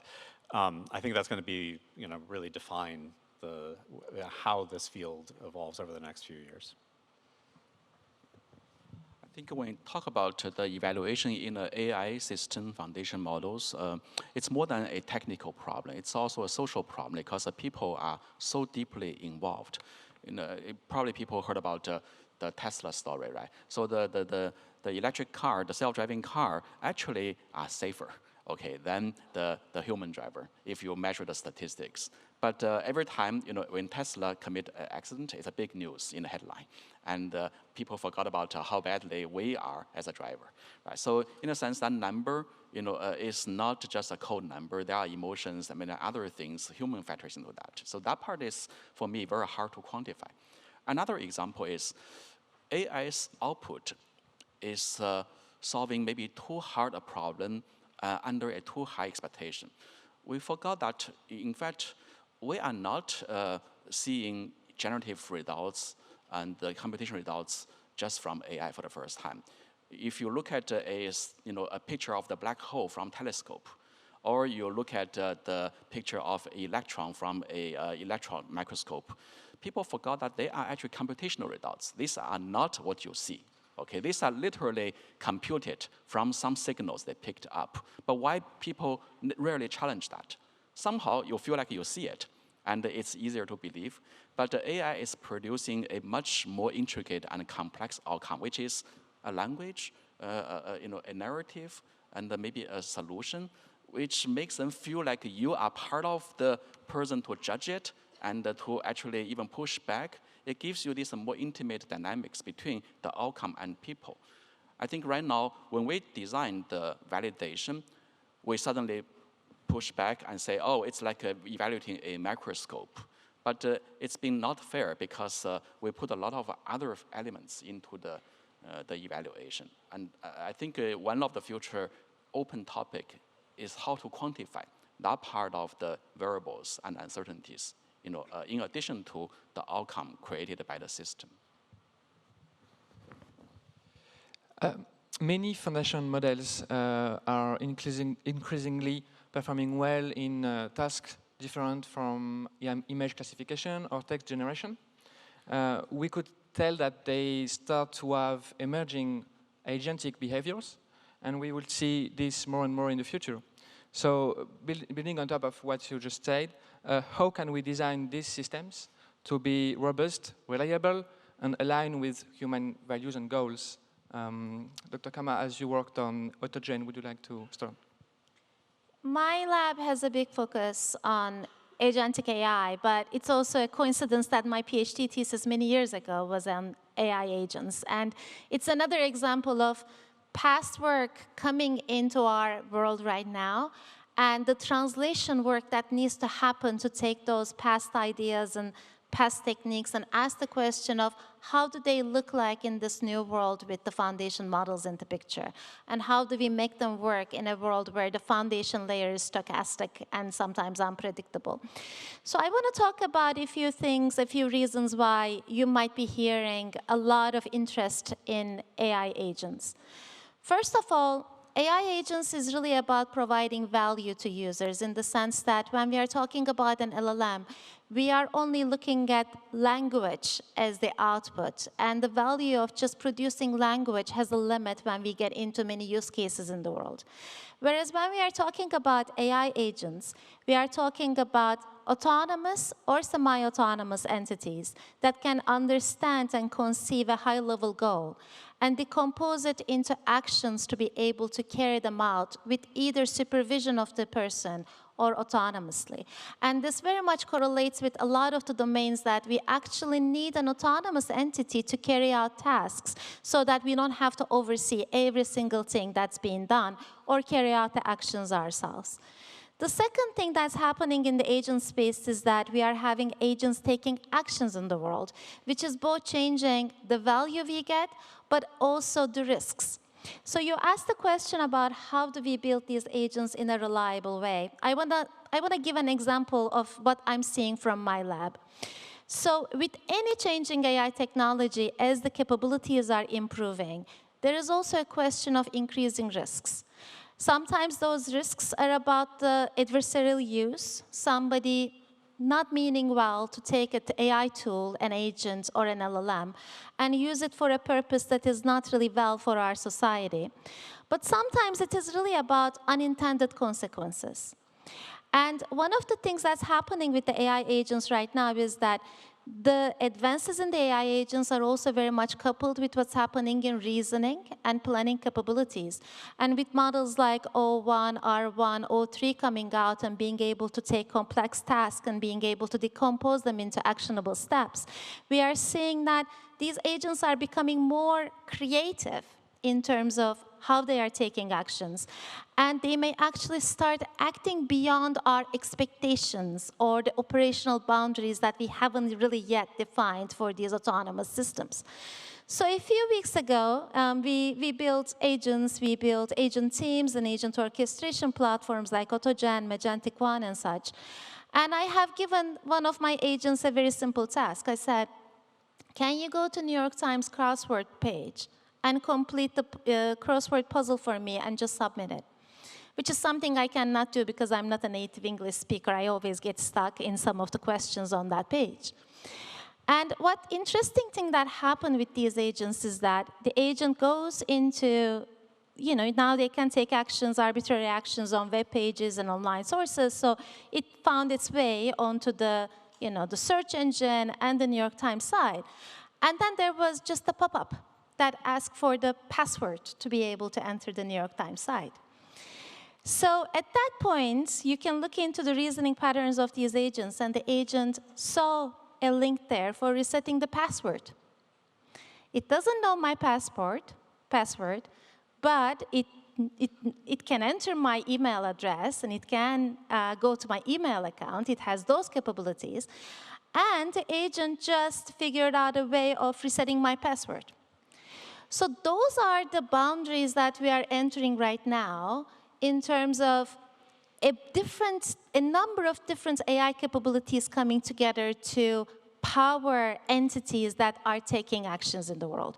Again, just to repeat, we are talking about entities that are taking actions, using more complex reasoning to come creative ways of solving tasks, and also being at a stage right now in our community where we haven't really defined the operational boundaries of these systems. So that's why with any technology capability that's evolving, Eric, you made the earlier point about the work needs to speed up, especially around risks, the understanding and the work that really needs to speed up. Maybe to build up on that, I think it echoes also some of what we saw this morning was the collective, right? Like with agents, I think we see how the technology that we now have at our disposal can be leveraged locally in a decentralized way. But at the same time, it raises the question you're asking, and the example you gave of the security and the safety of those agents. I think it really brings up cybersecurity to a different level. If you think of what Michael called this morning, the model on a hill, well, it's on a hill, so you can kind of really make it interact with it in a very safe way. It's not distributed. The minute it becomes distributed, then again, you gave a very good example. How do we make sure that we are sharing enough data for those agents to be helpful, to be able to do what you want to do? If you're asking them to plan your next vacation and you tell them, I have a couple of kids and we're going to go with friends and etc. You do want them to know a little bit about you, but at the same time, you probably don't want them to go ahead and reset your password and do a lot of those things. And so I really think we're entering a new age from that perspective where we really have to be incredibly responsible up front and really think ahead of all of the kind of defense mechanisms we're going to need to put in place to make sure that those agents are behaving in a way that we control.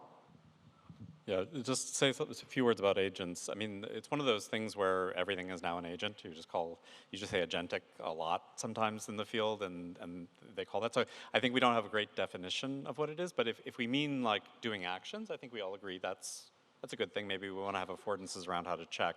If we want to think about formulating a plan, I think that's a good part of a definition. And having the metaphor of it's like a little buddy who goes out and does stuff for you, I think it's helpful for people to think about it. But I guess where I worry a little bit is twofold. One is this idea that, well, we have these things, sometimes that we can't control them. Let's let them all run loose in our systems and interact with each other.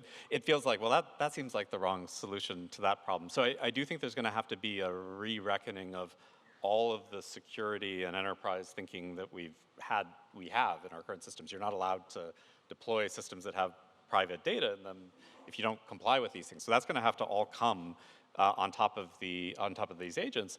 And then you have things like tainting, where like you touch a piece of sensitive data, it taints everything that follows down.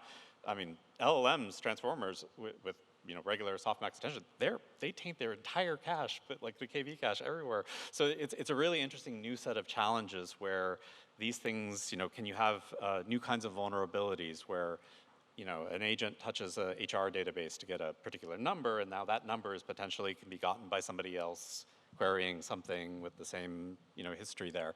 So I think it's going to be a whole interesting set of things that we have to address and basically readdress and relearn. And maybe that's one of the themes that's emerging from this thing, is there's lots of things from olden days that we bring back in. The other thing I will say is that not everything that's useful that you can do with an LLM is actually an agent. We encountered this paper, which is a very interesting paper called Chain of Agents, where they took a retrieval augmented generation task, and they sort of split it up amongst a bunch of agents, and the agents worked together, and they synthesized the information, and then a manager agent took it, and then it put out the final summary. And then we kind of looked at it for a little while, and then we're like, this is MapReduce. This is like the most famous algorithm. It's in the Lisp manual. Like there's no, like it doesn't have any of the properties that you were describing, like the planning and all those things. This is just a program. So I think there's a little bit of a tendency to want to like personify things because it feels like the right model, and in some cases I think that model can be misleading. It can lead us into spots where we get sort of unexpected behaviors, and we rely on it in a way that we perhaps shouldn't. And then the last thing I'll say about that is it also leads to a very weird world of software where now instead of maintaining code, we're maintaining, like in many cases, essays, like an essay that sort of tells, the model its backstory and what it should do. And we're going to have to evolve new ways to deal with that. I came across a Reddit post where somebody said if they included the Blade Runner Tears in the Rain monologue, everyone's seen Blade Runner at the end where he's about to die and he says all his memories will be lost like tears in the rain. If I include that in the end of my handoff to the next agent, I get 3% better performance on my task. And I'm like, okay, that's cool, interesting, but as like a former computer science professor, I don't like it. It doesn't feel principled in the right way. So I think there's going to be that tension. And I think one thing that agents, obviously automation is what we want. We want to take away the drudgery. But I do worry also that agents kind of put us in a weak spot where we want to trust, we want to treat it like a thinking entity. And in many cases, that's simply not what it is and might not be the right paradigm for doing it. So I think it's really important that we all kind of take this broader view and look at what the problems might be when we solve real world problems, and then embrace the good parts of what we're calling agentic today. Because there's a lot of opportunity, but there's also a lot of blind spots as well. Yeah, I like your comment about over-personalized, agents. I feel like our field are very good at inventing or borrowing good terms, which are sometimes very confusing terms. Agent, is a very profound name, right? It has a definition, in philosophy, in cognitive science, other places. It kind of leads you to think, oh, agent, agency, then autonomy, free will, moral, everything. And there is a kind of a slippery slope that you can go all the way down to think about something dangerous and amazing will be happening. But as you said, right now, what we are dealing with is a piece of software. What do you do with a piece of software? Software does what it's supposed to do. And if you give your email account to that, you should expect that something will happen to your email and to your password. Just like when we use our phone, our other devices, we have a pretty good way of judging, what to disclose and what to consent and what not to consent. But we seems to be having a different attitude, on, say, what we call the agent software, which most like a half-person, half-tool type of thing. And so, in a sense, I'm trying to say that maybe the blame of the accountability for this kind of issue is not all on the software. It's also on the users. There should be a more clear kind of maybe a definition or maybe in the future process about how things can be used. Nowadays, for example, automobile, aircrafts, they have proper names so that we know that when they do their job, it is because they were told to do that job. If there's a steer or it's being automated. But for the general public, I think there is a great deal of confusion right now about AI. Is that really an intelligent creature living in my computer? Or it is actually a piece of a powerful software, like a calculator? That kind of education is not there. And then many people pick up their their own imagination. It's like, 1,000 people have 1,000 versions of Hamlet. Right now, it's in AI, I think there isn't a unified definition about that. So that part is missing from our own educational system, where the entire community and the college and even undergraduate and so forth are not yet embracing AI as air and water and soil, in our existence already, and we should have a more kind of calm and more kind of clear and rational kind of reaction and understanding about this capability. Maybe a couple of remarks about agents. If you look at what you see on the internet, people would claim that I can make an agent that will invest in the stock market very efficiently, like no problem, I'm going to read the news and so on. So I really like your point of view, which is that the way I view agents at the moment until they get better is that they're very good at accomplishing sort of mundane tasks. So I can ask an agent to actually tell me everything about what happens in the music industry, like over the last month, to summarize it. But that in itself does not determine an investment strategy. It might create what people in the field might call signals that I then need to treat very carefully to transform these signals into an investment strategy. But what I'm being presented by ChatGPT or whatever bot we can think of is not in itself a policy, it's not in itself an investment strategy. It's just a glorious summary of what's happening out there, and I might use with caution to decide about my next investment. At the same time, I'm very excited by the times we live in, because I think if we try to abstract it a bit, I mean, what has happened in the last decade is text became numbers. That's how I see it, and maybe it's a bit simplistic, but all these embeddings, like the English language, the French language, became numbers. And so when you become numbers, you're amenable to processing and so on. And so I'm kind of blown away by what people do with this new reality, which is that text is now numbers. And so we can create new tools that we could not really create before text became numbers. So at Stanford, and of course I don't have your expertise, in all these fields, but like we are putting out a little system that just says, okay, here are a bunch of data sets, here are some medical hypotheses you might be interested in. So it's a very scientific hypothesis. Is this gene regulating this thing, or is this gene associated with this phenotype, or things like that? And so you have data sets, and because English became text, then you can take this hypothesis, look at the consequence of this hypothesis, things that can be actually tested on database you have, and then, because text is numbers, then you can actually write statistical program from scratch that will actually test this hypothesis fairly rigorously. And so we designed with Joëlle Barral and our students, we designed a system that does something like that. And then, of course, we compared this with human evaluation, like professional biostatisticians whose job it is.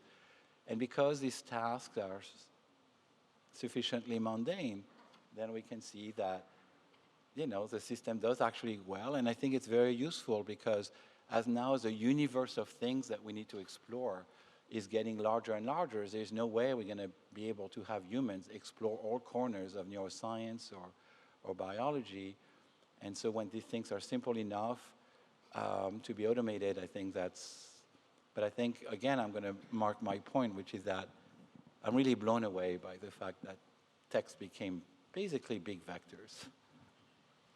I really love the way you put it, like text become numbers. In fact, now everything could become numbers, and then everything can be subject to a more rigorous mathematical analysis using even simple tools. Talking about the GWAS, for example. In the past, it's about the SNP versus a discrete phenotype.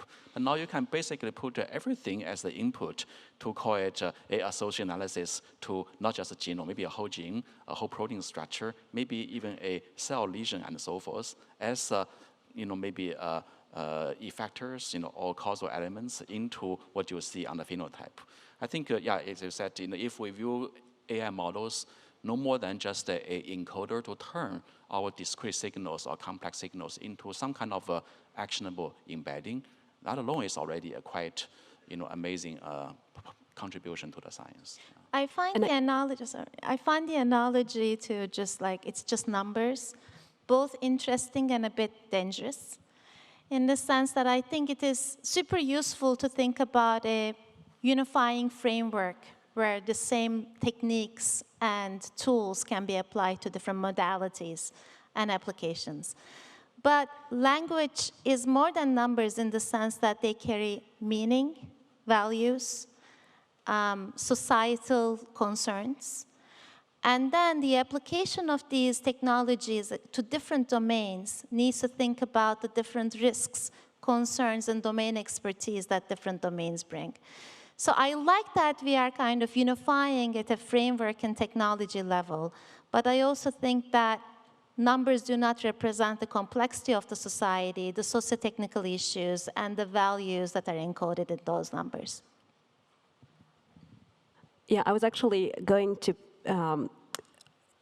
take it maybe a little further. I do agree with the analogy, and I think it can also be seen the reverse way, which is now our large language models are allowing people to interact with language, with data and types of data and numbers and code in a way that they previously couldn't unless they had that idiosyncratic knowledge.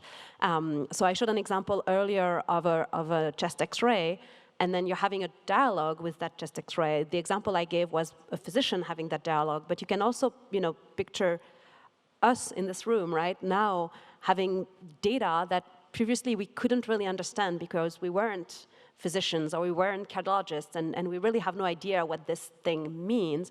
And now, because we can interrogate it in language, there is a way to interface with a world that was inaccessible before. And so I really see it both ways. I think it's indeed the ability to convert language into numbers that let us leverage all of the tools we have with numbers to better understand a particular field, and also making some of those fields more approachable for everyone when they don't necessarily have a particular expertise. So I think it's a very powerful analogy. We will now welcome PhD students from the Institut Polytechnique de Paris who will ask the final questions.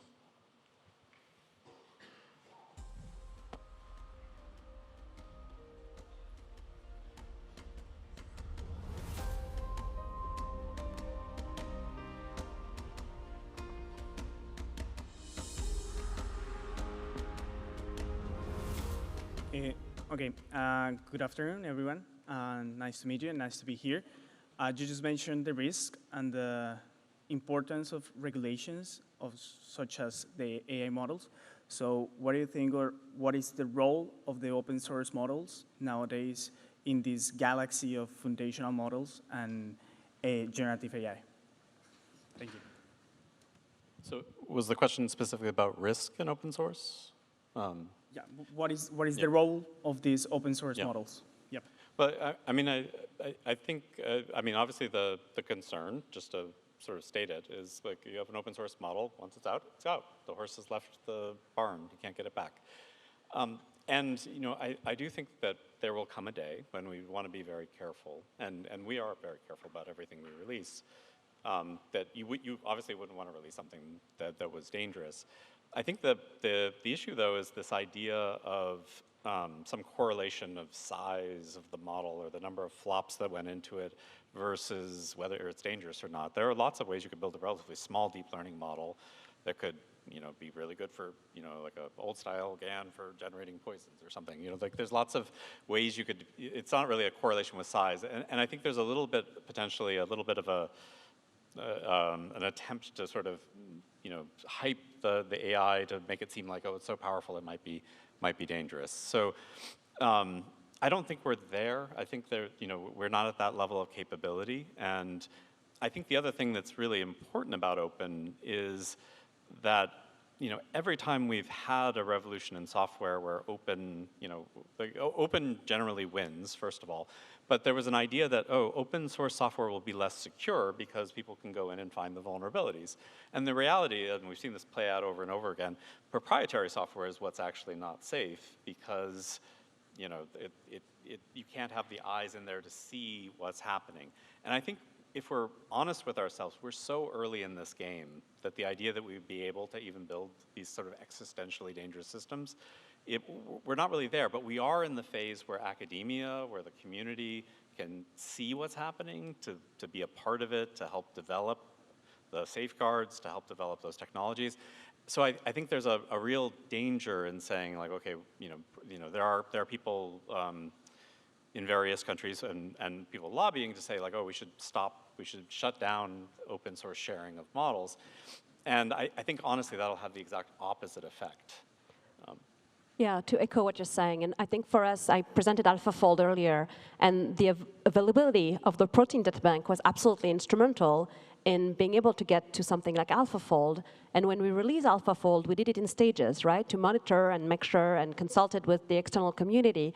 And so I think you really have to think in a step-by-step manner and also engage many stakeholders, not just the people releasing the models, but the broader civil society and governments, all stakeholders when you're making those decisions. When it comes to open models, we've built Gemma, which is like the small version, if you wish, of our Gemini model.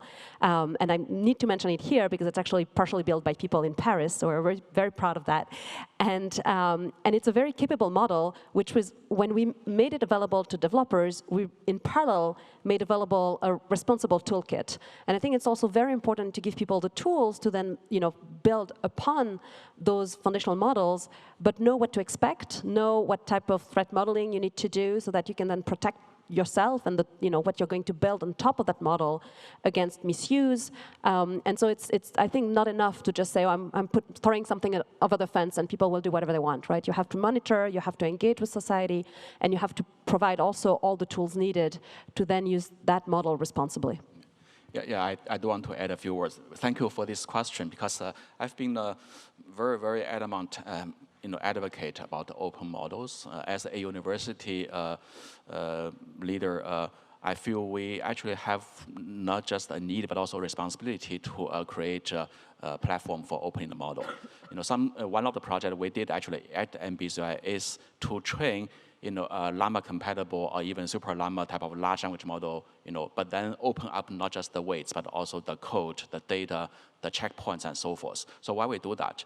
I think that the main reason is to really create a community of not just users, but also researchers and the builders of those models. Many people, for various reasons, don't have the resource and also the data and the engineer power force, to really get into the business. But by opening it, you actually demystify many of the processes of creating all those. And as you both said, there is also a real opportunity to study the risk and also the pitfall of existing implementations.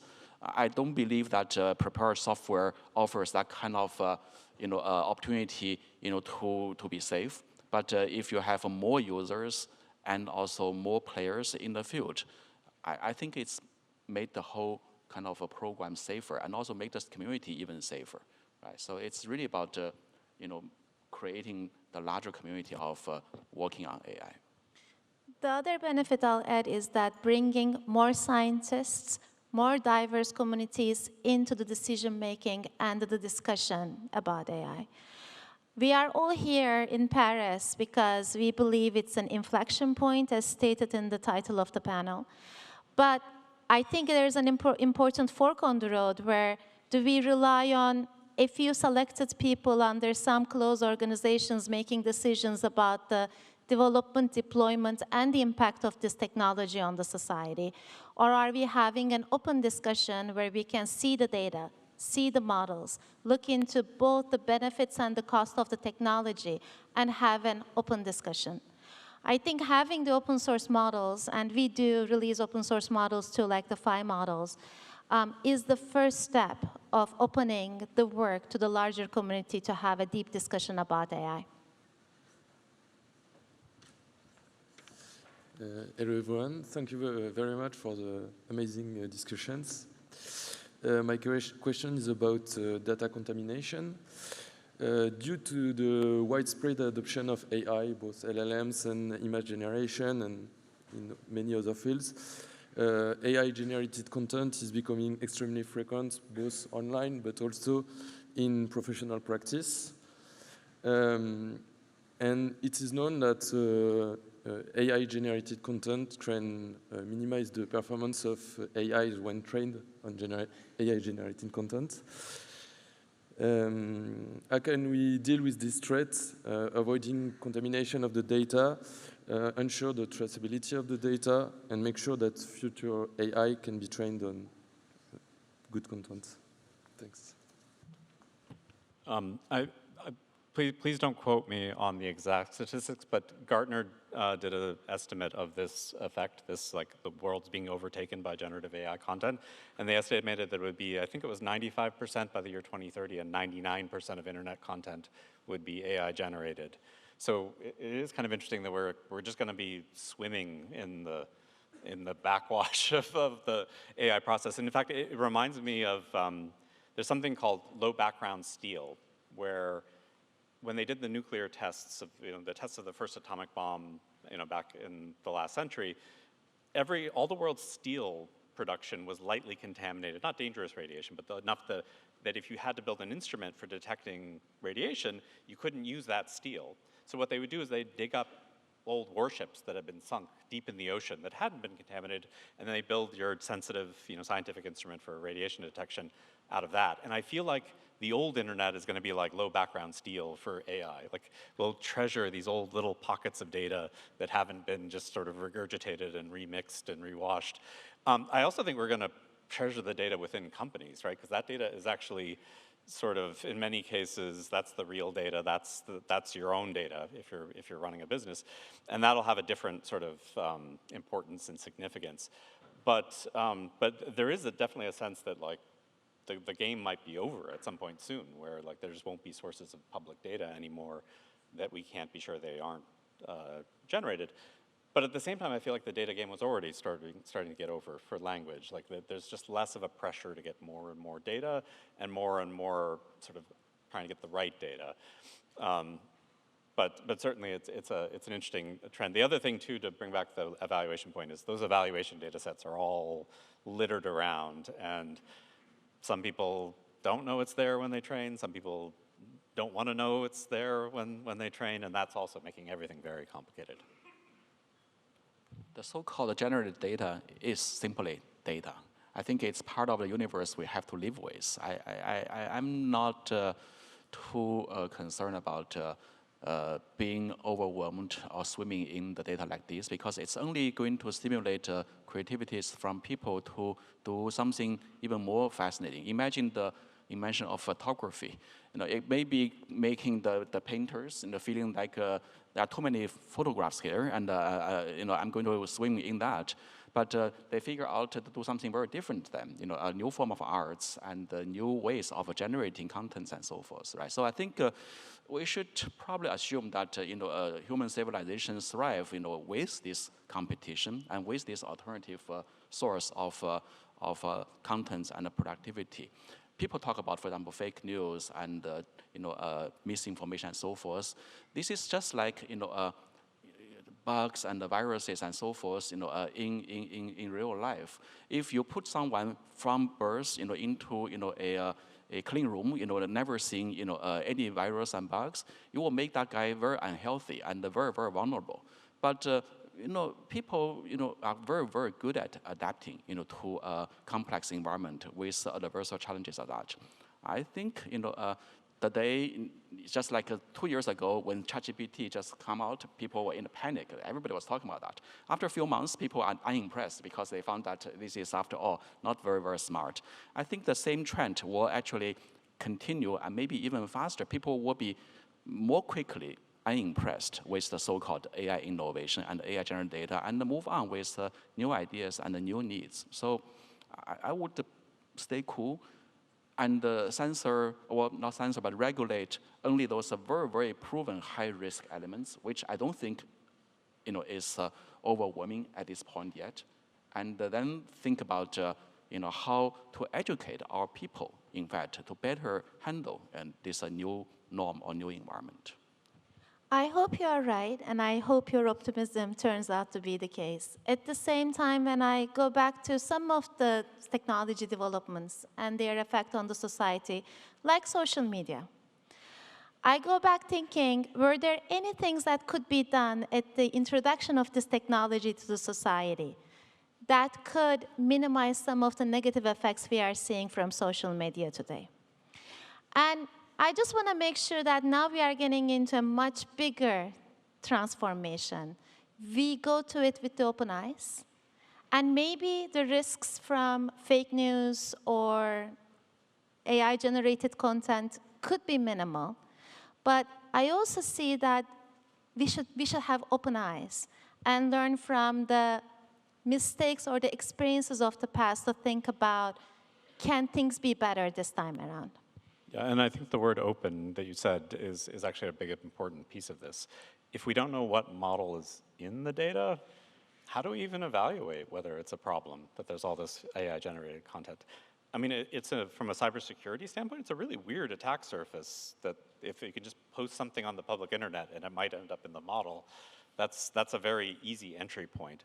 So I don't think that means that there's a problem with AI. It just means that we want to be very careful about where we get our data from, and we want to vet it. We want to have mechanisms for ensuring that we're getting good stuff.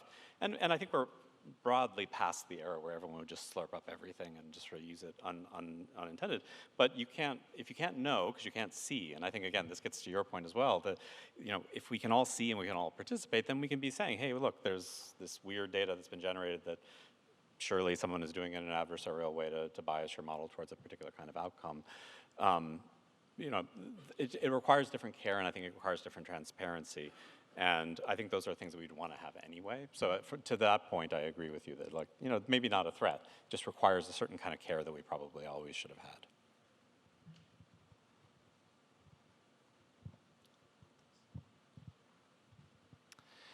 A huge thank you to the speakers. Thank you to the PhD students for the questions. And it seems to me that the lunchtime is long overdue. So thank you all for your attention.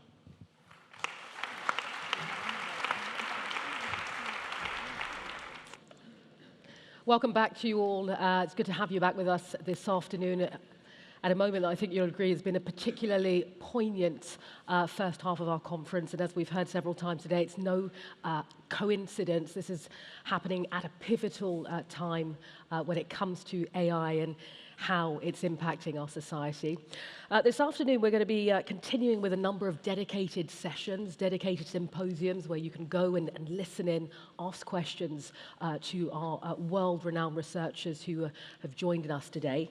Before we begin that, though, I'd like to welcome on stage Clara Chappaz. She's France's Minister in charge of Artificial Intelligence and Digital Affairs. Welcome to you.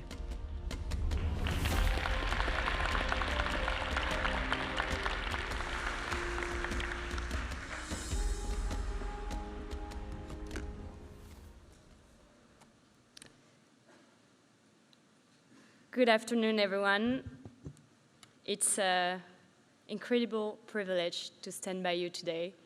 I mean, we're on the first day of the AI Action Summit, and that's probably one of the things that I'm the proudest of, that we're hosting this conference here in France, thanks to the amazing support of Institut Polytechnique, dear Thierry Coulhon, of École Polytechnique, dear Laura, and everyone who has made this event possible.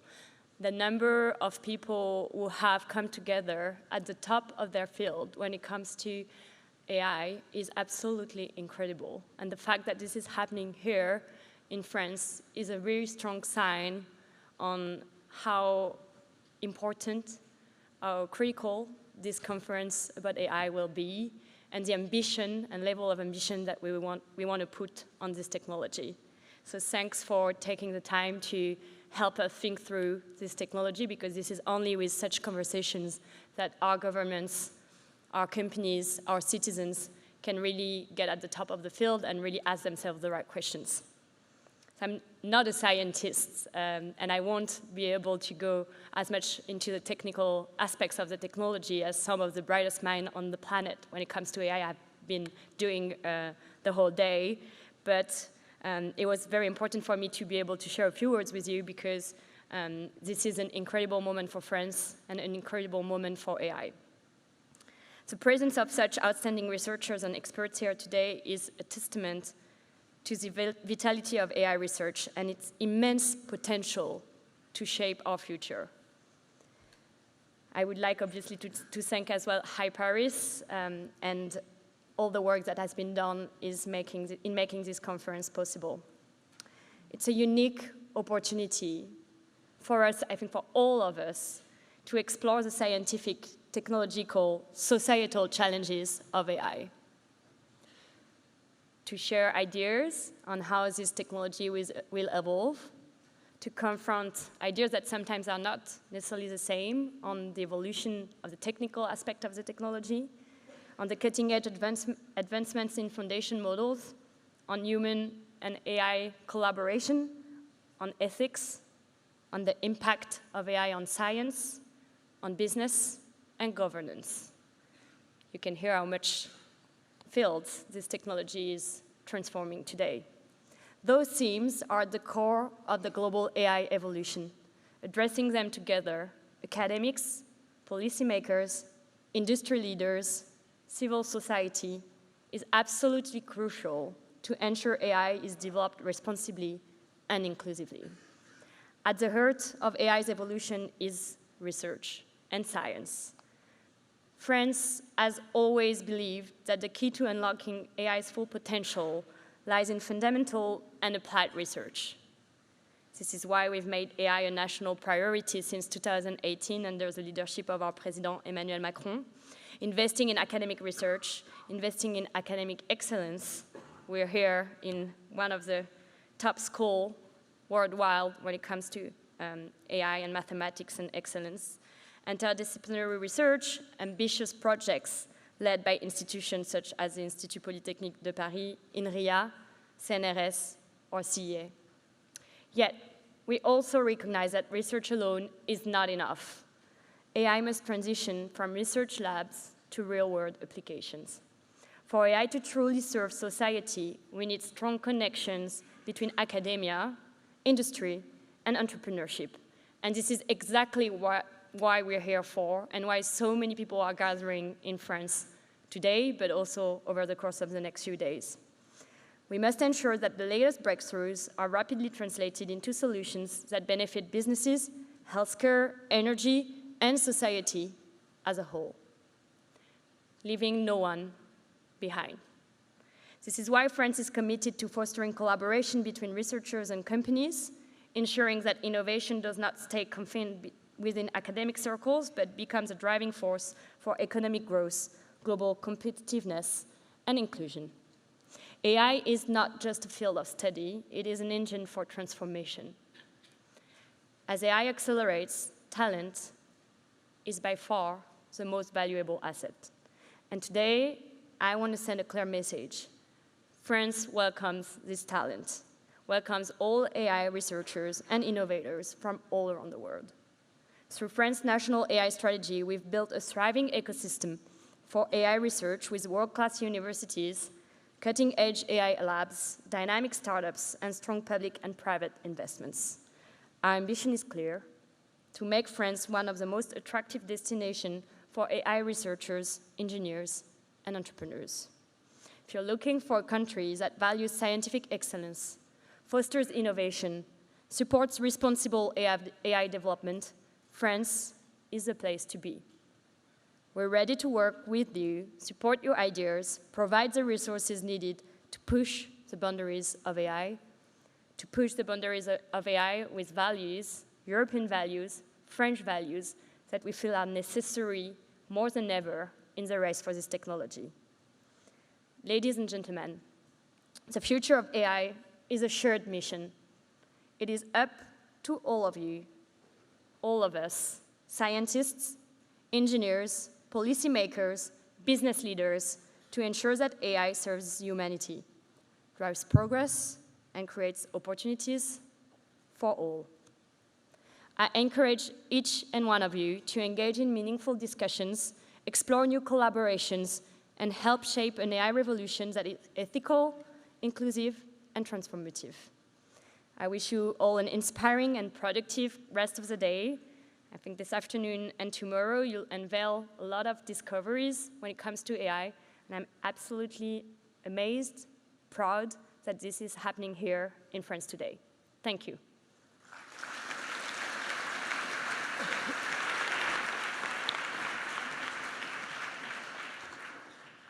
Well, thank you very much indeed, Clara Chappaz, for outlining for us France's ambition, as you called it, when it comes to AI, and again, this wider European focus, and the fact that France is putting a number of means in place to ensure that it becomes a driving force in the domain of AI.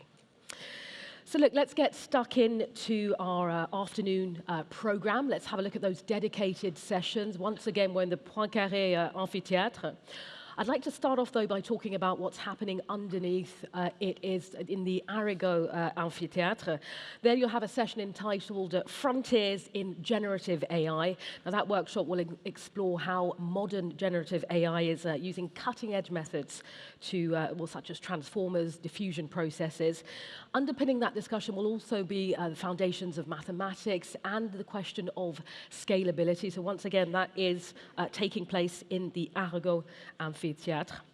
In the Gay-Lussac Amphitheatre, we'll be holding a discussion on the mathematics of machine learning. Now, that session, to be clear, will be about the interface between the evolution of machine learning systems and the greater need for theoretical tools to address just how rapidly that is growing. In the Four Amphitheatre, there'll be a talk entitled The Road to a Trustworthy AI. That will be getting underway very shortly. It will delve into the two essential pillars, and again, we've spoken a little bit about that today, fairness and privacy when it comes to AI. We'll be looking at the challenges of that and also how we steer clear of the question of unbiased decisions and protecting sensitive data. Now here in the Poincaré Amphitheatre, we'll start with a symposium called Foundation Models for Theory to Practice. That discussion will explore how foundation models have revolutionized AI. During that talk, our experts will explore the challenges in both interpreting data and doing so efficiently. Also, how do you collect data efficiently? Professor Jamal Atif of the University Paris-Dauphine is chairing that debate, so I invite him on stage to invite, you're already here, good to see you, and I'll let you bring your participants up.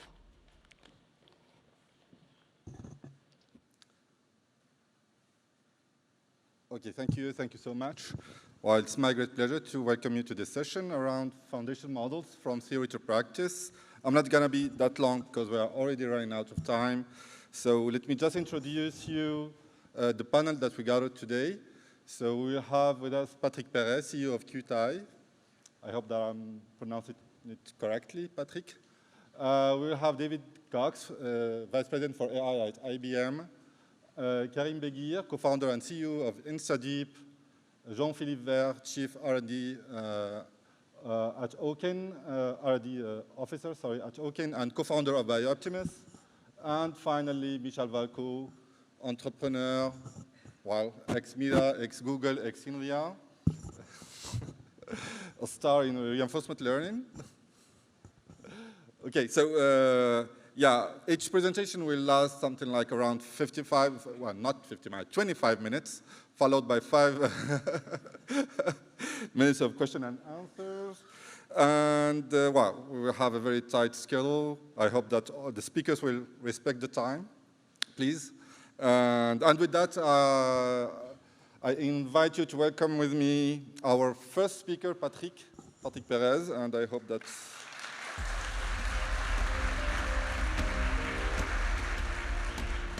Alors, c'est prêt?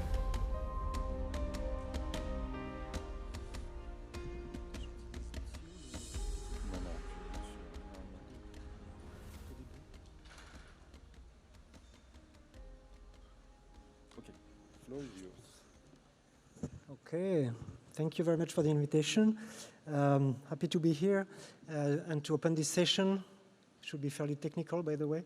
I'm going to tell you about things we've been doing at QTI in the past year on foundation model, which are multimodal in particular around text and audio, with a few applications. So let's start. Before entering into the work, I'd like to tell a few words about why it's important to look into speech as a way of communicating. First of all, in terms of the speech on oral expression is something which is very natural, and it's certainly even way more accessible to most of the people compared to reading and writing. So it's a very inclusive, and also you can carry expressiveness and emotion there. So it's very rich channel of expression. And when it comes to communicating, it allows, when needed, to convey a lot of information very efficiently, and also while being lively, and when people talk, they can interrupt each other, etc. Sometimes a bit too much, but it's part of the communication, and it makes the interaction between people, and hopefully one day between human and machines, fairly natural and practical.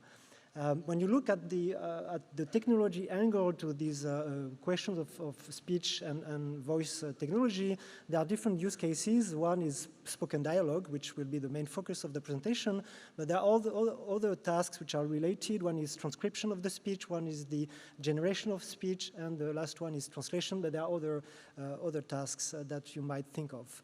And when it comes, little illustration, when it comes to voice interaction with machines, you might remember this 9000 in Space Odyssey, 2001 Space Odyssey, although it didn't go too well in the movie.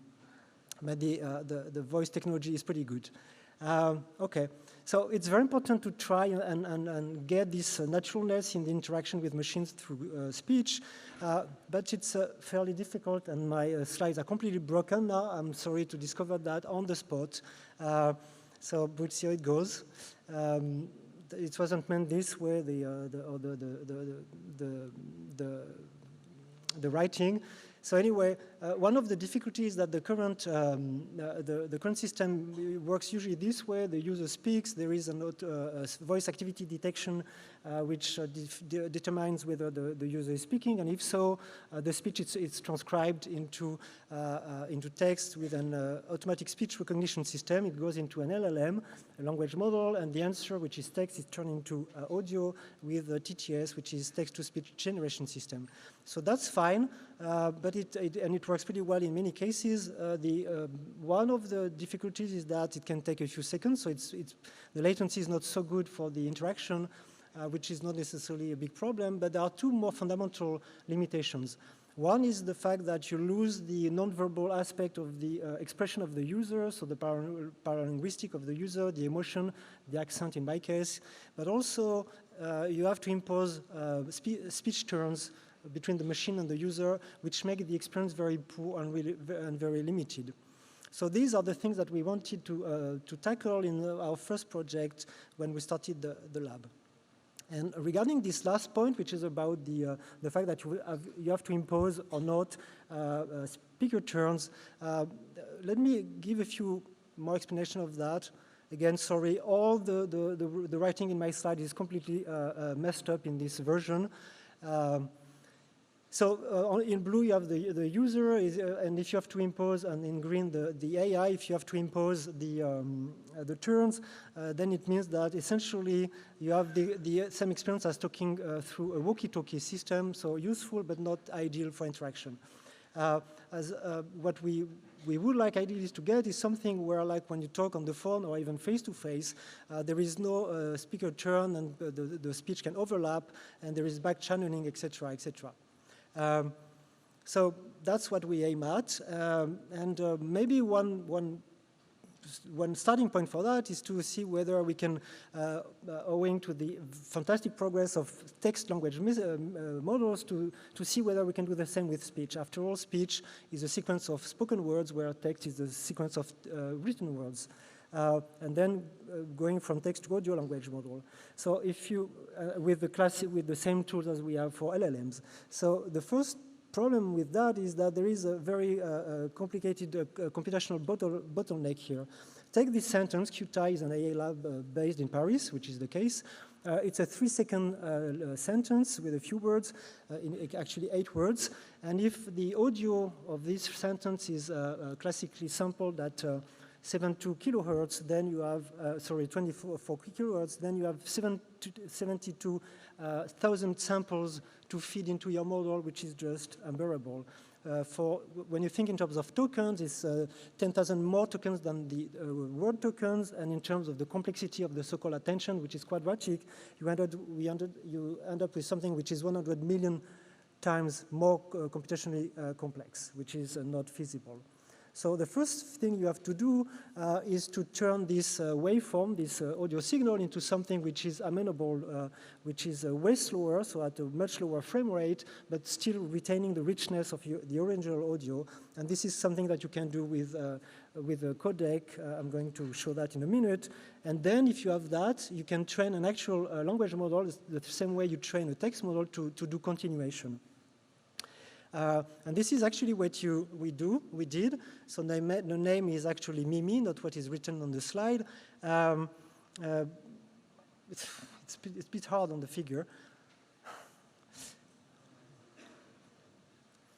Let me try to explain. So you have the waveform. It goes through the encoder that we built from scratch, which is based on the previous state-of-the-art in other labs, and which is able to actually process or deliver at a very lower frame rate, which is 12.5 hertz, which is 80 milliseconds per time frame. And at each instant, you have now a stack of tokens, audio tokens, which can then be decoded by the decoder of the, it's a causal encoder, which means that it can run on the fly, which is very important for the applications that we look at. Okay, now we have this representation, which is what we want, and we want to feed that to the so-called transformer, which is this big autoregressive neural network, which is used in LLMs. So, and at each time instant, you have a pile or hierarchy of acoustic tokens which encode the audio, and your transformer produces the next pile, or should do. But the problem is how to handle this, stack of representations at each instant, every 80 milliseconds. So either you flatten that, so you have, in this case, 4 levels of representation. You have one after another one for the 4 of them, and then you have the next frame, etc. So you have 8, you have 2 time frames here, and then you decode, you predict progressively all the level this way with your transformer, which could be done. The problem with doing that is that you still have a lot of computation to do at each time frame, which is, especially with this size of transformer, 7 billion parameters, which is not very feasible. Instead, what we did is hierarchical. So effectively, this hierarchy of 4 tokens, which is actually 8 or 16 in the model, is squashed into a single representation, which is used to predict not the full stack itself, but, an intermediate contextual representation, which is a vector, which then is used with another small architecture, a small transformer of 500 million parameters, which is then in charge of unfolding the hierarchy of this acoustic token. The first one is, by the way, for the semantic, and the other are more for the acoustic aspects. And this is how it goes. And then you have your full pile stack for this new time frame, and it continues and repeats. And this thing that we call the QR transformer is what is used in our model. Okay, and now the complexity is better, and it's amenable at least to real-time performance, which is what we want. Now we have trained this on a large amount of audio, and then you can already use that for speech continuation. Listen to your sister, Morty. To live is to risk it all. Otherwise, you're just an inert chunk of randomly assembled molecules drifting, entangled in the ether. You don't think so? All right, fine, then listen to your sister. If you want to make it in the world, they're going to die alone with nothing but their kindness. Okay, so now it knows how to speak, but it's not very good for dialogue. So it's pure continuation here, but with the voice of the prompt, which is continued, which is already very promising. Now, if we want to have the same thing, but alternating with the dialogue between the user and the AI, you need to have both the tokens, the blue and the green on the slide, okay, going into the big transformer. And the first way to do that is just to interleave the two But then we are back to the walkie-talkie issue. So in order to enable or to prevent from having speaker turns, what we did instead is to have two explicit simultaneous sound streams, which are processed by the transformer. So now it means that the two can talk at the same time and listen. And we end up with this architecture, which we call Moshi, which is full duplex in the sense that there is no speaker turns. In blue, you have the audio of the speaker, which is compressed and goes into the first audio stream. In green, the audio stream of the AI, which is then decoded in order to answer. And then we have added another text stream, which is processed in parallel and which allows to capture more knowledge from the starting point of the model, which is an actual text language model. And then with that, we have a model which is able to listen, think, and talk at the same time, even if talking means producing silence. And the theoretical latency is 160 milliseconds, which is compatible with the real-time dialogue. All right. So the training stage, I'm going to skip for the details for sake of time, but just to tell you that at some point for fine-tuning the model, we did need actual audio of people talking with separated source, meaning each person on a different channel. And the first, it's not very easy to find. The first data set that we found was this Fisher data set of 2,000 hours of phone calls in the US recorded in the 90s. And already with that, we had the Moshi version, which was able to talk as an American person in the 90s on the phone. And this is the example. Oh, from South Arizona. Oh, brilliant. So you're American? Yes. So you know about the US, right? Sorry? So you know about the US? Yes. Okay, so who's the president right now? The President Bush. Oh, okay. Yeah, I guess it was an interesting time. So moving forward, obviously, that was not the final thing. Then we wanted to have a real modern dialogue, and for that we needed a lot of this quality dialogue data, and we had to do that with the synthetic data. We started by recording actual 200 in-studios dialogues of people and artists having interaction and with some emotion, etc., including improvisations, and including the person who gave the voice to the final AI. And then based on that, we train our own text-to-speech synthesis module, which allowed us to produce with a script produced by our own LLM 20,000 hours of actual synthetic quality data, which was used for the final model. And with that, we have a model which is in practice 200 millisecond latency, which can run even on a laptop, and which was for the first time demoed in early July this year. And I'm going just to play a few excerpts now. Hey, how's your day? Speak with a French accent and tell me a poem about Paris. Paris, the city of love, where time stands still, and hearts take flight. In the heart of Europe, it's in prime. The Seine River flows, a beautiful sight. Okay, now moving to another example with, it was Nell first, now Edouard having another type of discussion. So let's switch topic. I'm going to climb Mount Everest next month, and okay, I wanted... That's incredible. What kind of gear do you need to bring? Well, that's what I wanted to talk about, actually. What do you think I need? Well, you'll definitely need some climbing gear. You'll need climbing shoes, a harness, a belay plate, and a rope. Okay, that makes sense. And now the last excerpt is to illustrate the extreme robustness of the model to noise. So this is Nell again. He's talking in the middle of a working site with the noise of the sledgehammer. Good day. How are you doing? Hey, I'm doing some construction work right now, as you can see. I'm looking for some advice. Can you help me with that? Sure, I'm happy to help. So it was happy to help indeed, and you can find that on our website anyway. So there is an online demo still accessible on moshi.chat with this interaction. All the models and code are available on GitHub and Hugging Face, and because you can play on a laptop, even some people made the two laptops talk to each other with different voices. So I'll skip that for sake of time, and I'm going to jump, and in order to conclude in a few minutes, to this There we go. So when you look at what I described to you, is the fact that what essentially put together is what is called a multi-stream real-time architecture with audio and text, which can actually, that we used in a certain way, but we can train it for other applications. For instance, we can use it with a slight delay. If the text stream is delayed, is a bit delayed, then you can use that for actual transcription of speech, so ASR. The same architecture can also be used the other way around. If you start with a bit of advance with text, and then you can train the audio channel in order to produce the synthesis of the speech, then it's TTS. And you can even do that with...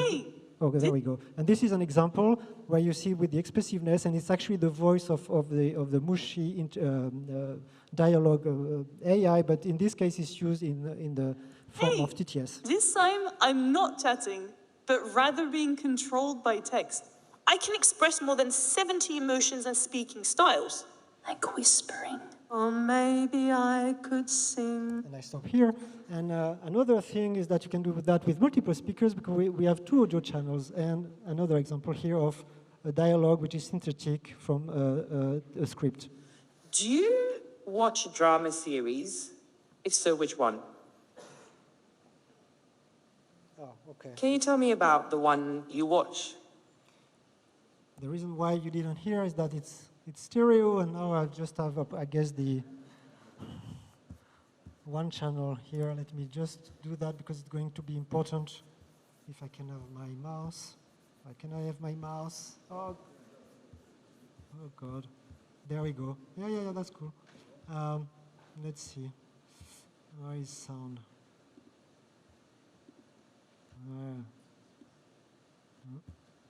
There we go.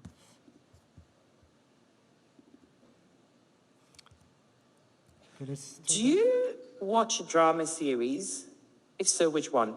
Yeah, I do. There are so many good ones out there. Okay, and now the last thing and the most recent thing we did is with the same architecture, we could turn it into a translation system.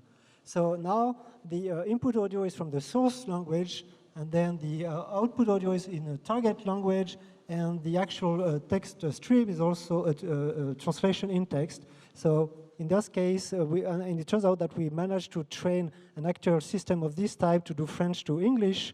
It does simultaneous translation in the way a human interpreter does on the fly as you start talking, okay? And you have also the transcription. I'm just going to show you 2 examples of that, starting with this one. So it's called Ibiki, the system. It means echo in Japanese. So again, simultaneous speech-to-speech translation. And you are going to see here Xavier Delaporte, the journalist who does the Le Code a changé on the public radio. He's actually talking about translation. And you will hear the English version on top of his voice. It's not very easy. I should change the balance to let you hear the 2 channels, but try to split your brain. Laisser l'ordinateur apprendre par lui-même comment traduire. En effet, comme le dit Vassilina, on commence à avoir plein de données disponibles grâce au web. Par exemple, le Canada met en ligne tous ses textes de loi en anglais et en français. And I would like to change slightly the balance, and I will be done with that. Where is sound? Up. Where is my sound? It's...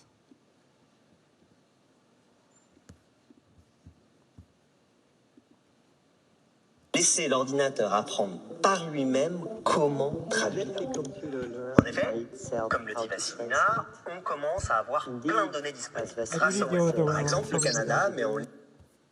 And instead, let me show you the actual key player or the very important person in this project, with the student whose project was the starting of this Ibiki new model of ours. So this is Tom, and he's actually showing the same thing working on the mobile phone. So again, it's translated on the fly as he speaks. Bonjour, je m'appelle Tom et je suis étudiant en école d'ingénieur. Hi, my name is Tom and I'm an engineering school student. My final research project was to work on a real translation system of speech.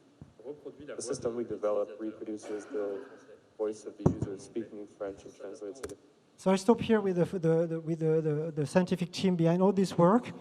I have in my pocket this. So I was supposed to make the live demo on this mobile phone, so it works offline. Unfortunately, it couldn't be connected to the audio sound system of this beautiful room, but then you will have to be a bit patient to get the actual live demo very soon. Thank you very much. Okay, we're going to move to the second talk by David Cox from IBM.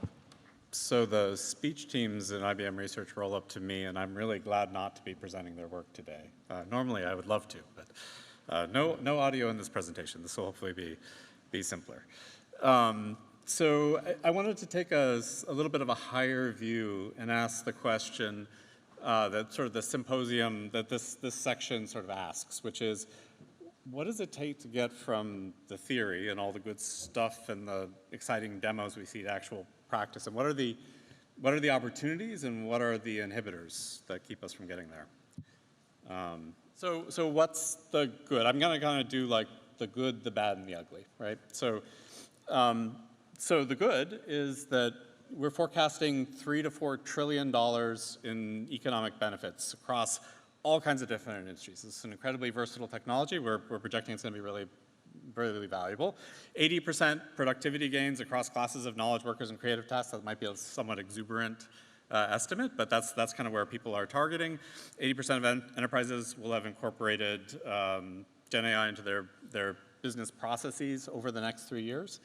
And 70% of software vendors will integrate generative AI into their enterprise applications. So these are the Gartner's sort of 3-year projections. And you know, even though these are really aggressive numbers, you know, 3 years is forever in AI. AI is like in dog years, you know, like 1 dog year is 7 human years, it's like that. But so this is a really, really long time. So that's the good. The bad, I mean, we've talked about it at various points here. Like, so this is the sort of the early part of the curve before it became less clear how big many models were. But there's a trend towards using more and more compute over time. And that compute ends up using power, and that power has all kinds of external effects. And in fact, if you didn't know this, we've been on a track for a long time where, by some estimates, by the year 2040, our year-over-year compute usage growth is sufficiently high that we could exceed the power budget of the planet Earth. So there isn't enough, you know, solar radiation coming from the sun that we can collect. You can't commission nuclear power plants fast enough. You can't dig up stuff out of the earth and burn it fast enough to keep up with our computing habits. So either something about the energy curve is going to have to bend, or we're going to have to deal with this you know, incredible growth of the energy usage of computing. And LLMs, generative AI, is clearly one of the biggest drivers, and you know, it's accelerating this trend. The thing that's nice about this, though, is that this is one of those rare cases where the negative externalities of a business activity actually are pretty well aligned with the incentives of the business. So the more compute you use, the more expensive it is. The cost is aligned with the negative externality of climate change and things like that. And then, you know, that was the good, the bad, and then if we look at the ugly, there's also this, this trend around, you know, like we're not sure what's in the model. You know, maybe there have been various cases where it's been revealed that model providers, without telling anyone, were maybe using other people's copyrighted content without compensation or without credit. So there's a little bit of a murky sort of sense here. And all of this is to say that when we want to put an actual solution in a business to solve some problem, these are all factors that are going to work against you. So the energy cost, the overall cost, concerns about what's in the data, non-transparency, both functional and non-functional costs. And then the end result, from a business impact statement sort of standpoint is that, again, Gartner is estimating that at least 30% of every generative AI project that reaches proof of concept is going to be abandoned by the end of 2025. And they even sort of say this is a conservative estimate. So something is wrong. People are building things. This is the successful proof of concept. You've already done the proof of concept, and then you just don't go forward with it. So, there's something that we still need to get right about this whole equation. And, our positioning is, basically there's a bunch of pain points that model development has today. And then collectively as a field, we need to we need to figure those out, and this is something that we're working on at IBM, and others are working on in other companies that are operating in this space. But the models need to be trusted. They need to, we would argue, be open. We think that that transparency is really important at every level of its usage. We'll talk more about that. They need to be performant. They need to do what you need them to do. That's really important. That's non-negotiable. We would argue they need to be customizable, and we'll talk more about that in a minute. They should be efficient to address this issue of climate change, but also cost. And ideally, they should be flexible. We don't want to give up the general purpose Swiss Army knife nature of these models. So I'm going to tell you a little bit about what we're doing at IBM to build models. So we entered into this, onto this stage relatively recently with our IBM Granite models. And this isn't a sales pitch. They're actually free. You can just go get them on Hugging Face. But the idea here, what we wanted to emphasize is, these are open. And there's an interesting trend in the field today where what it means to be open varies. So are the models open weights? Is it an open recipe that you could actually reproduce? Is the data available? Do you even know what the data is if you wanted to go collect it yourself? And then there's a whole other dimension about the commercial usage rights of different open source models. So some models, so we release our models under an Apache 2 license. That's sort of the de facto, you can do anything with this you want, including commercial applications. But there are other models that are only available for research purposes. So they might be interesting to play with, they might help stimulate, research, but you can't use them to build a business. There are other licenses that add additional terms or add complexities, make it difficult to sell through a product.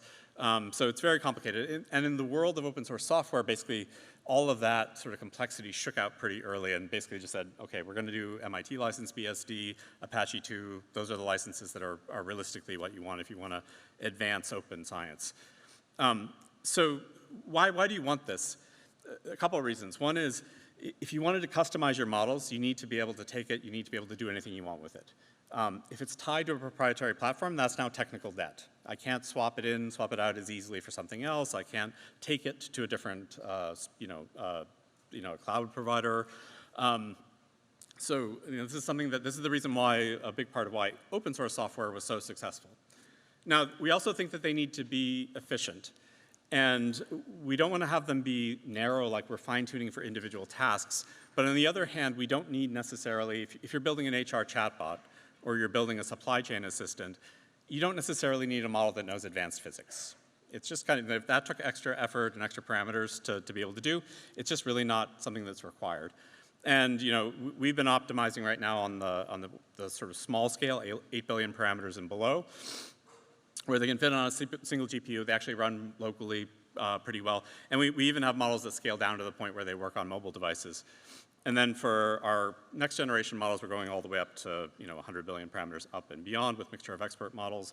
And that kind of is just giving people more of a range. But we think that that small range is actually, as much as people get excited about some of the capabilities of these really big models, that can be very expensive to run, we think that for an enterprise to actually deploy some of these solutions, those smaller models are much more of a sweet spot in cost today.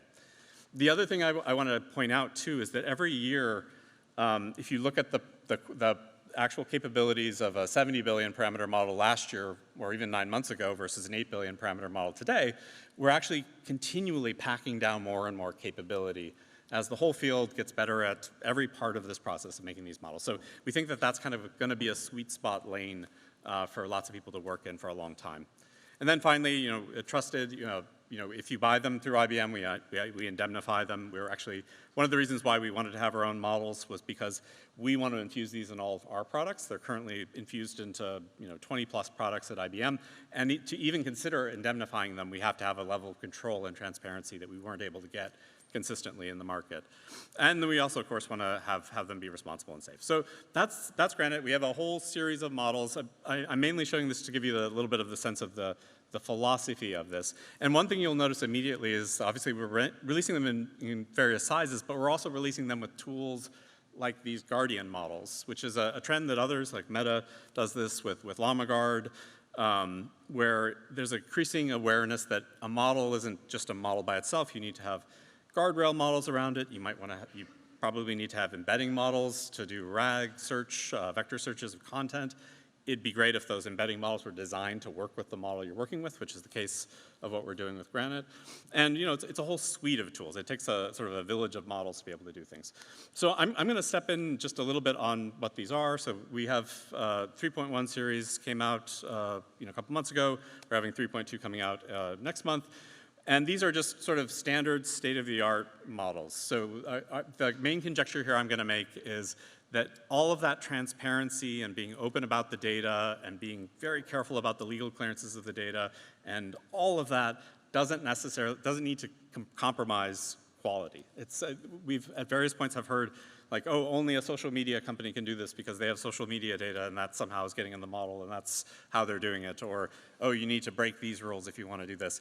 It turns out it's not true. Like across a wide range of benchmarks, some cases we're a little bit better, some cases we're a little bit worse, but we can produce a model in a way that's completely transparent, completely open, that's toe-to-toe with a wide range of models.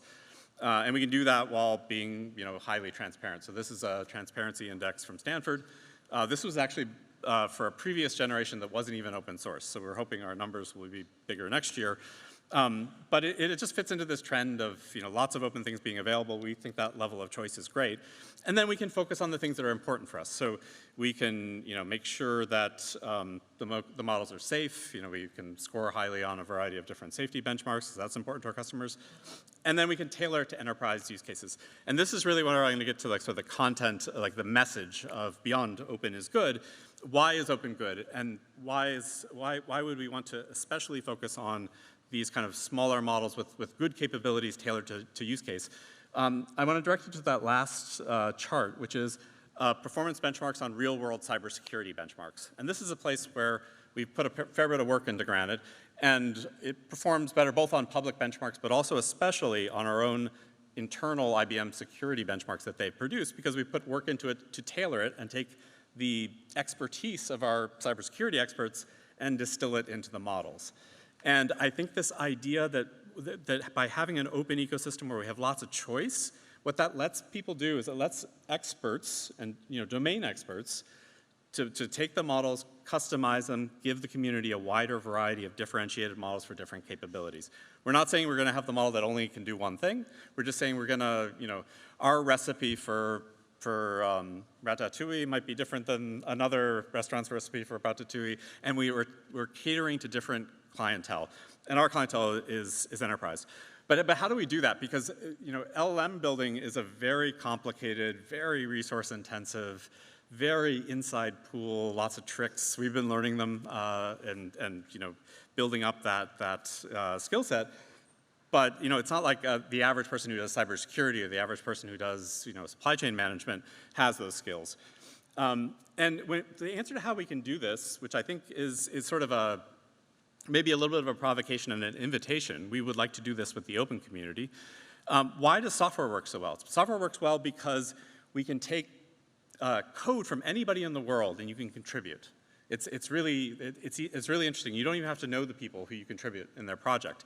And that's because you have this whole infrastructure of this tool chain that goes around it, where you take source code, you can commit things to Git, there's a way to manage source code so you can have pull requests and discussions about the feature, and if it's the right thing, you can commit. And then you have this compiler tool chain for compiled languages, or then you have an operating system. There's notions of libraries, there's packaging, there's build orchestration systems that manage the whole thing so that you don't have to figure it out yourself every time.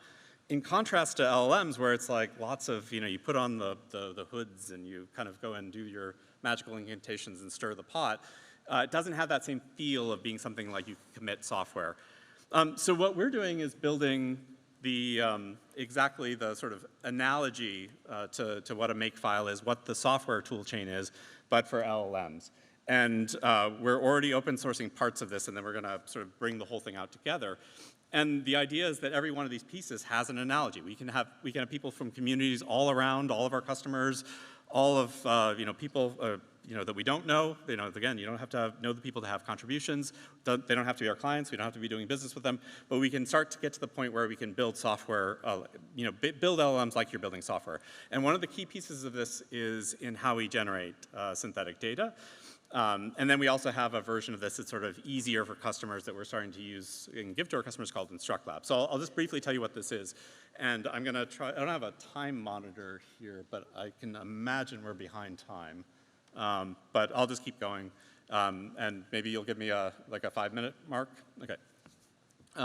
So how do we do it in traditional software? So, I mean, like anyone who's done computer science, or done any software development or taken a course even knows, you write code, right? You write a library that implements a kind of functionality. Libraries tend to have sort of, you can name what each library is for and what it does.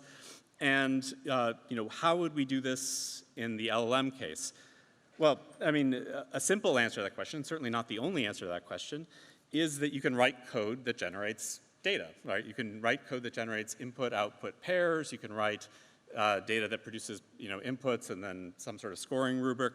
And basically, by turning this all into a coding exercise, what we can do is open the aperture to a much wider group of people to really participate in the creation process. And this is something that we're doing internally within IBM to make sure that all of our LLMs are extremely well tailored to our own internal use cases. And then as people add more and more things, then the models just get stronger and stronger and stronger. We have more flexibility and more highly tailored human curated data. And basically the way this works is not that different than what we call inference scaling today. It's some kind of flow of you generate something, potentially using a larger LLM, then you decide whether it was correct or not, and you can sample and you can provide any kind of flow there, but basically you're just iteratively refining something until it's the best it can possibly be. Those verifiers don't have to be LLMs. You can use LLMs as a judge to judge whether it was correct or not, but you can also use external tools to judge if it's correct or not. And if the questions you're generating have verifiable answers, then you can certainly just use that verifier directly. And this is, of course, related to what R1 is doing. Our DeepSeek R1 is an example of verifiable, reinforcement learning with verifiable responses. So that's basically the gist of how you do it. So you then start writing libraries. So we can write a library for Granite that does grade school math, and that's something we've done. And then on each of these, I'm just going to fly through these because they're kind of boring to look at after a while. But just to make the point that we're showing the Granite models, if you fine tune on these data sets, you can actually boost the performance up to a very high degree. And I'm just going to compare, as I flash by some of these examples, we'll compare to lots of other models. Like it should be said, these are fine-tuning on those tasks, so when we mix it into the whole master mix of the model, we have a little bit of a choice of how much we want to balance it. But it just goes to show that a relatively AI unaware, like a less AI skilled person can write a library in their own domain that they really understand and then contribute it, and then we can use it to compile into data, which we then compile into model weights, basically, just like a software compiler chain. So we have library that maps natural language into SQL. We have libraries that can help with function calling. We have libraries that can pose linear optimization problems with a particular software package called Cplex that IBM sells, which is a very specific thing that IBM might want to do. But the point here is it's not that there's a radical innovation in doing this. Lots of people use synthetic data, but being able to build the tooling to bring it together, I think, is potentially very profound, and it's something that we'd like to do with the community around. If we look then to the next opportunity, we've been training our models all on public data, and I think you could argue that basically all of the public data that's out there has been put into models, in one way or another. But if you actually look at the data that's in your own company, like almost none of that's ever made it into models. Hopefully, it's not much of it is in public models, because that means your data got out in the public somehow and somebody slurped it up. So we think that's a huge opportunity, because this is the real competitive differentiation of any business, is you have your data, you have your know-how. Could you use that? And that's what this project InstructLab does. So this is a very similar idea, except it doesn't require any coding at all. You can do very simple, sort of give examples, amplify that with synthetic data generation using LLM workflows. And you can basically then create a master set. And the key here is not so much anything about the technology. There are a few details about how the training is done that makes it work a little bit better. But really the key thing is that it makes it all easy and turnkey and automated. So subject matter experts don't have to learn anything, and they can just focus on outcomes. And why is this important? It's because if you can take a model and customize it knowing your company's problem, your company's data, you can actually perform a task incredibly effectively. I'm just going to, for the sake of time, focus on the last row on the right, where basically this was a North American telecommunications company.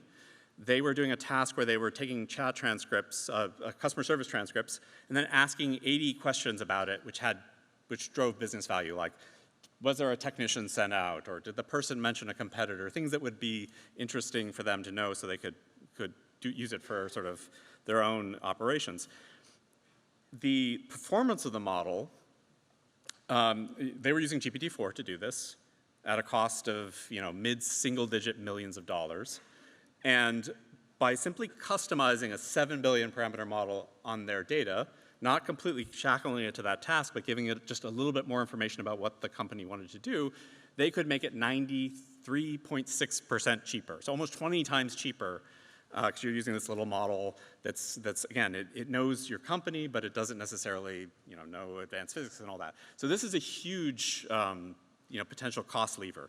And it also transmutes you from being sort of a passive recipient of the technology. All this exciting technology, do you want to be a passive recipient of it, or do you want to be part of the creation process? And I think that shift is something that open source and open communities can enable, and that's something that we're very passionate about. So with that, I'll stop for questions, because I got the 5-minute mark, and very happy to answer any questions you might have. Yeah. Thanks a lot, David. Yeah, we have time for a couple questions. Sure. Yeah, there. Il est là-bas. Il est où le micro? Ah, c'est bon. Bien sûr. Yeah.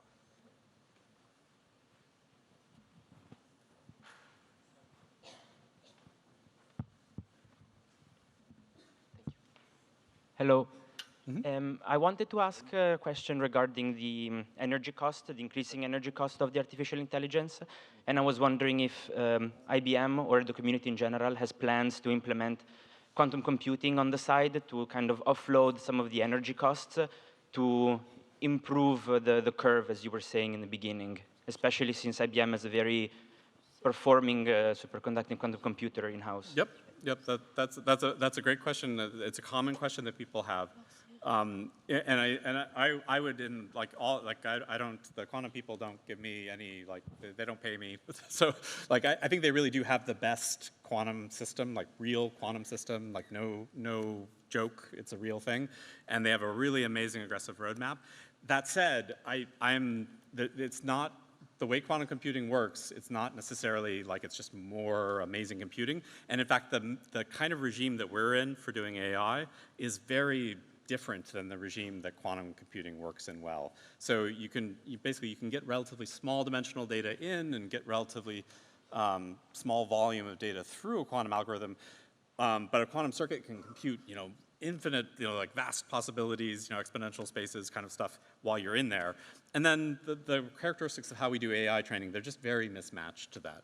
So we are looking at interesting ways that we can marry the two. I think it'll be less about power savings and more about solving problems you couldn't solve otherwise. Because the main thing that quantum computing does is it's the only example in the known universe where you can actually compute with a different complexity than an algorithm would normally have in traditional computing. So a very exciting technology. It's going to do lots of interesting things in the world. And then AI and quantum, it's going to be an interesting dance, but it won't translate into some sort of obvious power savings for AI, at least not that I can see in the near future. And also, quantum computers like ours come in a giant helium dilution refrigerator. That thing isn't the most energy efficient, ever. It's you need to be really doing the things that quantum computing is good at on it, and then it can be very efficient for what you want to do. So I hope that answers your question. Yeah, we have another question there. Yeah, I have a question related to the example you gave this morning about compliance and how to translate compliance regulation into rules that can be automated.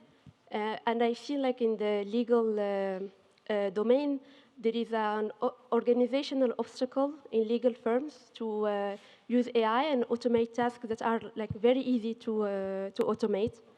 And I was wondering if what you gave as an example, Instruct Lab, is it like only like to solve technological obstacles to this kind of use case, or it can also like solve the organizational obstacle to make AI like more present? That's a great question. So it's not directly supported in Instruct Lab, but remember what I was laying it out sort of as Instruct Lab's kind of the easy light version. You can do things pretty easily.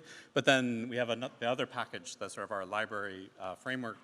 We absolutely can do that there, and we've done it. So like you can take all your corporate documents, put it into the chute, turn the crank, and it will convert them into training data, which will train your model so that your model will follow your corporate policies and be knowledgeable about your corporate policies. You could also imagine doing the same kinds of tricks to translate it into rules that a rules engine could run. There's not just corporate policies, there's also government regulatory policies. They're different in every jurisdiction.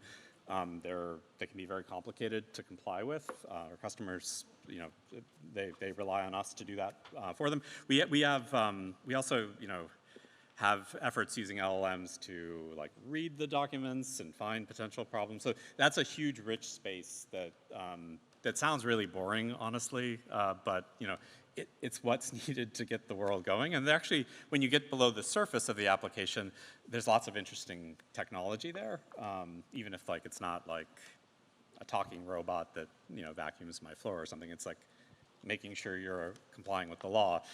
That's kind of the sweet spot for IBM. Okay, thanks, David.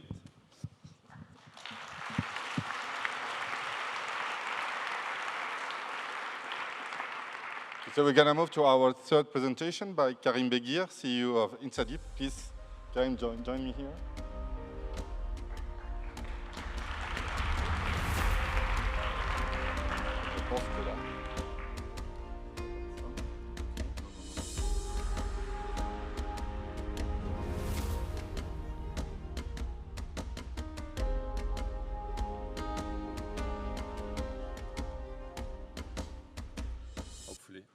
Yeah, it works. Okay. Awesome. Awesome.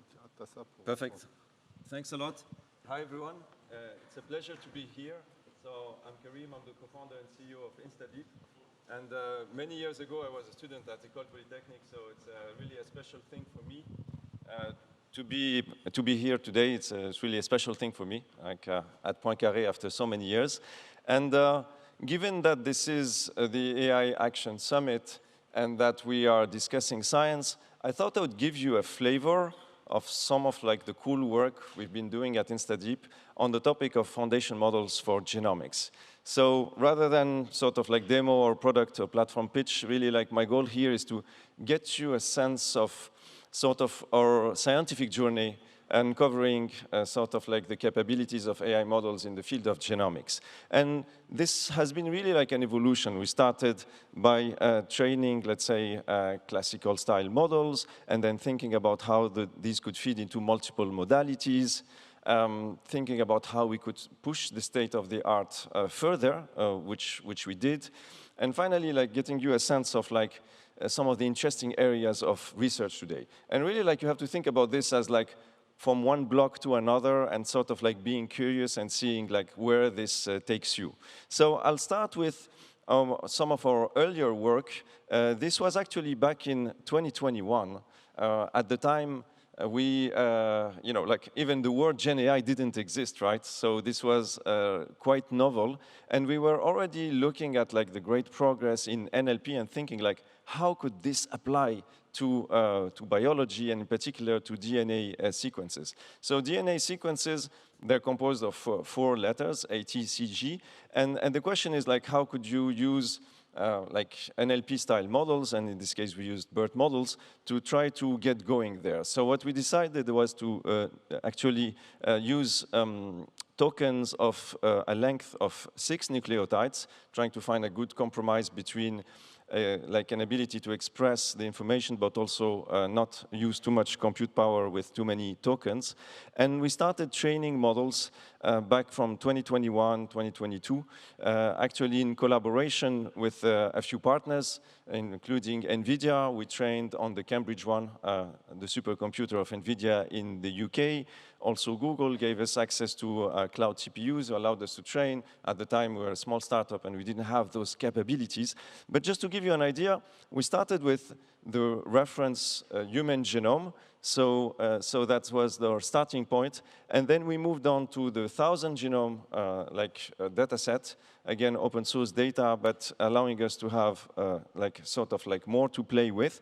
And then we tried also multi-species. We were like, could we actually get more information in case we want to go beyond the human genome, and does it make sense? So we tried a bunch of things, and I want to give you sort of a high-level sense of what were our results. And so the first thing is that the whole concept of self-supervised learning, as you guess, actually works very well for genomics. And as you train those models, and this is like across multiple layers, you see really, and you project these, like say, TSNE style, you start to see patterns where parts that are expressed in genes and parts that are not start to appear and start to cluster. Okay, so that's cool.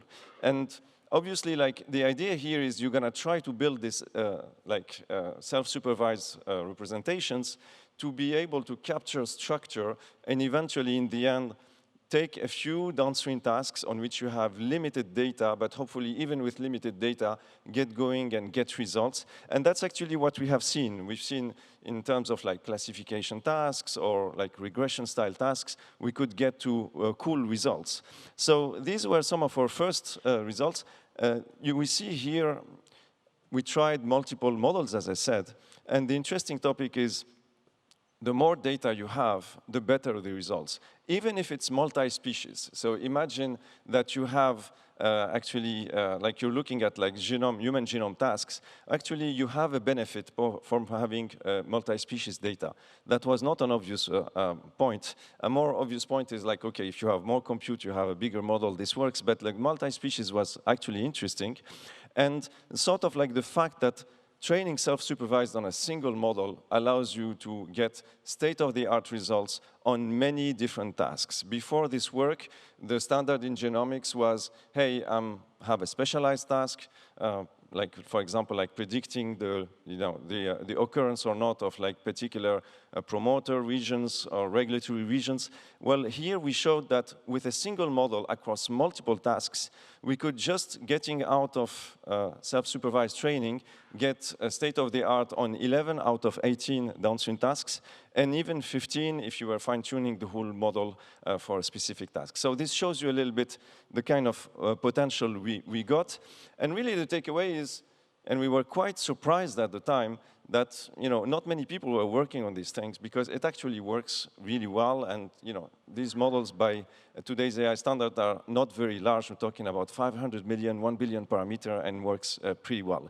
And so these were our early results. And then we tried to see, and at InstaDeep, we always have this passion for research, but trying to also look at applications. It's how does this compare to protein language models, for example? Meta in particular has developed at the time several models which were quite exciting from a protein language modeling point of view. And we were like, could genomics models actually bring value here? And when you think about it, this is not an obvious point, right? Because if you look at the amount of DNA that is used in coding regions to actually obtain proteins, it's in the order of 1.5%. The rest is basically sometimes of unknown value. And on top of it, even if you're looking at coding regions in the genome, they are actually separated by intron regions which are not expressed, and so it's all over the place. And finally, remember we're doing tokenization 6 nucleotides at a time. It's unlikely that these would match, for example, the 3 nucleotides encoding a particular amino acid. You need 3, one codon is 3 nucleotides, gets you 1 amino acid. So for all those reasons, it was not obvious that actually genomics models would be very useful for protein language tasks, but surprisingly, they are. And sometimes they beat even models such as ESM2 in protein language space. It depends really on the task, and we shared some results in a recent paper.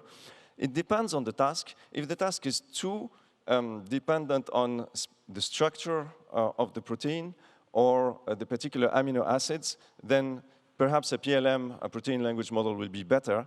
But for many others, for example, like melting point prediction, you're actually getting better results in genomics with genomics models than protein language models. That is surprising. And that shows you here the sort of cross-fertilization potential. And if you go even more granular, if you look at the exact nucleotide sequence that's encoding a particular protein, well, you have synonymous codons. So multiple codons can encode the same amino acid. Guess what? We tried just to take that DNA model and change those synonymous codons. And actually, this gets you worse results. If you put a uniform sort of like distribution between synonymous codons, this is not going to work. If you shuffle them around, this is not going to work. So the message is, genomics models capture a lot of precise, detailed information. And we found that to be actually quite surprising and quite interesting, and that if you want the best results, you better use exactly the coding sequences that nature uses. So there is a lot of richness and subtlety, and I hope you find this actually interesting. We tried also variations of tokenization and the like, which pretty much like depends on the task at hand, so not super interesting. But if I deep dive more into one particular task, for example, like melting point, like at which point does a protein lose its structure, what you see here, comparing a protein language model and a genomics model, is the fact that, as we said, for this task, the genomics language model is better, but if you add context, for example, you give GC content, we have 4 letters in DNA, ATCG. If I give the GC content as a context, well, the protein language model is going to do better than without. Still, genomics model is better. If I give the species, I give that information, that gives you a lot of information, including the GC content, which is like varying across species. And so you see that, again, we improve a bit the protein language model. So the message is, the genomics models has actually all that, because it can guess very well what is the species and has the context. And so this is giving you a sense of like how much value we can extract from those models. And ultimately, they are additive with protein language models. If you take the embeddings from both, sort of like concatenate these 2 models together, you can actually have a result which is better than each model individually. So I hope this gives you a sense of sort of like the subtle details that go through like our scientific journey, building on these models and building applications. But we didn't stop there. At heart, I'm passionate about AI, and even though I'm the CEO of the company, I'm still involved in the research angle because I think it's fascinating. And so one area we explored is actually inspired by computer vision. We were like, segmentation worked very well for images. So segmentation really, this is saying like, is there a bus in this image? Yes, but where is the bus? Can you give me the exact pixels where the bus is? So why don't we do the same in genomics? So we were among the first to actually try to segment specific genes, like genomic sequences, by looking at having a classification at a single nucleotide resolution. So there is a lot more information if you do that, because if I'm just giving you general properties of a particular DNA strand, okay, it's not very useful. If I'm having like super clear images, like we have in computer vision segmentation, so that is amazing. So we actually inspired ourselves from the work that Meta and many others have done in computer vision, and we did exactly the same for genomics. And guess what? It actually works. And even better, we were like, hey, why don't we build on our early work on the nucleotide transformer and see if we plug, like here, a unit on top, is it going to get us good results? The thing is, this is giving you really nucleotide resolution. We did it for 14 tasks at once. So in one go, if you take, for example, like a 30 kilo base pair sequence, in one go you have almost 500,000 predictions, so you can see very clearly what's happening. And incredibly, this is working super well. And this is the concept, again, of self-supervising, providing structure. You see that part here on the right, nucleotide transformer. Imagine we remove that. Imagine we just do the segmentation with a UNet, and we train from scratch. That's the performance on the left here for classification tasks with the MCC coefficient. You see, it's not amazing. And even like if I were putting like a transformer-style block before, but it's not pre-trained, it's just like random parameter, it's not performing. But put the model that's been trained at the whole genome for multi-species, and you get the magic. This is a huge gap in MCC, as you can see, with segment NT, the model we built, and open source. So that gives you an idea, and the performance really is quite remarkable compared to other methods. So with this method, in one go, in less than 10 milliseconds, you can essentially completely segment, completely understand what's going on in genomics, and we're constantly increasing this window in terms of like context window. We're nearing now the million nucleotides. So this is really like some exciting work that has consequences. Without getting too much in the details, it actually generalizes through species. Here, if you look at increasing divergence from human on the tree of life, you can see that the colors become like less and less sort of like dark. This means that the performance decreases through time, but you still have great generalization for multiple tasks. So you can, with this model, which we open source, essentially label many, many species where perhaps you have raw DNA that is misunderstood. You could, in one go, get that information. And so that is the spirit of what we do.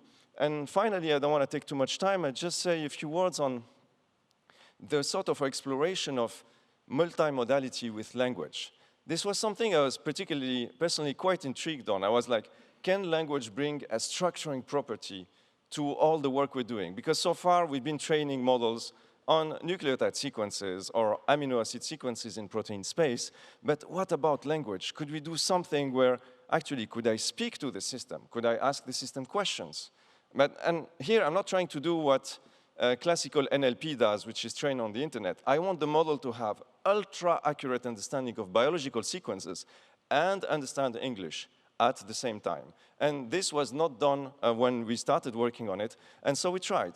What are the net sort of like value of doing this? Well, first you make the model a lot more accessible, right? Everybody who's in a lab, who's not a computer scientist, who's not a machine learning engineer can suddenly now use those models and sort of like talk to the model and say, hey, what can you see in this DNA sequence, for example, or this RNA? That's kind of cool.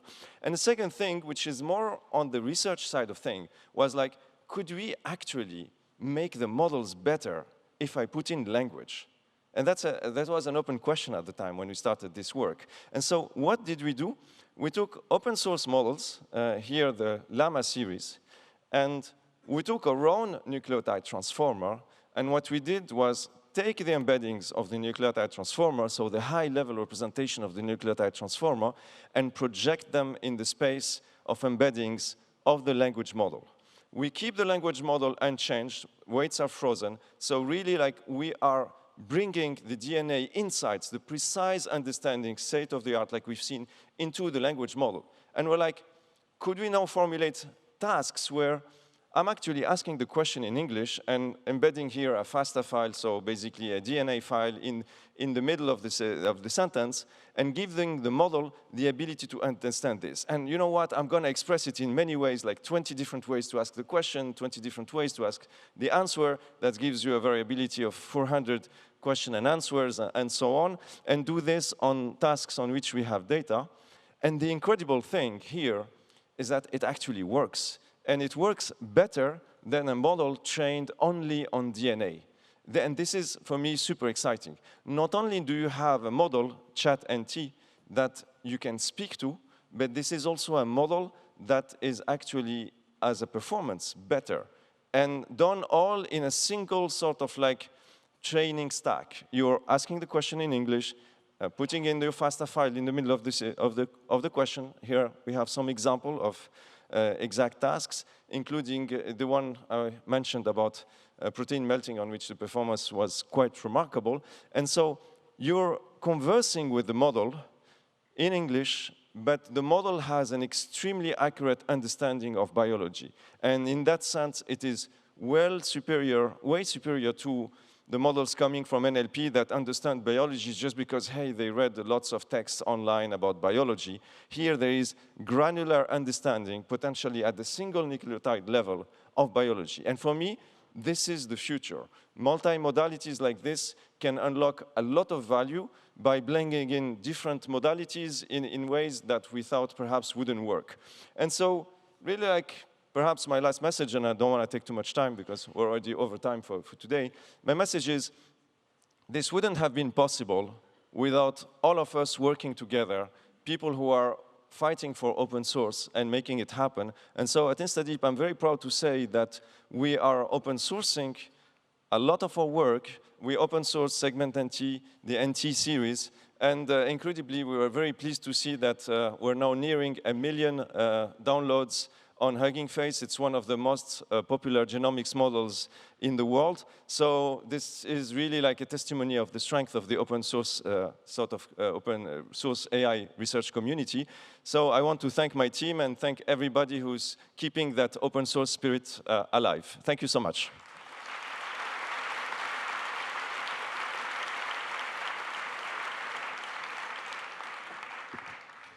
Thanks a lot, Karim. Well, we have time for two questions.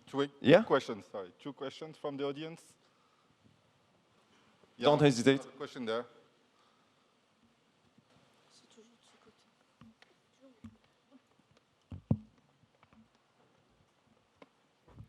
Hello. I'm sorry, this is going to be a really naive question, but basically, why?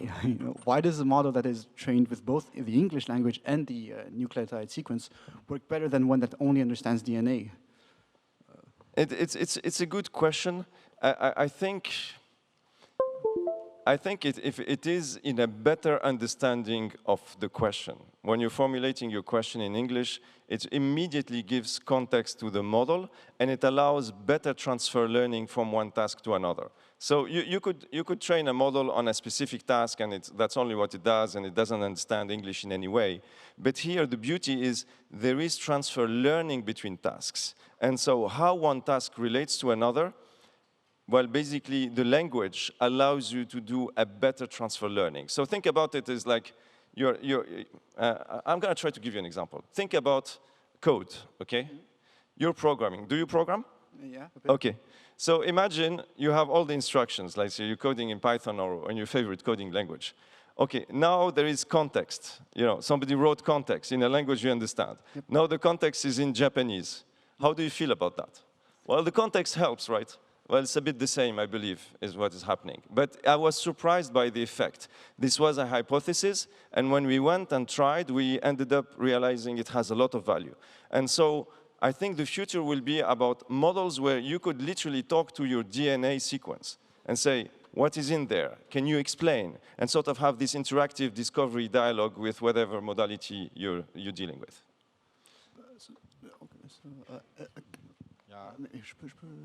Maybe, so I guess just to try to continue in that vein, does that mean that, for example, if we try to get even more context in another multimodal way, for example, you feed in the model, I don't know, some way of representing the evolutionary history of life on Earth for all of 3-4 billion years, and then you give it that kind of context, say, this species has evolved throughout in this way, can we suspect that then it would be even more it would have an even better performance on such tasks as the one that you described? It depends on the task. If the sort of like the tree of life and its evolution is relevant to the task, probably yes, yeah.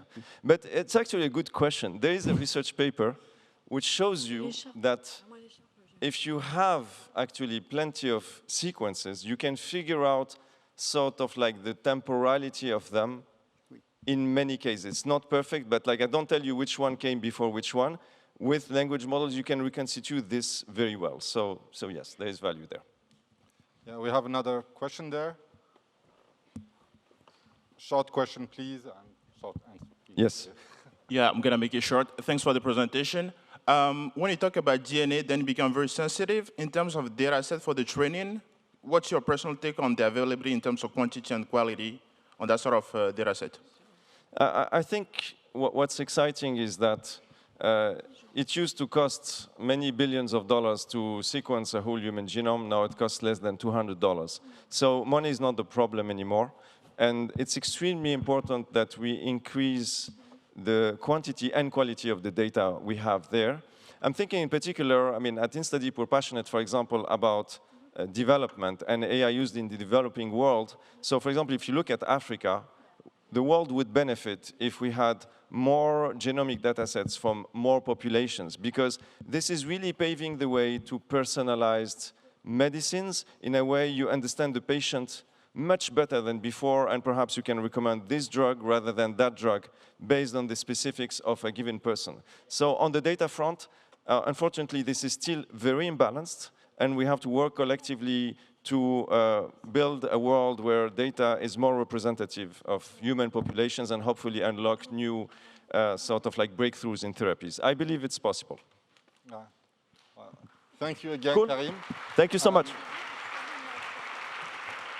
And I'm very happy to learn that you are open sourcing your models. Absolutely. Great news. It's really important, yes. Yeah. Thank you. Thanks again. Well, we'll keep diving into foundation models for biology, life sciences, with Jean-Philippe Vert now.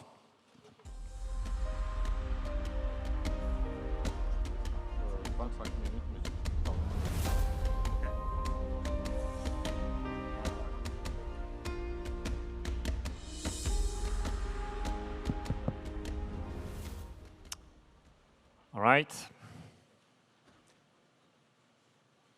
So until the slides come on the screen, I'm JP. I'm a scientist. I've been training for the last 20 years to use AI to cure cancer. It's hard. And what I want to do today is try to share with you, some of the observations where we are and how AI and foundation models could help. So I'm both, leading the R&D at Alkin, which is an AI unicorn that develops AI applications to help, cure diseases. I will speak a little bit of that, and also co-founder of Bioptimus, which is focusing specifically on building foundation models for biology in order to fuel companies like Alkin who develop AI solutions. Okay, so before talking about the details, I think Karim gave a fantastic introduction to what can be done with the latest AI technology to analyze data.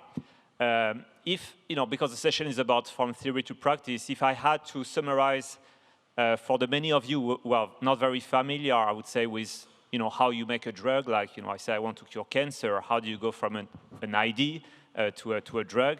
In fact, it's a long process, and I think there are immense opportunities for techniques like AI to impact that process. This is just almost a commercial slide. I'm not going to say this is taken from Alkin's pipeline. This is how a company like Alkin basically does business. I just wanted to highlight that making a drug means lots of things, and there are many steps where actually AI is likely to push the performance of the process. Going from the left of the side to the right, basically to make a new drug, what you have to do is to start by better understanding the biology. Sometimes it leads to what's called identifying a target, literally a drug target, meaning you have a disease and you find the weakness of the disease.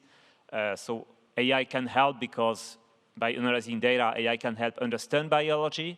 Once you understand the biology and you have a target, you need to design a drug, so like a weapon that will target the weakness of the disease. And there again, there's lots of AI being used today, generative AI to design molecules, to design proteins that will eventually be the good drug you will use to target your target. And then it's just the beginning of the journey, because once you have a candidate drug, you need to optimize it, you need to test it on patients, you need to do clinical trials, you need to match it to the right patients. And all of that benefits a lot from better systems that are smart in terms of understanding, matching a drug to a patient, matching the right biology to patients, etc. Okay, so this is very promising. It's a big business, lots of opportunity. It could be, like an obvious use case for all of these technologies. The thing is, it's hard. And, in spite of everything we can do, I think there's a massive contrast between many of the things you've been hearing today and tomorrow. AI can do magic. As of today, after all smart people using the best technologies, find a target, design a drug, and finally decide to test it on patients, saying, well, we're pretty sure this is the the drug that will cure cancer, as of today, 90%, 90, of the drugs tested on patients are stopped because they don't work or because they are toxic. Okay, this is the level of how smart we are. This is the average success rate of clinical trials. And so this means there's, opportunity to do better, but also it's hard. And one reason it's hard is clearly that biology as a whole, we mentioned genomics, but as a whole, is clearly a discipline where we have accumulated over decades lots of information, lots of knowledge, lots of data, but we have very, very little guiding principles. Speaking at École Polytechnique, I would say, we have no equation for biology. It's very hard to connect the dots. It's very hard to make quantitative models to simulate, for example, a disease so that you can be rational in designing your drugs. And the end result is that we use a lot of trial and errors based on the best intuition, the best tools we have, but we are still very far from where we would like to be. Okay, so AI could be a game changer. It already started changing lots of things. Just take the example of AlphaFold, which probably all of you have heard about, Nobel Prize last year in chemistry in particular. What AlphaFold has solved is one problem, which is useful, going from understanding biology to having a drug on the market. It's a tiny piece of the process, but still very important. But what's important is that if you look at the evolution of how good we were at solving the problem that AlphaFold is solving, meaning predicting the 3D structure, the 3D shape of a protein from its sequence, the domain was plateauing for many years, and then came the technology AlphaFold 1, AlphaFold 2, and then many other similar models were developed that suddenly changed the field radically. And in a sense, you could say that for this specific problem, even though we still don't have the equation, I cannot write the equation of how to transform a sequence to a structure, we have a computational model that's pretty good at it. It's not perfect, we are not at 100% accuracy, but the field has changed so much that today AlphaFold is used in all pharmaceutical companies, in all academic labs, because it's useful, it has solved something. So there's this notion that maybe instead of looking for the equations of biology, this notion of having computational, AI-based simulator of biology that could be for proteins, but that could be for other things, may be a way to move forward.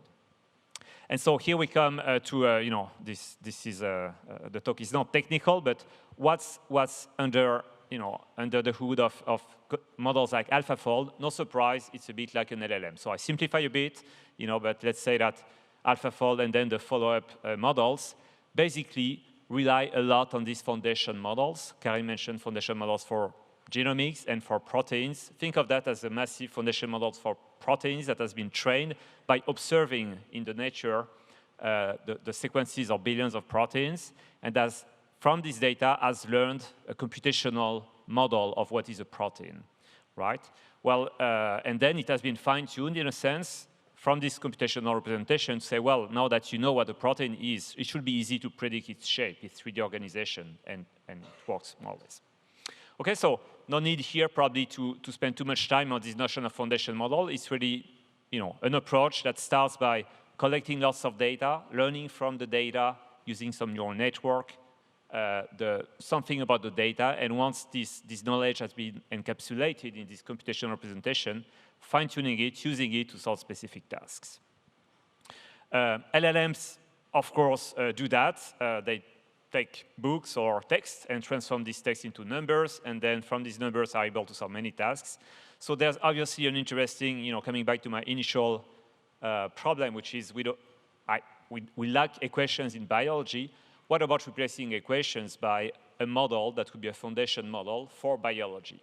And the principle would be if we are able to collect enough data of biology and follow similar principles, self-supervised training, could we get to this computational representation of life that then could be used for protein structure prediction, but as I showed, for anything else, understanding biology, predicting response to treatment, etc., etc. So that's a bit the vision for this talk, and of course I'm not the only one to have this idea. Many people, Karim as well mentioned that, but it turns out that of course the field of biological data analysis has taken the train of these foundation models over the last few years, and has focused, because there's lots of data in biology. There is genomics that was mentioned in previous talks, but there's also lots of images, lots of protein sequences, lots of patient data, electronic health records, CT scans, you name it. So we have seen over the years a number of groups trying to adapt the technologies and these ideas of self-supervised large language models to these different fields, and often made progress, sometimes spectacular progress, sometimes less spectacular, but at least the field is really pushing the limits of what can be done to learn biology from data so that it can be useful. So what I want to do now is just spend a few minutes, not mentioning my work at all, but surveying a bit what has been done, just to give you a flavor, FYI, of which domains have been impacted a lot. I will not talk a lot at all, sorry, about DNA. It was perfectly covered already. But going a bit to the next levels of biological organization. So proteins is related. I will be short. AlphaFold is the best example of how to train big AI systems on lots of proteins, sequences, structures, and then one problem solved is you can predict the 3D structure. Interestingly, of course, this is not the only application. Now there are tons of companies, tons of academic labs who use that to design new proteins. So it's not only you have a sequence and you predict the structure, now it's also you want a structure and can you design a protein that would have this structure, this function. So lots of activities there. It's also very good at predicting if you have a mutation, in the DNA that then transforms a bit the protein, where the protein changes its properties. It could, it could be damaging for the body. It could become resistant to a treatment, etc. So I think all of these things are really progressing quickly. And many groups, many companies are working on that specifically. Now, there are other things that, biology is more than molecules. And as soon as we talk of, a disease or experimental labs, often we don't look at molecules. We look at things that move, the basic unit, basic component of life, probably the cell. Human body is made of, I forgot, maybe 10 to the 13 cells, many, many cells.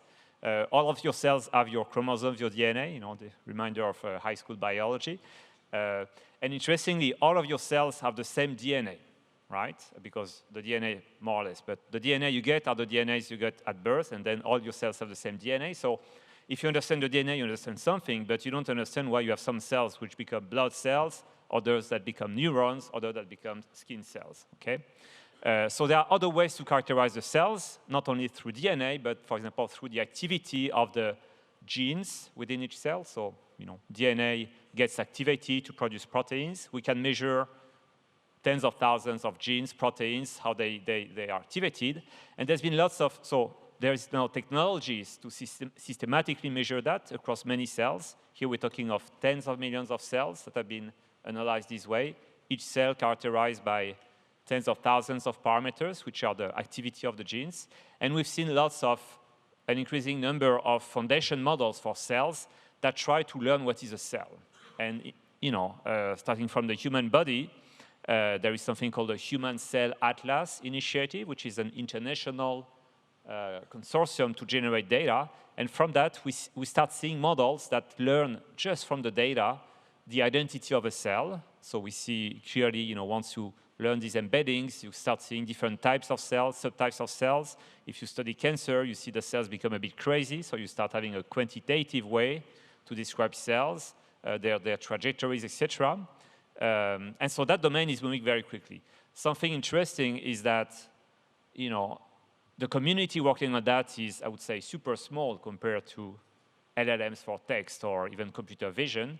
And so I would say that so far, the technology more or less is about just taking existing models, GPT, and then you have a cell, you say, how can I transform a cell into a text?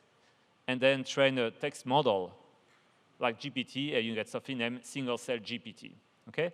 There's been a few more models, but I would say that there is massive opportunities to be better than that, because obviously there's no reason why transforming, what you measure in a cell in the best you can into a text, and then using a standard LLM would be the best way to do.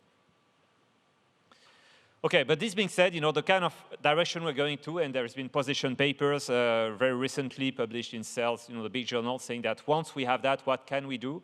The hope is that once you have a computational model of a cell, so you have one cell, you can do genomics on it, so you measure DNA, RNA, protein, epigenomics, etc.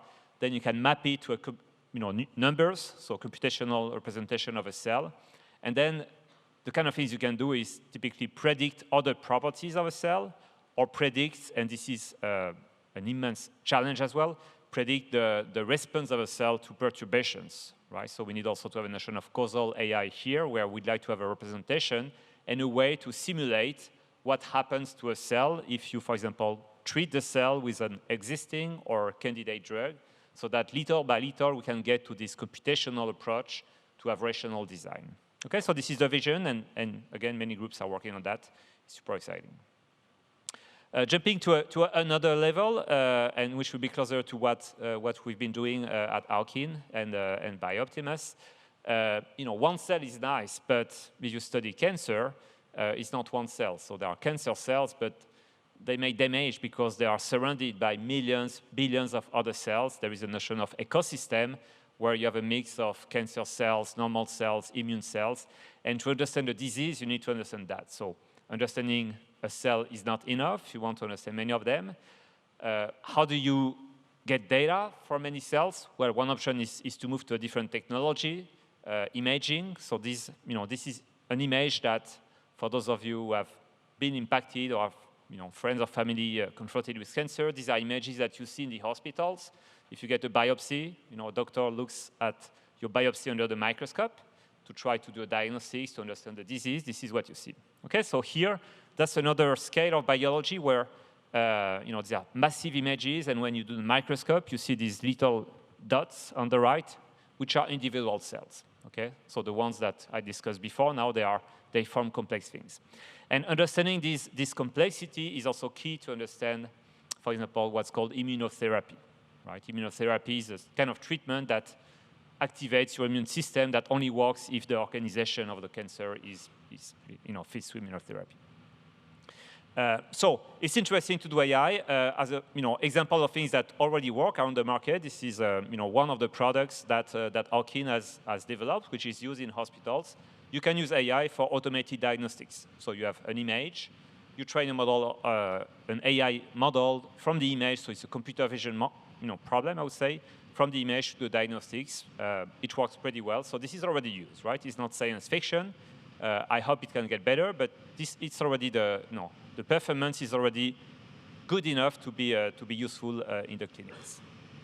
Now, how do you make these models? Well, you could say it's just computer vision model, AI on image. Input is an image, output is a diagnostics. You need a data set with image and diagnostics. You train it, etc. What we've been doing at Alkin, and others are doing the same, is saying instead of taking a standard computer vision system that has been pre-trained at Google or Meta, the good ones, what about trying to make a specific one for pathology? And an approach to that is to use this concept of foundation models, right? To say, well, if I can collect lots of histopathology images, they are a bit strange, they represent cells, they are pinkish, maybe I should pre-train a model to learn to understand these images and then fine-tune it to solve my tasks. So this is what we did. I can skip that. If you're interested on how to train foundation models in images, maybe I'm not even the best expert, but basically you invent tasks that don't require any label. It's just from an image, you generate problems that you optimize, and then you get an embedding of the image. And so we did that a couple of years ago, and compared to, so it's 2 years ago, it's like so long ago in the field of AI.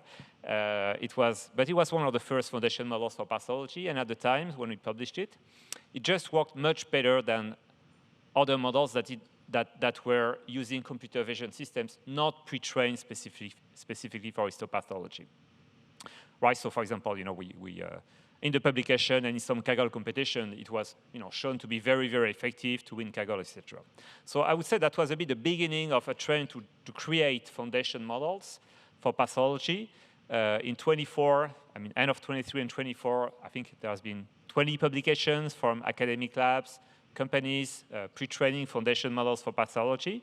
In particular, it's tempting to say, well, following what happens elsewhere, does it get better if you scale it? So if you have more data, bigger models, this is tempting. So this is something we did at Bioptimus this year.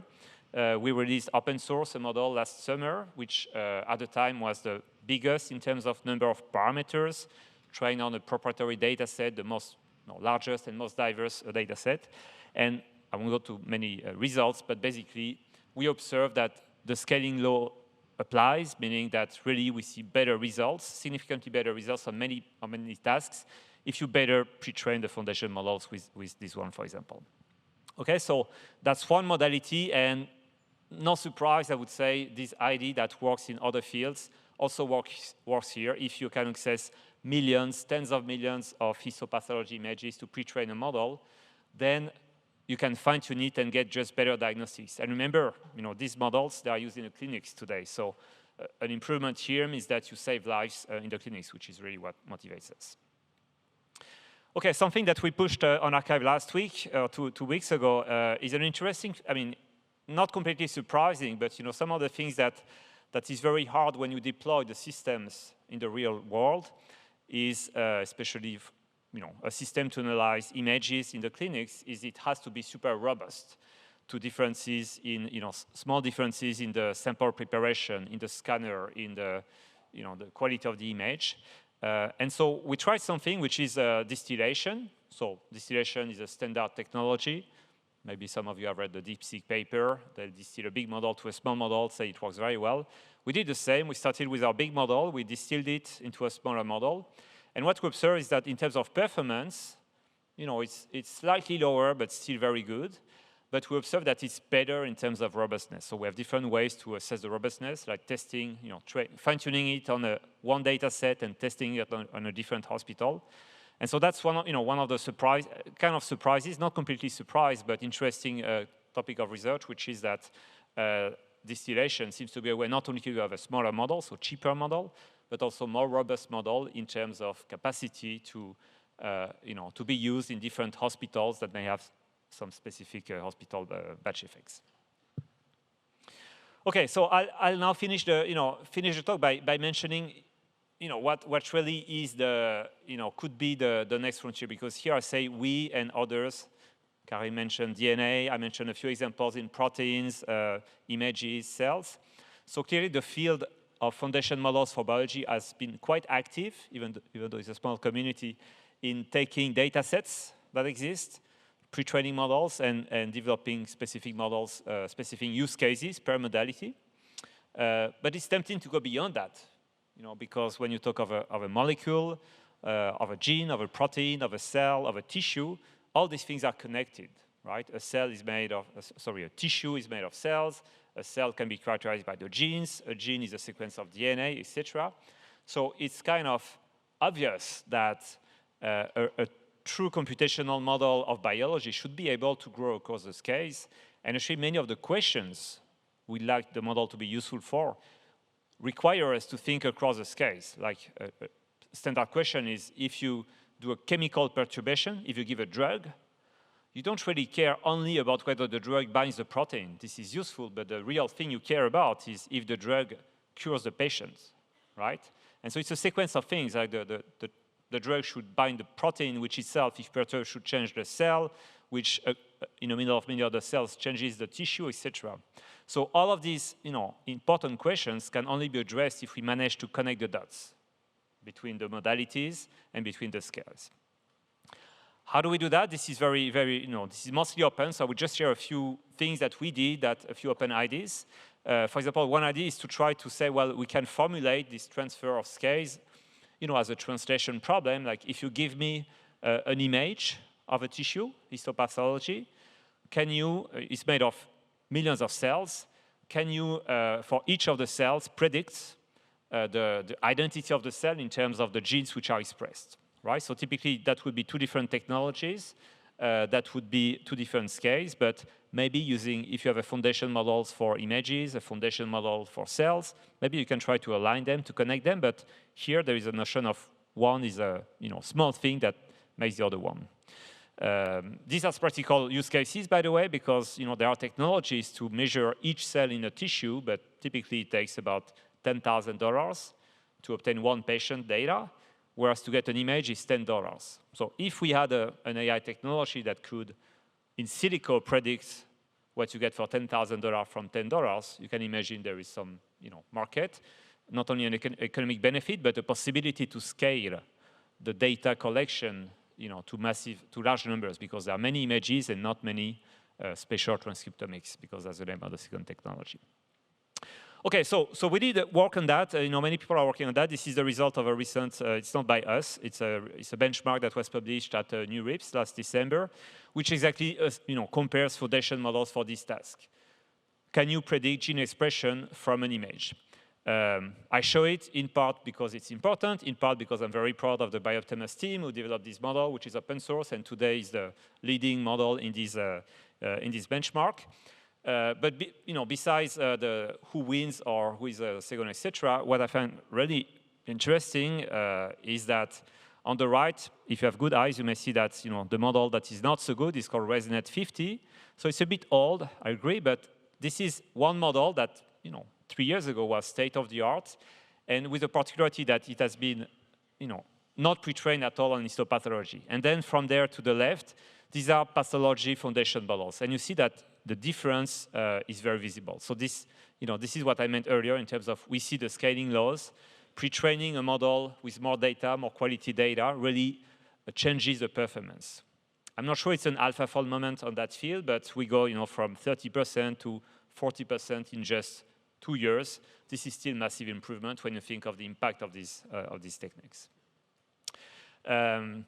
Of course, to do that, we need data. Data is coming. If you're interested, I'm happy to mention how we access data, how we generate data. But in that domain, data generation is super important. It can be done in the labs. It has to be done with hospitals, etc. And in terms of technologies, something that is very, very almost embarrassing is that there are so many things to do now that I would say lots of the things we do and others do is still low-hanging fruits. We have data. We use models that work, and we see massive improvement. It's very clear that there is more to be done in terms of designing new architecture, finding the right objective functions, the right way to train the models, etc., etc.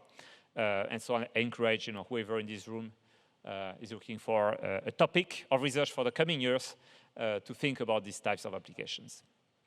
I'll stop here. I presented the work of talented teams at Bioptimus and Alkin, and I'm happy to answer any question if you have. Thank you. Thanks a lot. Thank you.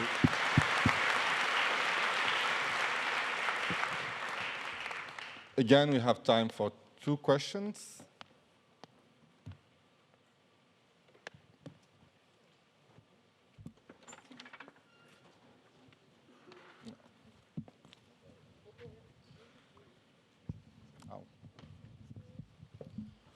Hi, thanks for the presentation. Maybe this is a naive question, but I'm thinking about, we talk about computer vision, the segmentation models like the state-of-the-art, like SAM.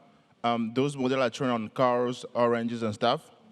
Are you really able to level those models?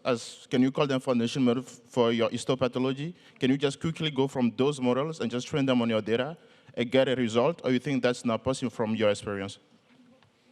So everything is possible. I think the performance is not very good when you do that, and we and others are already developing specific segmentation models, which are just pre-trained on this data, especially using annotations by human experts. I mean, a mix of self-supervised and annotated images, because the kind of things you want to segment, interesting things to segment are not completely obvious. The obvious one is you may segment the cells, you may want to segment the nuclei, but you may want to segment areas as well. So we observe that it's really worth, borrowing the ideas, the principles, but really starting from foundation models, pre-trained on these images, and also fine-tuned on specific annotated data sets. Thank you. Yeah, another question there. Hi, thanks for a great talk. Question about in biology and also in pharma, we need mechanisms. So why do things work they work, not just prediction of what we can think can happen? So how do you think we can get there?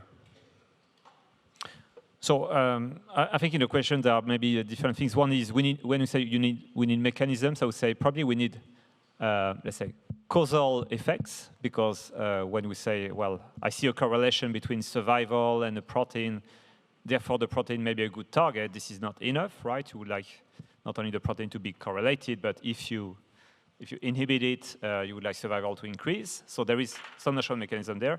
Plus maybe there is a notion of you need mechanisms for regulatory approvals, right? When you have a drug, you need to explain how it works. I would say the causality to me is one of the key questions behind all of this work, It's very hard. You know, there are experts. I see Bernhard here about causality. Probably in that field, what's needed is data, right? So there are ways to generate perturbation screens where you have data, you do perturbations, you observe the output. What's hard is that you cannot do that on humans. So there is a massive translation problem, which is if you understand causality in a petri dish, how do you map it to causality in humans? Regarding the mechanism to explain, like if you want to get a regulatory approval because you have a new drug, I think that one is debated, because what matters at the end is the performance. You know, if you have a treatment that just extends survival by a year, then you're good to go. And we always find some explanation. I'm a bit skeptical about, all the explanations we find in biology are, most of them are useful. None of them is very, very accurate, I would say. So we see the trend now that there is room for a bit more, I don't like the word, but black box discoveries that turn out to work well, and then we can do some a posteriori justification of why it's not stupid. Actually, I have a question for you. Yep. How do you deal with data privacy, if there is any issue with privacy? Yes, of course. So a big difference, I would say, working in that domain versus LLMs, if I simplify, is the data doesn't come from the web. Some of it comes from the web, DNA, proteins. There are lots, because it's not even human. Like most of the proteins or DNA you can get is what you sample in the world. But as soon as we go towards patients, tissues, etc., of course these are patient data. So we are super careful about that. Meaning we work with hospitals it's complicated, right? With each hospital, there are contracts, there are ways to anonymize, pseudonymize, to use the data for a specific use case, to store them on the right data centers, etc. So I would say it's complicated, but for a good reason, which is patient privacy and protection. Okay, thank you. Well, I'm gonna stop here. Thanks again. Thank you.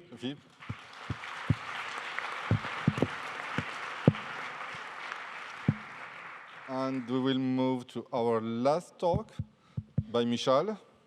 Please join me on stage.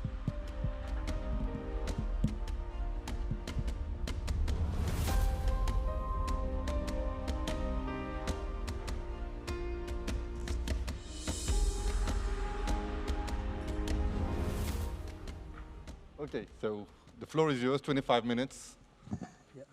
Thanks a lot, Jamal. Always fun to do stuff with Jamal. I'm happy to be here. Just happy to be part of this. Lots of excitement. I was glad to see a lot of colleagues in the audience. Many of you who I can call friends, and I'm happy to be also inspired by all of you. It's also hard to talk after Jean-Philippe, because when I was a baby researcher 20 years ago, I looked up to him. This was 2005. I was starting my PhD, and I was already working with Bernhard on kernels of graphs and SVM, and one class SVM, like something that I started also working on as inspired. But I'll do my best. I'm Michal, and I work on a stealth startup. We try to build new generation of models. And while I cannot tell you on extent what we're doing, I'll tell you about our last NeurIPS paper and a current submission. Some of those sparks inspire what we're doing now. And so this is our work with Aniket from Milase, which is supervised by Anirudh from Meta, and Joshua, Rosemary from DeepMind, Stuart from Cambridge, Tim from DeepMind, Daniel as well, Mike Moser from Brain and DeepMind, and Sanjeev, who developed a new theory of skills during sabbatical, also with Anirudh. And this is one of the follow-up of this work. And so theory of the skills is something that helps us to understand why or how LLM could emerge skills. It's a very good theoretical paper, but now we'll start to be very, very practical. So let's get to it. So they say that humans are different because we are thinking. But I would say there is even more of it. We're more than just thinking. We are also capable of thinking about thinking. And that's the title of my talk. And I see it also as a somehow progression potentially without the limit, right? So there is this thing, when will we hit the wall? Well, do we have AGI and so on? But for me, I see this very differently as it reminds me of the Hilbert's program, right? When he tried to classify mathematics into first axiom, theorem, and then he tried to prove, zero-order logic, that zero-order logic is complete in the first order in second order, well, until Gödel find out this is not possible, try to prove there is a God, and didn't end up very well. But, I think we are at the point when we can not only have LLM, think things, with a lot of quotes, but we also can do something that's thinking about thinking. And that, in neuroscience or cognitive science is called metacognition. A very, very complicated word. I will not pronounce it many times. And so, this is a knowledge about somebody's own cognitive process. It could be your own or somebody else. Maybe you heard, things like theory of mind. Well, now, having studied that in cognitive sciences, how we can actually use it with LLMs and how we can make LLMs working better. And so, the cognitive knowledge and skills are actually all processes that they apply in a single time, right? And so, in this work, we try to see whether already whether already LLMs have this metacognitive knowledge, and can we extract this knowledge from MLs, and how can we use, to use LLMs better and then train LLM better, right? And so one of the very easy example, as we are in Polytechnique, is maths, right? So in maths, we can think of, we have a catalog of skills, that usually we learn about during the high school curriculum, and we use them in some order to solve a math problem, right? So these are addition, subtraction, and so on. Everybody understands what's math, well, hopefully. And so, over the time, the LLM capabilities have grown, more and more and more, and and it's becoming being useful for some core mathematical concepts. But the question is, can we actually extract what concepts are being used, when we see the, completion from a prompt?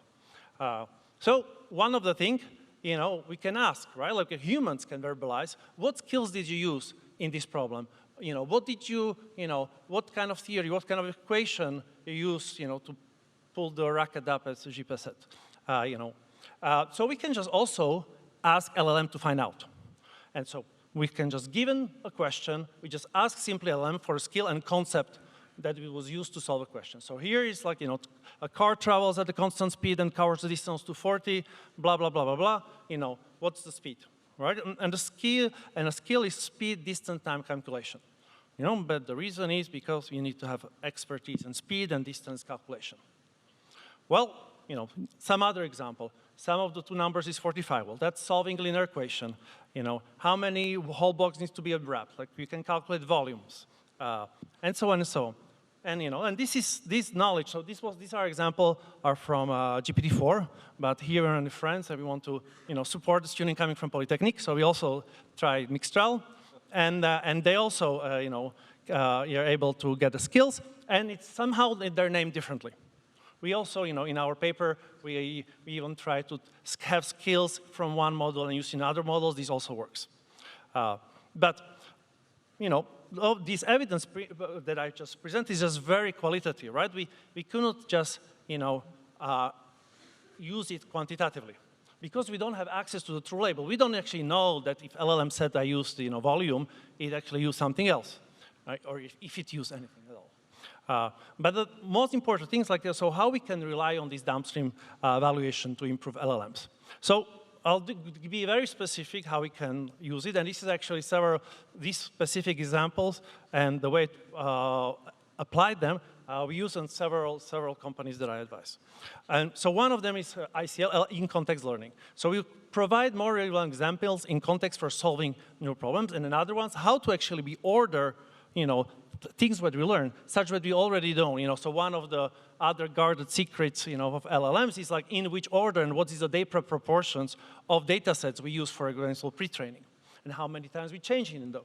And so this is something that we would normally have as a humans, right? There's a teachers and there is educators and PhD in teaching that design curriculums, for the maths, right? And sometimes sometimes we design it wrongly. Like, so when I was born, like 1981, in Slovakia, they had this thing called, oh, we have a new way of teaching mathematics. It's called like the, French New School, so let's apply it there. And so I learned about this Bourbaki method. So first thing I learned is sets, and then I learned that numbers are cardinalities of sets, right? And this was not very good, At least, we had very hard time as kids. I was 6, right, to understand that, that subtraction is like some set operation. But, we recovered, we changed the regime, and now, like, we discover mathematics in the way that human discovered. And this is something that we're trying to somehow learn. I think we still didn't, have a final answer what is good or what is not in curriculum learning, right? So, one of the tricks of DeepSeek that, they even pre-train, pre-warm data with high-quality data, right? Something that we don't typically do elsewhere. Well, anyway, let's go to a specific application. So if we do in-context learning practice, this is already, raging industry of RAG. We provide few context examples to LLM to solve the new problem, right? So in-context example 1, 2, and question, these numbers. Hey, one-digit number, two-digit number, and questions you can, almost you could believe it generalized with the 4-digit numbers.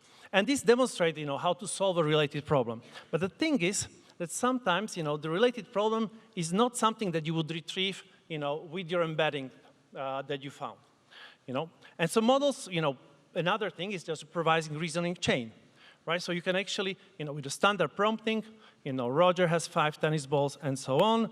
The answer is 11, and cafeteria has 23 apples. Answer is 27. All this was not so good.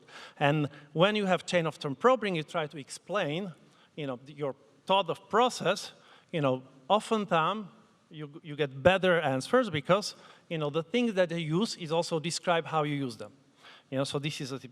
Why had Roger 11 balls or whoever, now, because he started with 5 plus 6, and, now LLM was able to, get to the right solution. Well, but there is a problem with chain of thought, right? And this is example, like compute sign of 210, and, we get one example, second example, and we find some, and third example is not even very related. Just a different way of thinking is that, like, imagine that you do something, in biology, right? And you have to solve some, physical equation, right? Or something because, the GP showed this F equal MNA. And you try to do a retrieval with the chain of thought. And since everything what you have is in biology, your closest retrieval things, often very much influenced by the embeddings of the words, will be from biology. But maybe actually the answer for the question you're looking, because you're working and you're trying to discover new things as GPA, will actually are not in biology. Maybe you would, you discover in physics or in economy, right? And so in that case, I actually don't want for my RAG, for my in-context example, something that's coming from biology. I would like something that is applied the same skill, right? That's why we go to school and try to not to be only specific, but kind of know everything, little bit of everything. And so this is also good to apply also when we work with LLMs. And so these are examples that like when things are not working out. These are real examples from ChatGPT. All right. And so the one thing that we do it will classify those skills and try to match and retrieve our in-context examples from those skills. And so consider you have like access to these exemplar repository skills, like for this question answer, this skill is applied. For this question answer, this skill is applied. Let's just say there is only one skill. Of course, usually have much more. And so we'll do very simple procedure. How actually we make better answers. So first we label question with skills. That could be, somehow difficult because there could be too fine-grained. Then we combine similar skill to the one skill, so there is a better sharing. So, as Mike was saying at the beginning, like the LLMs are kind of big information sharing machines, like people share information, but, we have, as a humankind, access to information that was shared by everybody. And so we also want to combine those skills, and so here we just do a simple clustering. And then we relabel our question in aggregated skill categories. So specifically, And for all of these things, we'll just LLMs, you know, similar as Emmanuel did earlier in the morning. We ask LLMs for the skills output, right? So this is the question, what is the skill? This is the question, what is the skill? Do you just ask LLM this? And then we just cluster them based on, based on similarity. And for that, we also ask LLM. You know, we could just, forget of old clustering methods. So maybe understanding a radius of triangle and understanding the, other geometric properties are similar. So these are really examples of clusters that we get actually. So like the mega cluster we call circle geometry, and these are the subclusters. And just to remind, we did it completely automatically, so nobody was labeling clusters and merging them together. So area calculation techniques, in polygon, geometric circles, and so on. And then we just relabel those skills in our category of skills with these mega skill, meta skills, or aggregating skills, such that we have more examples for this particular skill also. Well, and then at the inference time, we just retrieve based on that. So we get a new question with a test question. We ask our LLM, what is this skill? What would skill you would apply in this question? It's somehow like the teacher calls you to board and says, well, here's the question. What would you use in this question? And this is, the reason why, this actually works. It's like, is that we still all as a community still didn't find, like, how do we retrieve information in the best way from LLMs? So, at the beginning, a few years ago, when I started to work with like RLHF for Sparrow, it was like old DeepMind model, we used like, all these companies, Scale Search or French company called Kili, to label those things. And we started because Sparrow was supposed to be the model that was, safer. Well, we also want it to be better than ChatGPT, but we achieved that it was safer. And the reason, because we train, like, somehow we have these 20 categories, not a doctor, not a financial advisor, not sexist, not racist, no, not that, right? And so, but, and we were paying people to label those things, and it worked, right? But eventually, we figure out that you could just ask your pre-trained model already, right? So let's say you say something sexist on Twitter, right? Somebody else will just say, oh, you're sexist, right? So and obviously, that LLM already, even pre-trained LLM just recognize those things, or instruct trained LLM recognize those things. So in sense, just, retrieving somehow knowledge that is stored is something still very open for us. And so this is some of, starting to crack this. Like, here we actually know that skills that LLM would have that capability, but this is somehow a way to access it. It's like this kind of like the benevolent teacher that comes to you, we already studied last week, maybe you should apply that, right? So it's somehow like, like somehow the whispering which skills you could be used. Well, and based on that, you can, select in-context examples. Now we don't select them based on your embeddings and RAG and your vector database, and then compute the answer. And I forgot where is the... All right, so this is the full overview of the method. Super simple. You label the skills, using LLM. You cluster them in categories. You rename your skill exemplars that you have. That could be all the, your data, with the skills that you used. And then at the test, instead of just using your RAG based on embeddings, you try to figure out somehow how is the skills. Simplest times is just using LLMs. You select hopefully more relevant in-context exemplars, and then you compute the answer. Well, things, like the most important thing is like how it works. Did it work? And so, these are the examples. On the first line you have a traditional chain of thought, and on the other one is skill-based chain of thought. So, for example, computes sinus of 210.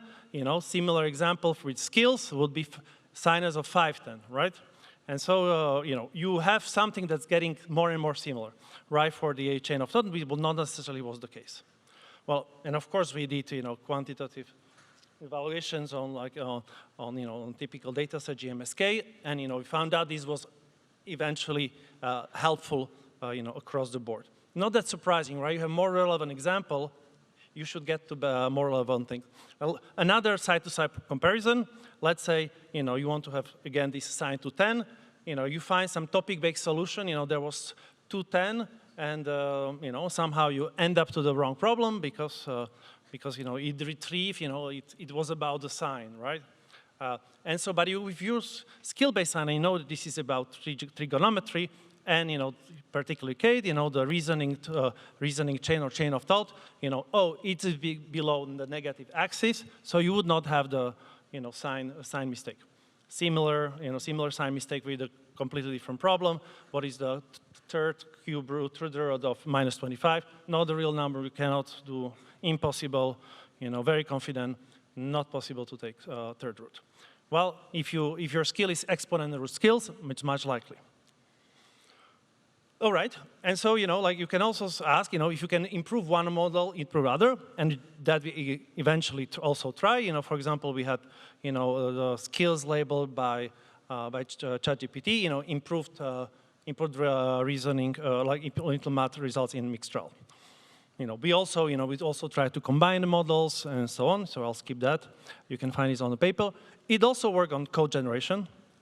With more relevant excerpts that you're getting. And also, and these are the result, PAL is another method, program-aided method for code generation in particular. And you can also see what is the best. You can also, you have code-based and skill-based, and you combine the things. Of course, like if you have multiple good examples, from obtaining a different flavor, it works even better. And also, I spend time talking about math, particularly because this is like a mathy stage. But, it's not limited to the third problem. I have 5 minutes, yeah.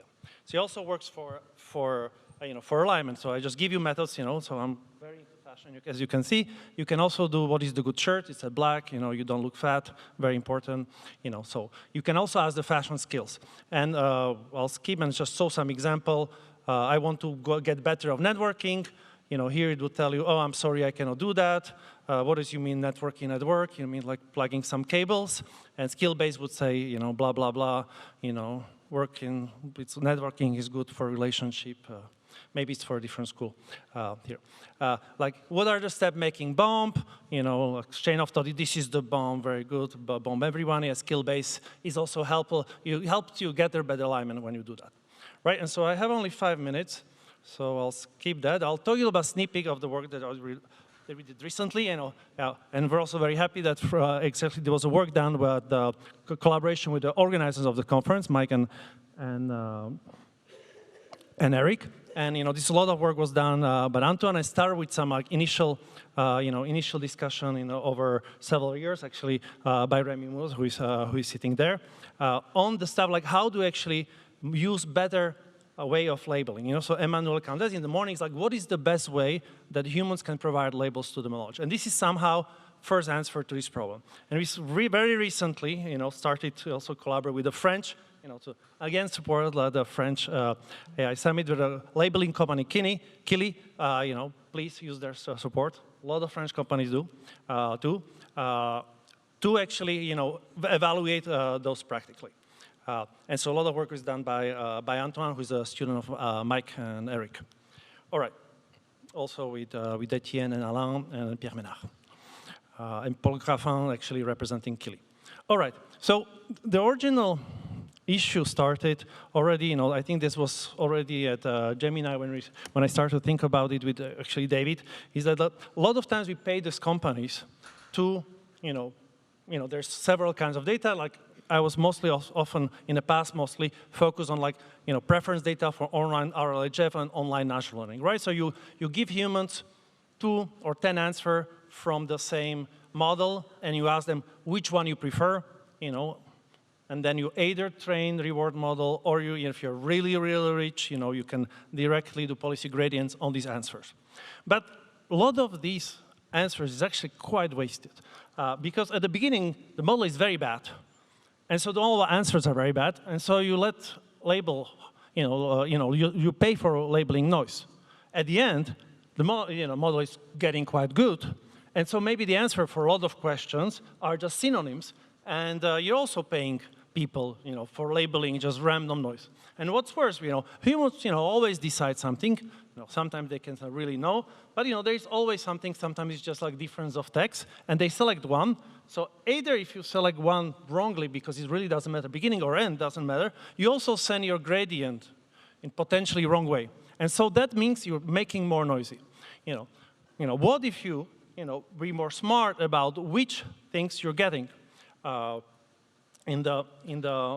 Which 2 or 3 or 10 labels you're giving, to your labelers at the very end of alignment of a post-training, right? And so, of course, people that do that already figure out this is a problem. There are many, many random tricks you could do. For example, you change the temperature, you make it like, you do multiple examples, you maybe do something models, but there was not really a way how to actually do it optimally. And this is what, the optimal design is for, right? And so this, and when I was thinking about it, that, reminded me like something that Remy taught me like 15 years ago about linear bandits. In linear bandits, you have, you're trying to find like the best linear function for your cases. This is typically like, lean UCB that was used in Yahoo to select one of your 8 articles, and each of them are linear. And you have like, for example, linear is a line, and you won't have some other, there was just 8 articles, and you try what is the best, product with this line, right? So like the product is just the volume, and so the best one is just the one is the most aligned. Well, and so you can try all of them and see what's aligned. But at the beginning, as this recommender algorithm works, they see something that, well, either is below and either is above, and you all mostly sample or trying to things that are close to it because you figure out. But actually, this is not optimal, and this is what is on this picture takes from Chaubard book, because Chaubard wrote about it later in a book on bandits RL. And so actually, the best way how to distinguish whether this is better or this is better is actually not sampling any of these things. It's actually sampling something orthogonal, because you already learned that this direction is good. But to distinguish which one is this better, it's better to something orthogonal. So it's very counterintuitive that sometimes you actually, to learn what decision is optimal, you actually sample suboptimal decision in a very specific dimension. And this is what Antoine worked out, and this is stuff that I can talk about because I have only last 30 seconds. And so, and this is, design that Antoine created, and so you can learn more about paper, ask us about the details. And just to conclude, in the first part, I kind of showed how to extract some metacognitive knowledge in LM and use it to improve network. What is the follow-up for that? And this is something that we're working on with Anirudh Gorai, also Peter Bartlett from Berkeley and DeepMind. How to actually train LMs better and how to design automatically better curriculums to training them. And so in the second part, I've tried to answer the question of Emmanuel Candesi in the morning, which labels are most informative for the specific case. And so here, here we, in this sneak peek 2 slides, we actively select, what to ask human. So, these are just like maybe like 2% stuff that we are doing. And, there's some architectural advances that we did both in the network structure and also in the test time computation using game theory. But this is for me all. Thank you very much. Yeah, thank you. Well, thank you, Michal. Well, we'll have time for just one question before that.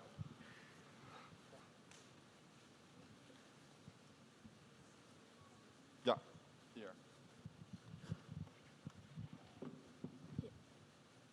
Yeah, thank you. So what you were doing with the LLM is clustering examples so that you can use later. So my question is, why do you need to cluster them as skills, which seem to be like limit maybe the clusters because you need to represent them in a language that we understand. Yeah. In contrast, if you have like if you clustering in maybe the space of embeddings, you can like contain clusters that cannot be expressed in terms of skills. Yeah, excellent question. And I add even one other question that you could have pointed out too, because you're also asking LLM and maybe stronger LLM that you had to train first to get it, and also you have to pay the cost for the inference, right? And so you could even, do something as you said. And so, like, you can remember the real reason, and so one of the reasons is like we wanted to just focus on having the skills, and this was the time that Sanjeev opened the Princeton Language Institute and received $80 million for GPT-4 credit. Very good for school, Let's see if this would happen here.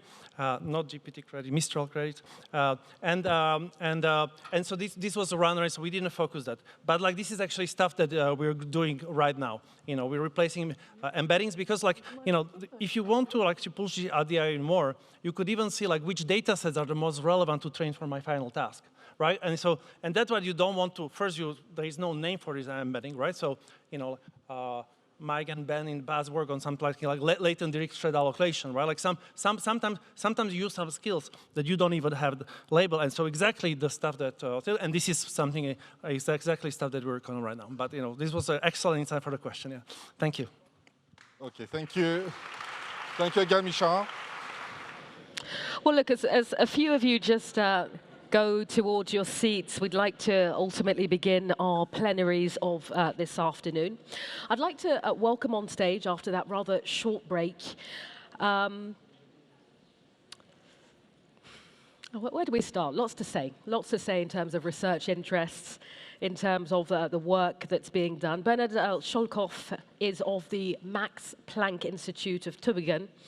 Bernhard's scientific interests are machine learning, the causal inference, and he's also developed those methods and applied them, I should say, to a number of fields, quite diverse fields, in fact, biomedical, computational photography, and even astronomy. Bernhard has also been a catalyst for the MLSS series of machine learning summer schools. In addition to that, back in 2023, he founded the Ellis Institute Tübingen. Bernhard, it'd be great to have you up on stage. Welcome.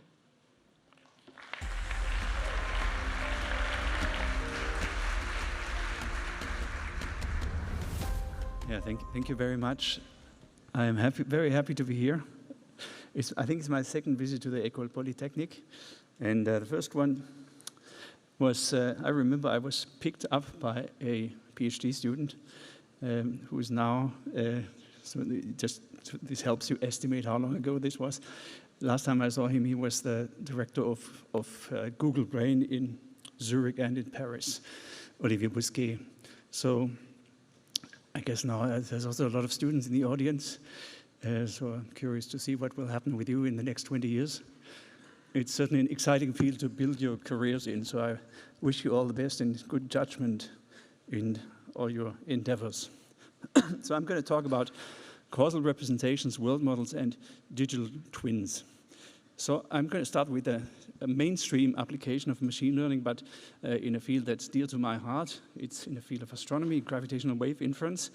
So this is about systems that we've trained to estimate the posterior distribution over physical parameters of a system of black holes or binary neutron stars that are circling around each other and eventually colliding to form a single, more massive black hole.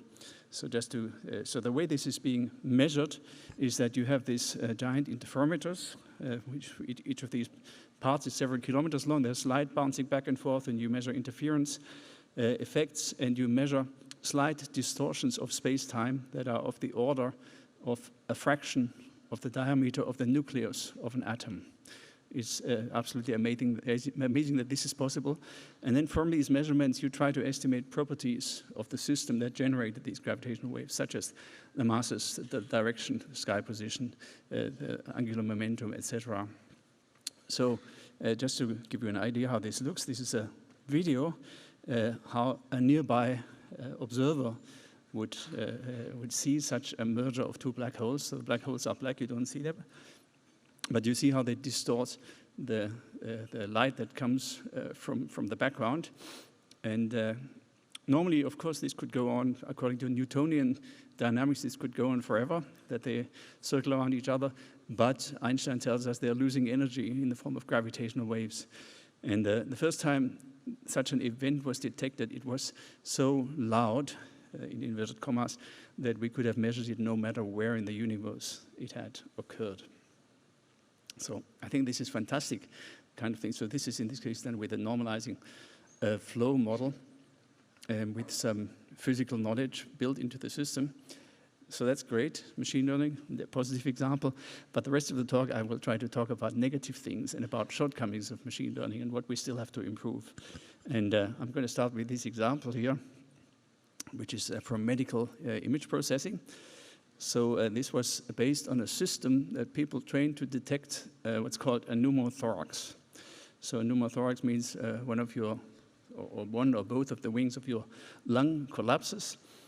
And you can see it on an X-ray, and then the way, so people trained neural networks on many examples of pneumothorax and normal lungs and got very high classification accuracy.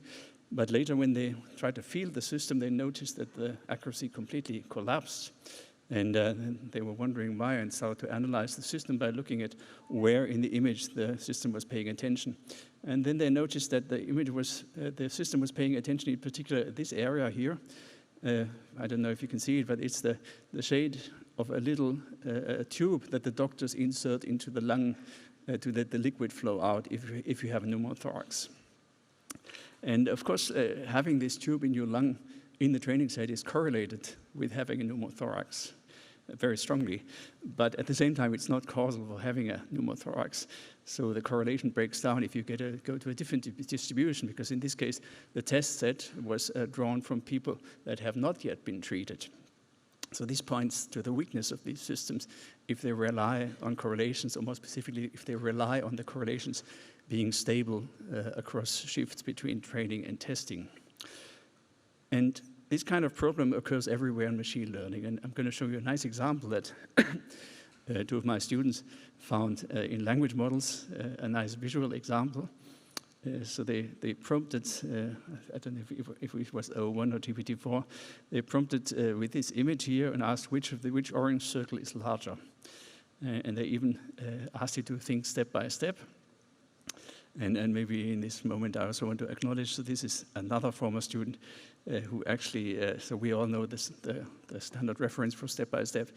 He actually developed this at OpenAI before it was published by Google, but people at OpenAI don't write papers. So anyway, so they asked the system to think step by step, and then the system says, this is a variant of the Ebbinghaus illusion. So although the circle on the right appears larger, both orange circles are actually the same size. And it gives you an explanation why they're the same size. So if you've never seen the Ebbinghaus illusion looks like this. So in this image, the two orange circles are actually the same size. So I thought this is fun, and I played around with multiple other illusions. So maybe you know this one. This is a Müller-Lyer illusion. So here, these two lines are the same length. This is, I think this is the Poggendorf illusion and Zöllner illusion. So in this illusion, so this is actually a straight line. Here, all the lines are parallel. But let's see what happens if we go a bit more extreme. So here, clearly this one is shorter. It still insists they're the same length. We can even make it absurd and ask it to assess these lines here. It still insists this is a variant of the Müller-Lyer illusion. Therefore, they're actually the same length. Same works for this illusion. So here, clearly this is not a straight line. It insists that it is. And it even offers to give a visual explanation, and the explanation is also quite, you feel pity for the model if you see that. So this is the top model that we have currently. Here's an extreme version of the Zöllner illusion where the lines are definitely no longer parallel. GPT-4 is convinced they are parallel. It also offers an explanation. Here the explanation are these straight lines here. So certainly, so there are some examples, so there's some correlations between this image and typical depictions of the Zöllner illusion. And these correlations, they mislead these models clearly. It's a lot of fun to play around with these models. So I like to, whenever I give a talk, I like to prompt the model and ask it how it imagines the scene so I can mentally prepare for the lecture. So here I said, please generate an image of a plenary talk and causal representations, world models, and digital twins. So you can already think, what is it going to screw up in this case at Institut Polytechnique de Paris. So this is the image that it gives. I think it's, at first sight, it's kind of compelling. There's a few things that are funny. First of all, I think it is trying to have twins here, so it was thinking maybe I'm the digital twin, so it put a twin, but then it got a little bit overboard and even a triple on the screen. Of course, these are different people, but let's not worry about this. But if we zoom in on some of these areas, then the whole thing starts looking a bit like a painting of Hieronymus Bosch. So you have strange faces growing out of the backs of people. And all sorts of things like this, so people with multiple heads. And of course, the system has no idea that this is really a composition of multiple people. It just generates an audience overall, and it has gotten very good at it, but it doesn't understand that it generates individual people. And if we think about what kind of representations of visual scenes would we like to have, then I think we would like to have something more like this. So this is an illustration that was done by my wife, and she's a children's book illustrator. And if you look at children's books, each picture somehow tells a story. So this picture, if you look at it, it tells you what might happen to this glass if this side goes up. It tells you what might happen to this thing if the chicken eats these grapes or whatever it is. It suggests what might happen to the cat. So the picture tells a story. It tells you about what interventions are possible in image and what might happen if you take these interventions. And if we look at these things, we look at it also with this perspective. So our representations certainly should have this kind of element. And this is something that we don't have right now. So this is something that's about interventions and about causality. And causality is a field that in the last decade or so has become quite popular in machine learning. People are starting to think maybe it's at the core of some of the problems that we are struggling with in machine learning, such as problems with OOD and generalization. And there's a beautiful theory underlying the field, and I don't have the time to go into details, but just a few basic ideas. So you have a set of observables, and unlike standard probability theory, you assume they are lying on a graph, in the simplest case on a directed acyclic graph. And the arrows of this graph represent direct causation, so each variable is a function of its parents in the graph. So these are the causes, and then this is the effect of the causes, and an unknown noise term, and these noise terms are jointly independent. And this structure has various interesting consequences. One is that you get a certain factorization of the joint distribution into conditionals of variables given their parents. So that's a sparse factorization. You only need to condition on the parents. The other one is that these random variables, so the noises are independent, but since they're connected through this graph, the random variables pick up a footprint of the graph structure. So there are certain properties of the graph that you can see from the observational distribution, and these are captured by what's called a causal Markov conditioning. And people use these observable footprints, conditional independence is testable, to test given observational data, to test what kind of causal structure might be compatible with the data. Now, if we do this with conditional independence testing is a ternary concept. So conditional independence requires 3 variables. So if we had a system with only 2 variables, we wouldn't be able to distinguish what is cause and what is effect. But this classical approach only looks into the topological aspects of the information, how it propagates.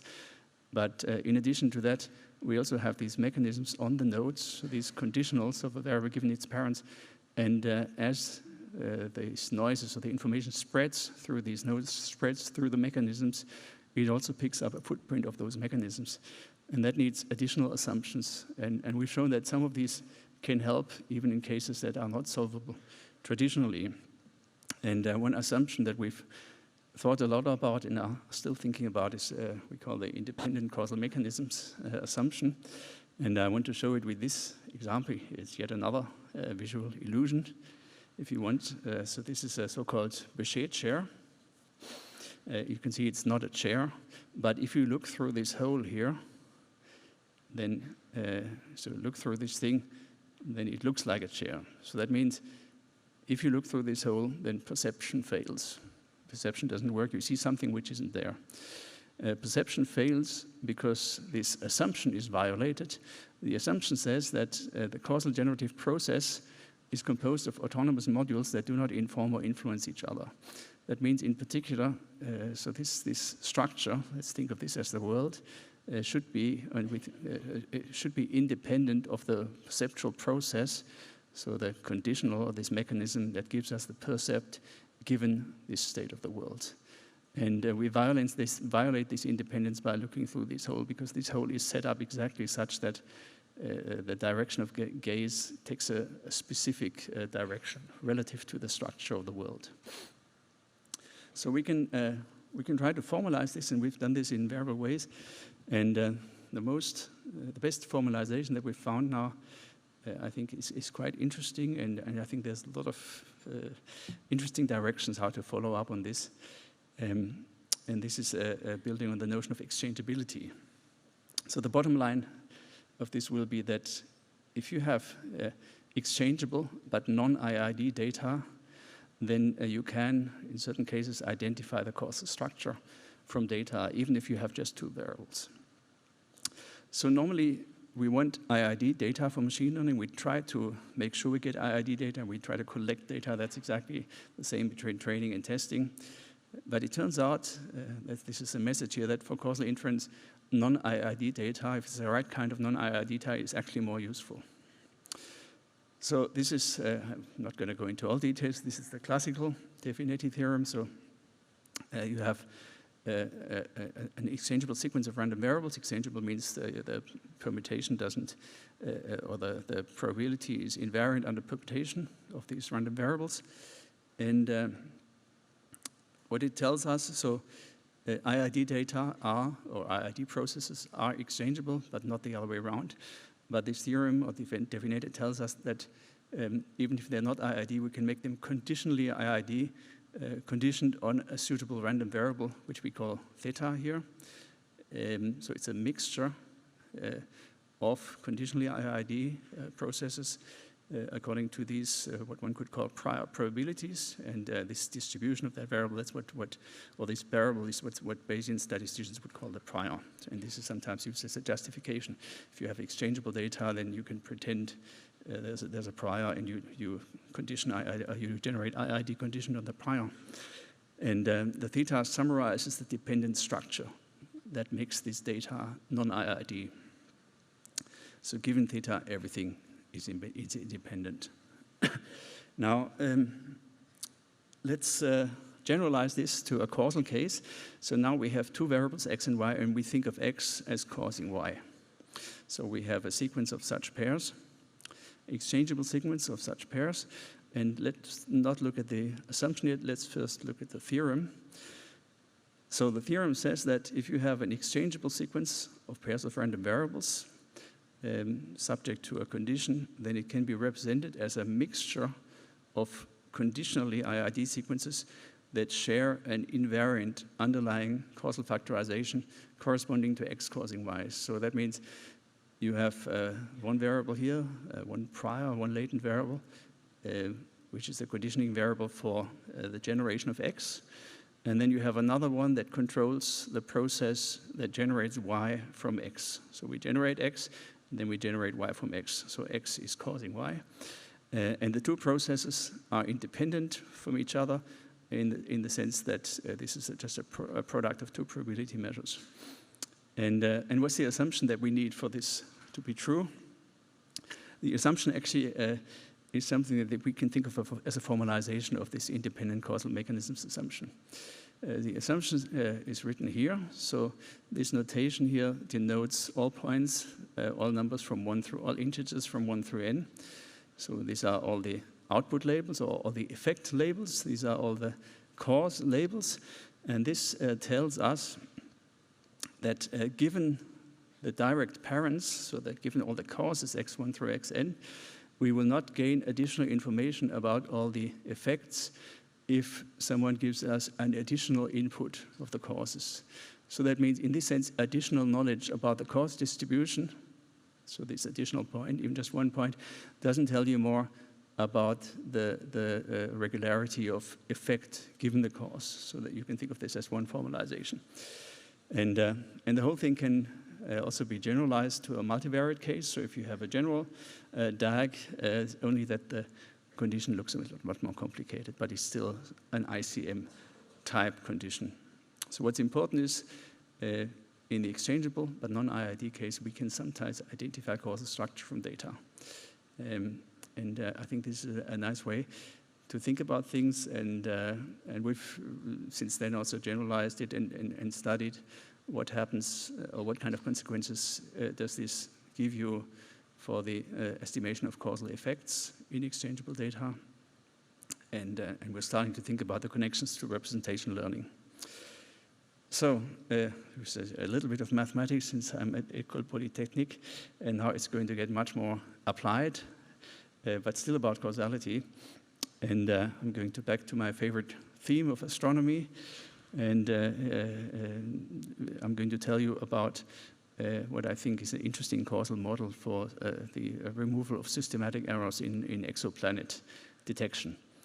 And in this application here, we're detecting exoplanets from transits. So that means you look at a star, and the plane of the orbit of an exoplanet that we can't see directly is aligned with our line of sight. And every so often, this exoplanet partially occludes the host star. Now, the exoplanet is probably a lot smaller than the host star. So this occlusion might be a very small one. And things are noisy. So it's a non-trivial data analysis problem, and we do it based on data. We did it based on data from the Kepler Space Telescope. It's a telescope orbiting, or still orbiting, the Sun on an Earth trailing orbit. And it was staring at the same patch of Milky Way for several years. But then at some point, and that was maybe lucky for us, at some point it had 4 reaction wheels to orient itself in 3D, 4 to have some redundancy.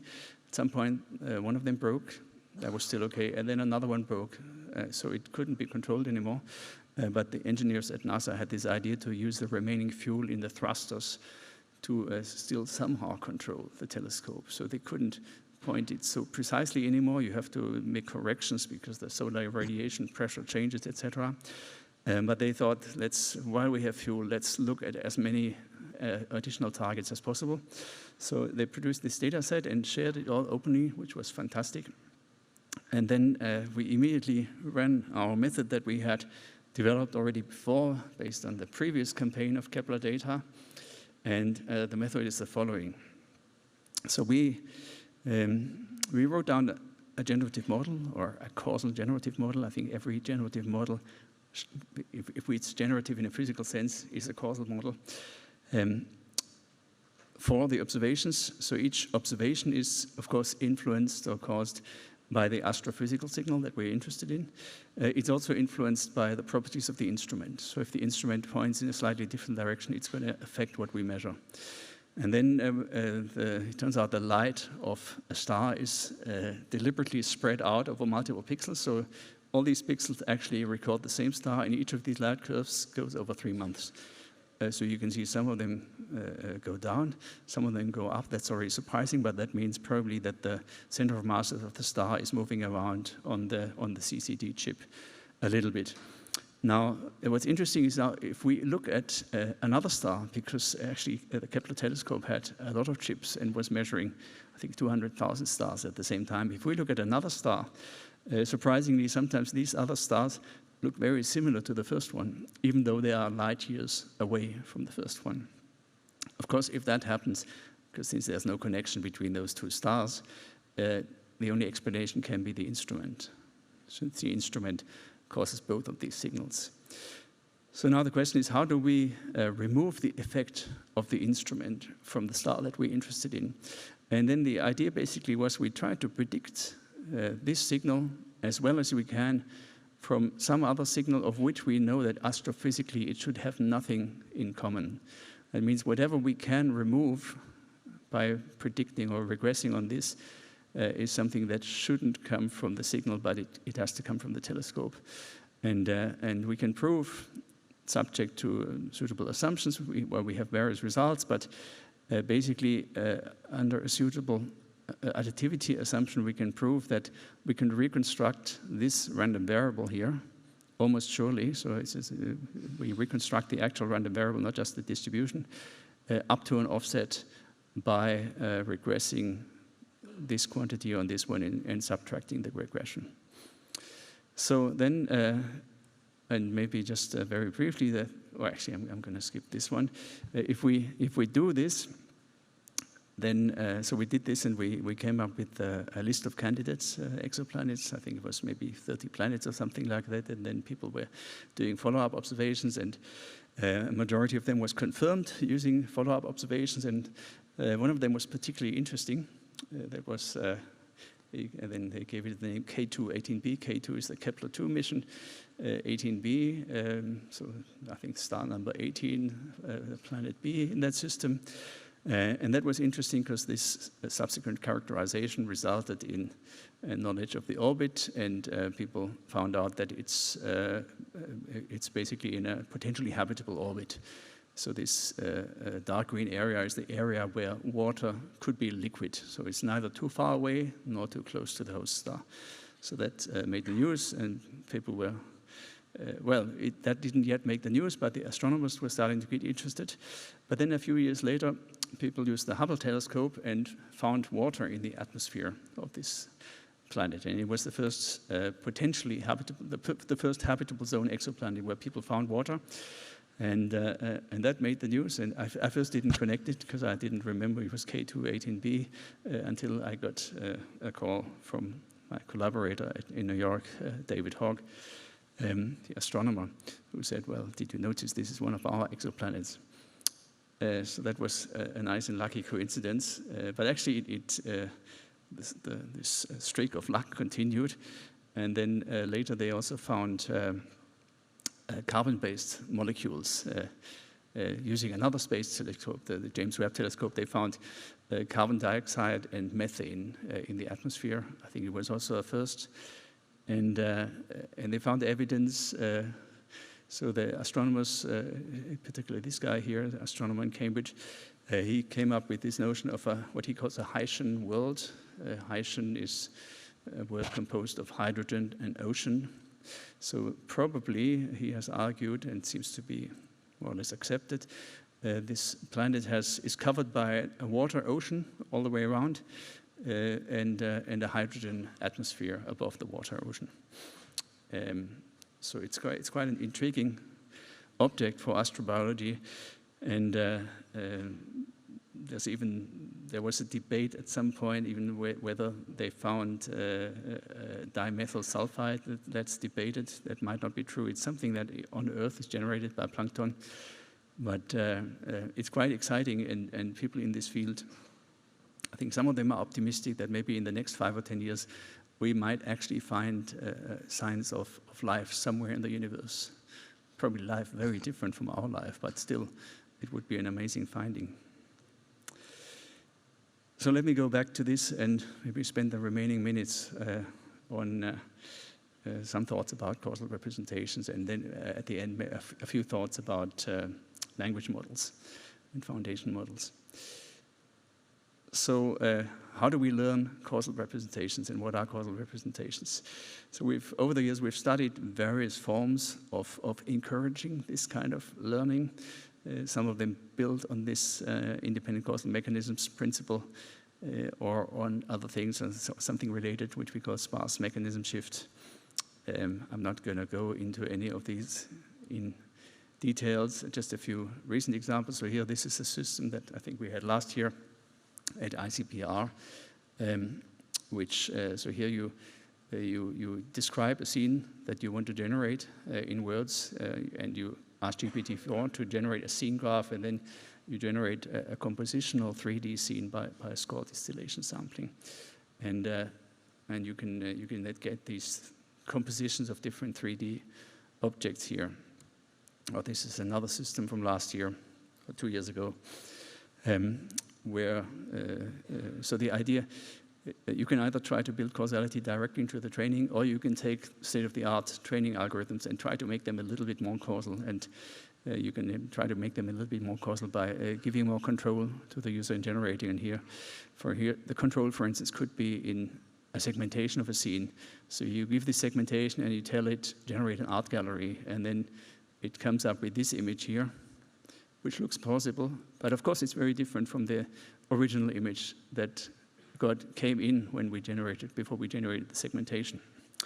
And similar kind of conditioning here. This is a system which uses a particular kind of orthogonal fine-tuning on this problem where you have one particular object that you sort of bind to a token, and then you can use it in the text prompt, and then you have this Max Planck cup, and you can generate Newton.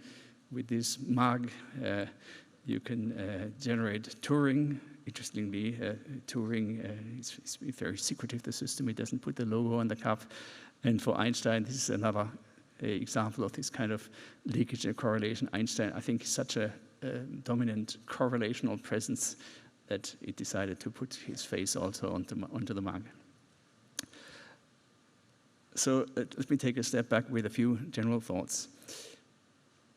So if we think about causal representations or representations in general, so there are very different types of representations or of what you could ask of a representation. So this is an image of the atom model.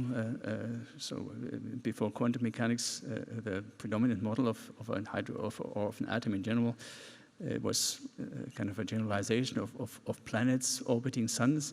So people thought there's the core and the electrons, they're going around an orbit. And if you read the autobiography of Heisenberg, he said, for him, the crucial moment when quantum mechanics or the matrix calculus was found was that he completely disposed of this image and said, let's just worry about what's actually observable. So this was also influenced by positivism, which was popular at the time in Vienna, especially. So let's just look at what's observable and let's relate the different kinds of observations to each other, try to find a structure without hypothesizing something that we have no direct access to anyway. So it feels a bit like they were doing end-to-end training as opposed to generative modeling and identification. Here's a completely different example. This is about something that ethologists call a cognitive map. So you have a rat, and you know rats are very good at navigating in space. You know, they live in complicated underground settings sometimes. So if the rat were always to go from A to B, it wouldn't need a map.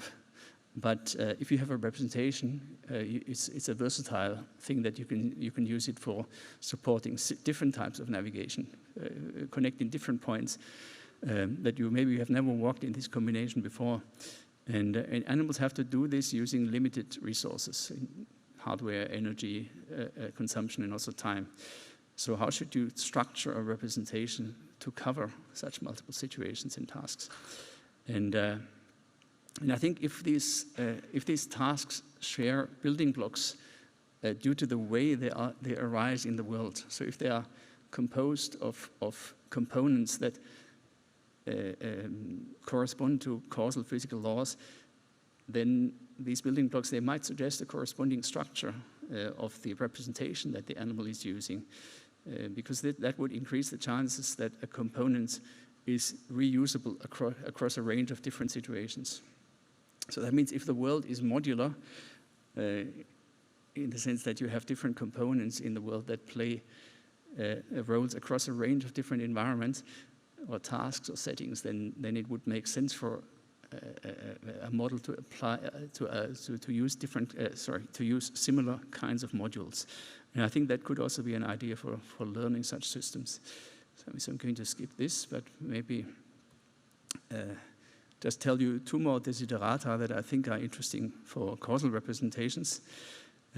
First one, you could call homomorphism. Maybe the first example of this was Leibniz.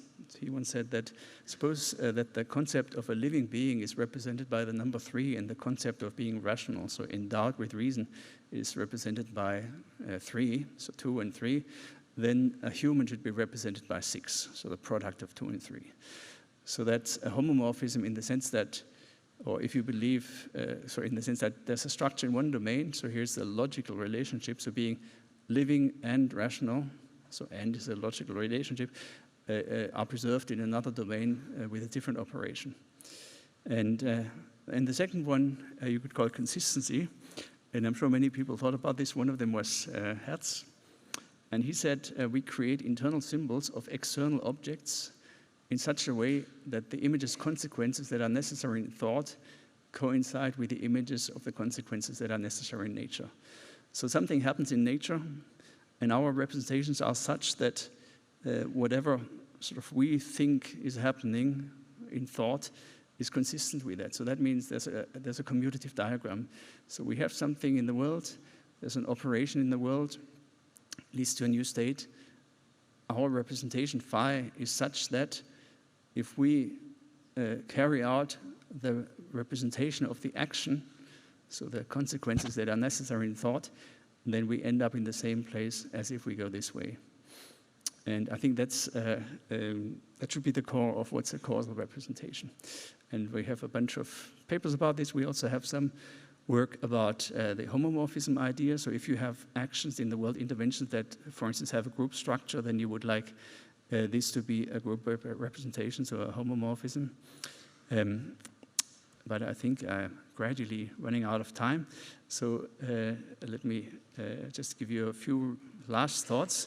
So I think these causal representations, there are two instantiations. One is the AI instantiation. So a world model is something that an intelligent agent needs. And I think we heard some talks about this already today. Probably also thinking and reasoning require such world models. And the ethologist Konrad Lorenz once said that thinking is nothing but acting in an imagined space. And the second instantiation, I would argue, is in data science, because these kind of models and representations, they actually give you a toolkit to compose different models in a sensible way. You could have some models that are trained using machine learning, some mechanisms that you learn, some mechanisms that you simulate, some you might take from the medical literature, etc. And this tells you how to compose them. We once built such a system for COVID-19 vaccination data from Israel, and this allows you to do counterfactual exploration, even for scenarios that you haven't seen data for. So you could ask questions like, what would have happened if Israel had used a different vaccine prioritization, or if the age risk profile of COVID-19 had been the one of the Spanish flu instead, etc. So, I promise to conclude with maybe two thoughts about large language models. So one could define, and this is something that Léon Boutou and I have done, a perfect language model by saying, imagine we have a collection of all sensible texts. And we print a few words on a tape, let's call it a prompt. We then find all occurrences of exactly these words in our collection. We randomly pick one of them. We read the next word in that book, print it on the tape, and repeat. So this is a purely mechanistic system, of course. There's no need for understanding, for truth, for intention. It's all about fluency according to what's in our collection. Now, I like to give an analogy why this doesn't necessarily imply understanding by showing a picture of this guy here. His name is Nigel Richards. He's a guy from New Zealand who was potentially the greatest Scrabble player in the world.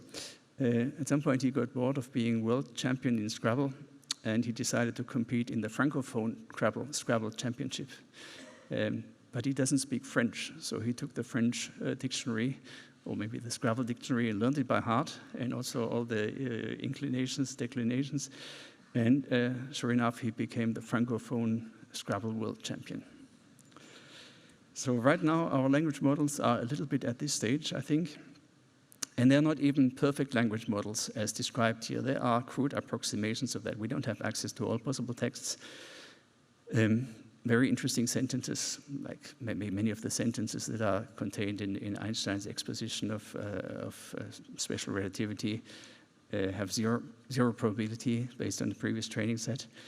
We don't have IID sources of text.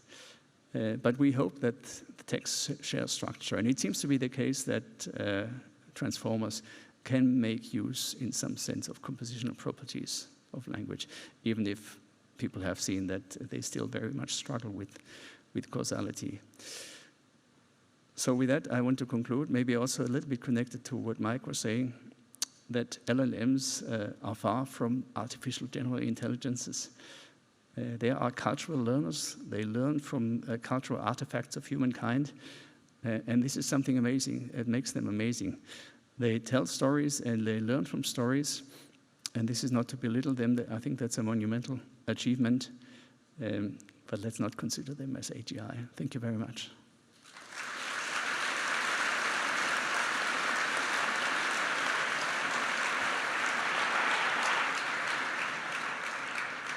Bernhard, thank you very much indeed for that plenary, which allowed us to delve into, what causal representation is, particularly how to learn causal representation. Very useful indeed. Just like to say to our audience, if you did hear something there that spiked your interest, there will be an opportunity to ask Bernhard questions a little bit later. That will be at the end of our fireside chat. So do get jotting down if there were thoughts that you have off the back of that.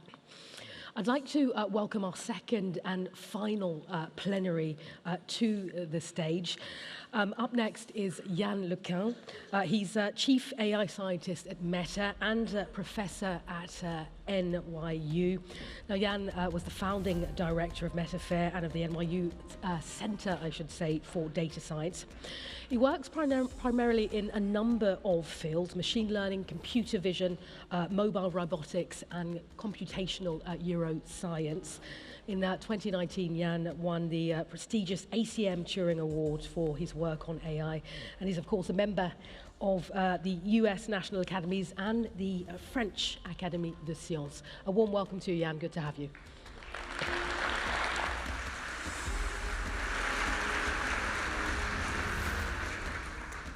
Thank you very much. A real pleasure to be here. Last time must have been before COVID or something. Okay, there's going to be some connection a little bit with what Bernhard just talked about. And what I'm going to talk about is all the stuff that Mike Jordan earlier today told you you shouldn't be working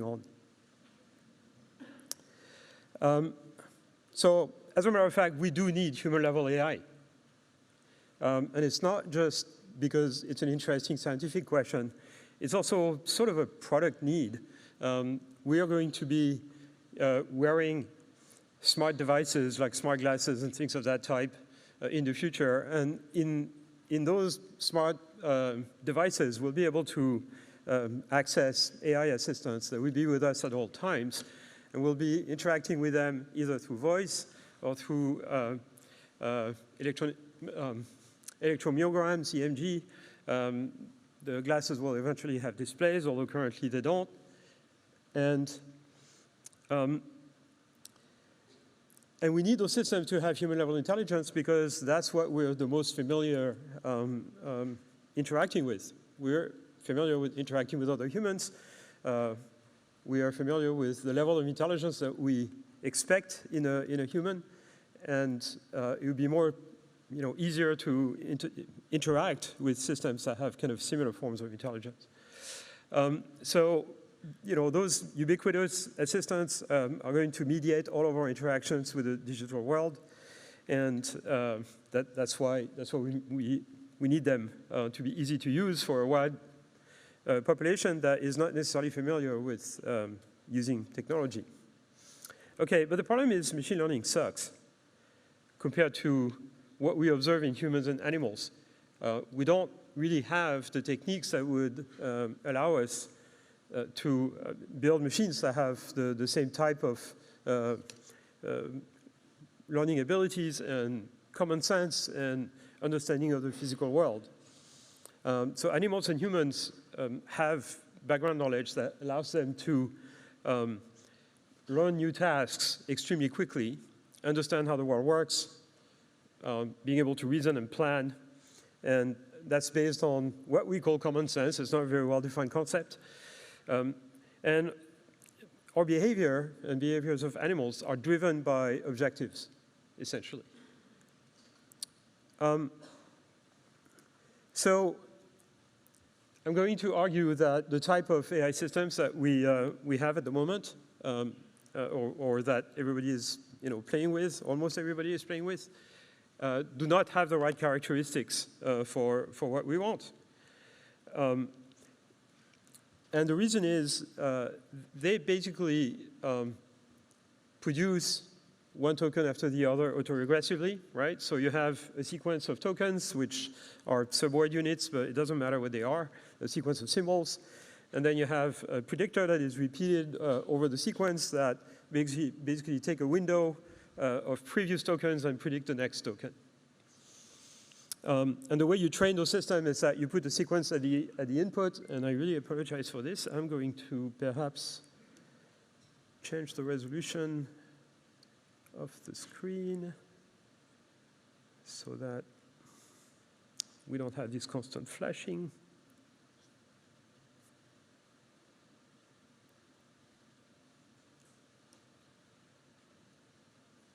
Hang on just 1 second.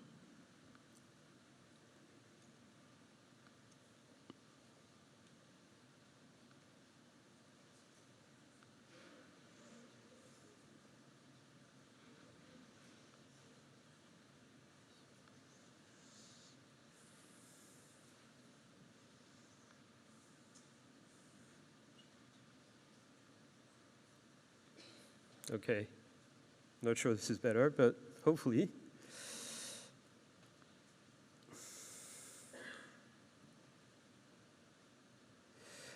All right. So the way those things are trained is you take a sequence and you basically train the system to just reproduce its input on its output. And because it has a causal structure, it cannot cheat and use a particular input to predict itself. It has to only look at the symbols that are to the left of it. That's called a causal architecture. So that's very efficient. This is what people call a GPT, general purpose transformer, but you don't have to put transformers in it. This could be anything. It's just a causal architecture. And I'm afraid I haven't fixed the flashing. Anyway, so the way you train those systems, then you can use it to generate text by just autoregressively producing a token, shifting it into the input, and then producing the second token, shifting that in, etc. That's autoregressive prediction, not a new concept at all, obviously. And there's an issue with this, which is that that process is basically divergent. Every time you produce a token, there is some chance that the token is not within the set of reasonable answers and take you outside the set of reasonable answers. And if it does that, there is no way to fix it afterwards. And if you assume there is some probability for that, wrong token, for wrong tokens to be generated, and the errors are independent, which of course they're not, then you get exponential divergence, which is why we have with those models hallucination issues.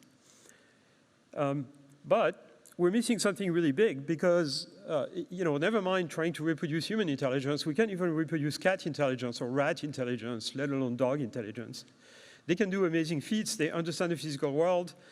Any house cat can plan very highly complex actions. And they have causal models of the world. Some of them know how to open doors and taps and things of that type. And in humans, a 10-year-old can clear up the dinner table and fill up the dishwasher without learning, zero shot. The first time you ask the 10-year-old to do it, he or she will do it. Any 17-year-old can learn to drive a car in 20 hours of practice. But we still don't have robots that can act like a cat. We don't have domestic robots that can clear up the dinner table. And we don't have level 5 self-driving cars, despite the fact that we have hundreds of thousands, if not millions of hours of supervised training data. Okay, so that tells you we're missing something really big.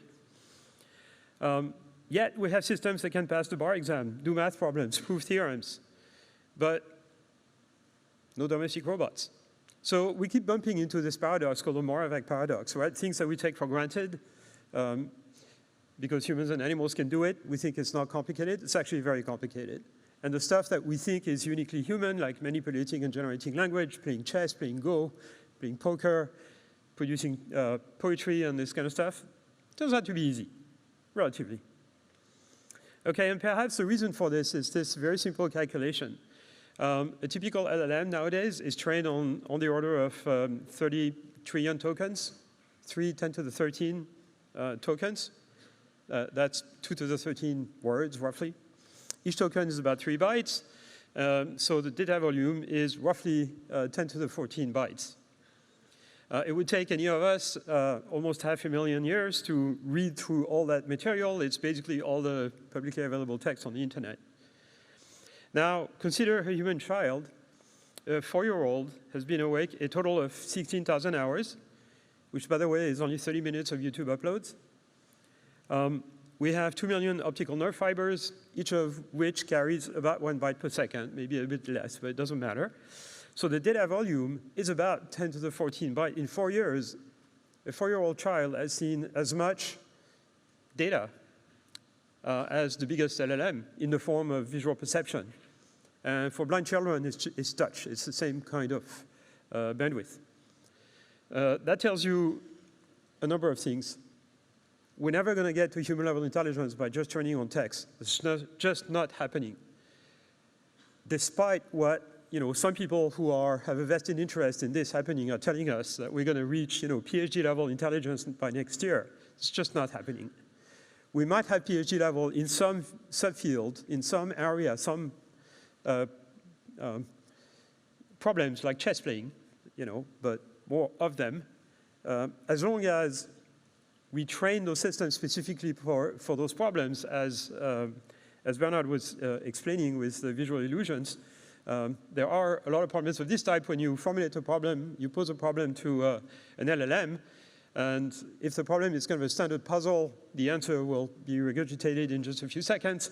If you change the statement of the problem a little bit, the system will still produce the same answer that it had before because it has no real mental model of what goes on in the puzzle. So how do humans, infants, learn how the world works? And infants accumulate a huge amount of background knowledge about the world in the first few months of life.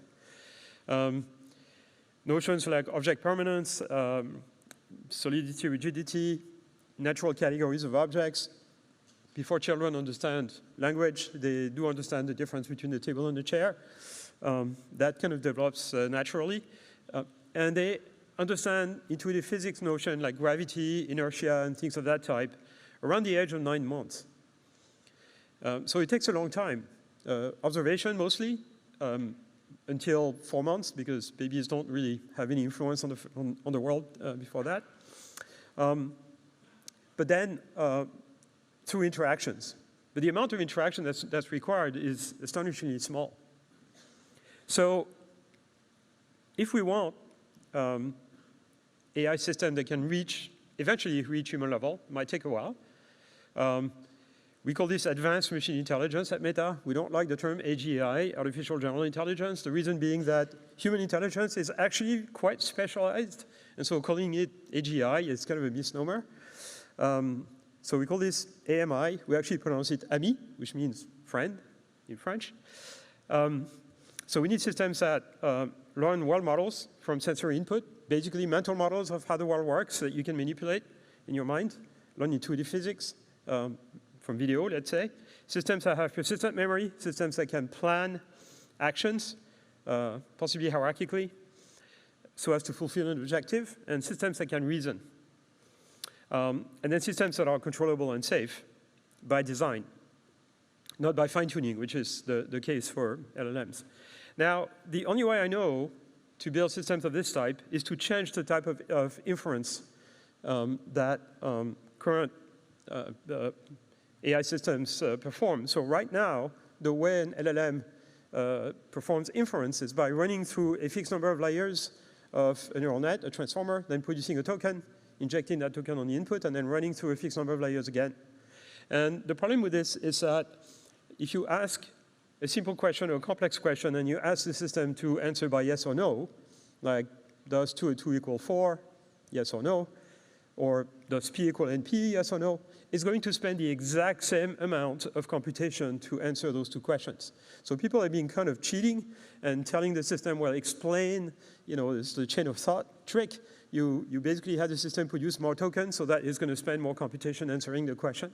But that's kind of a hack. The way a lot of inference in statistics, for example, that's going to make Mike happy, actually. The way inference works is not that way in classical AI, in statistics, in structural prediction, a lot of different domains. The way it works is that you have a function that measures the degree of compatibility or incompatibility between your observation and a proposed output. And then the inference process consists in finding the value of an output that minimizes this incompatibility measure. Okay? Let's call it an energy function. So you have an energy function, okay, represented by this square box here on the right, when it doesn't disappear. And the system just performs optimization for doing inference. Now, if the inference problem is more difficult, the system will just spend more time performing inference. In other words, it will think about complex problems for longer than simple ones, for which the answer is pretty obvious. And this is really a very classical thing to do. In classical AI is all about reasoning and search and therefore optimization. Pretty much any computational problem can be reduced to an optimization problem, essentially, or a search problem. It's also very classical in probabilistic modeling, like probabilistic graphical models and things of that type. So this type of inference would be more akin to what psychologists call system 2 in sort of human mind, if you want. System 2 is when you think about what action or sequence of actions you're going to take before you take them. You think about something before doing it. And then system 1 is when you can do the thing without thinking about it. You know, it becomes sort of subconscious. So LLMs are system 1. What I'm proposing is system 2.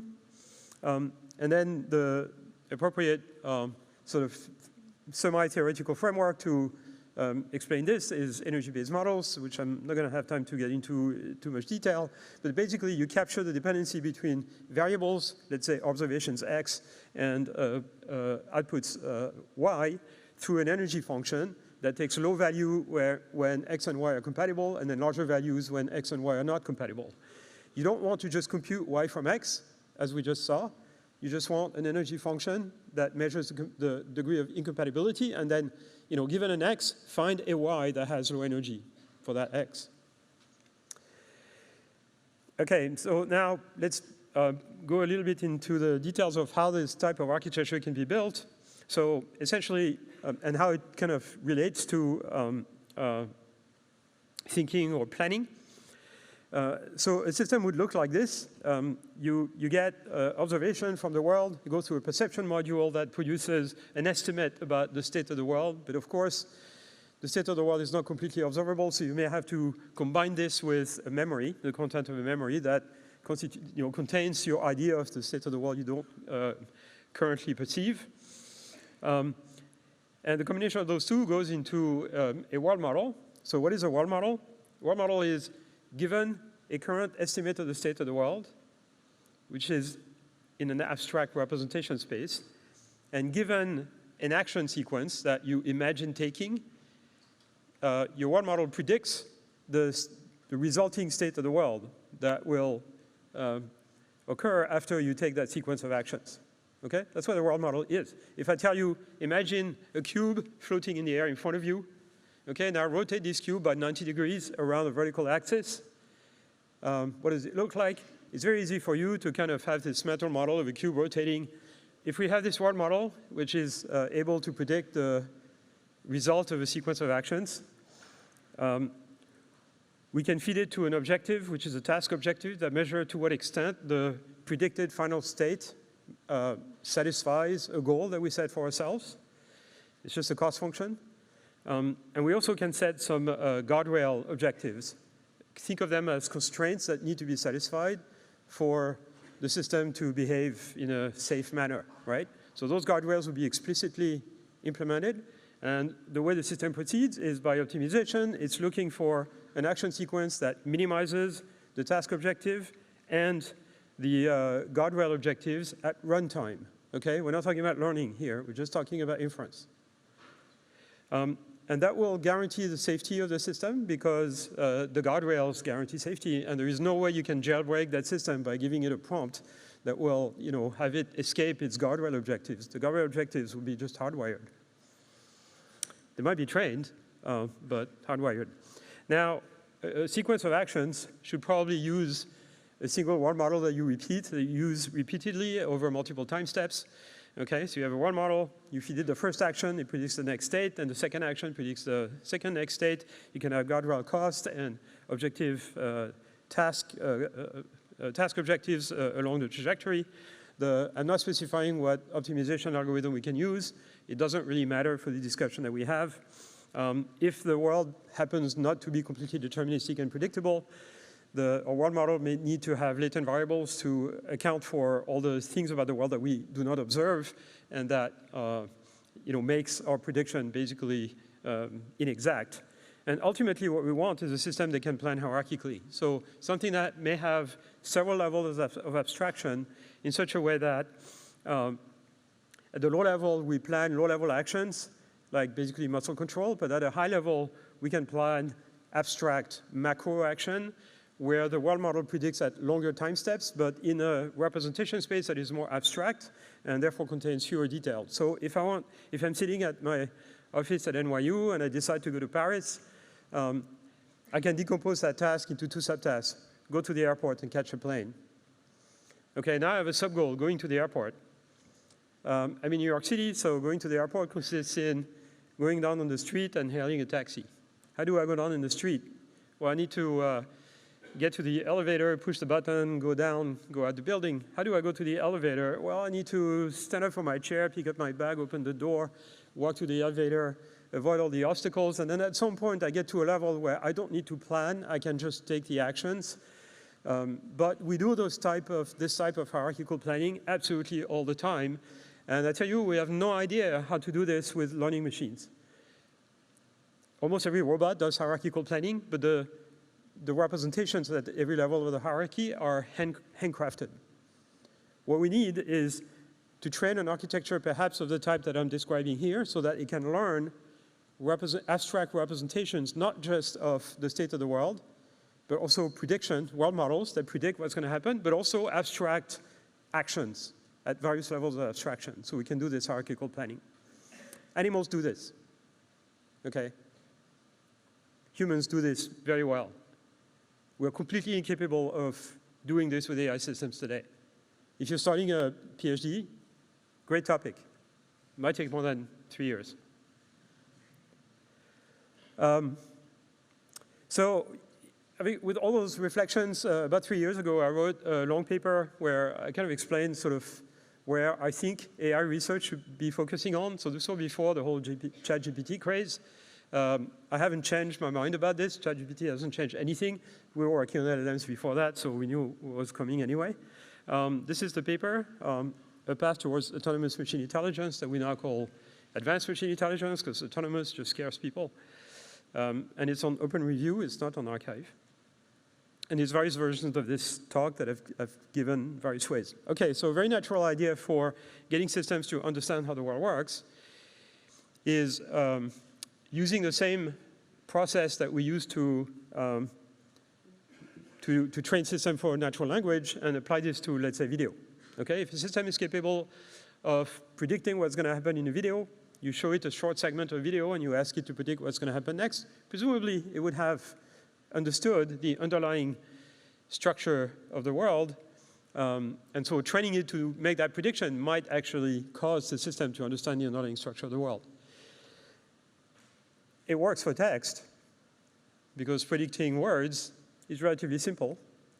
Why is predicting words simple? Because words, there's only a finite number of possible words, certainly a finite number of possible tokens.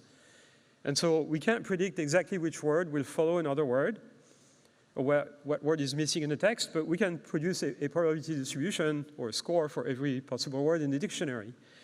We cannot do this for images, for video frames. We do not have good ways of representing distributions of our video frames. Every attempt to do this basically bumps into mathematical intractabilities. And so you could try to get around the problem using, statistics and the math that was invented by physicists, variational inference and all that stuff. But In fact, it's better to just throw away the entire idea of doing probabilistic modeling and just say, I just want to learn this energy function that tells me whether my output is compatible with my input, and I don't care if this energy function is a negative log of some distribution. And so the reason we need to do this, of course, is because we cannot predict exactly what's going to happen in the world. There is a whole set of possible things that may happen. And if we train a system to just predict one frame, it's not going to do a good job. So the solution to that problem is a new architecture I call Joint Embedding Predictive Architecture, or JEPA.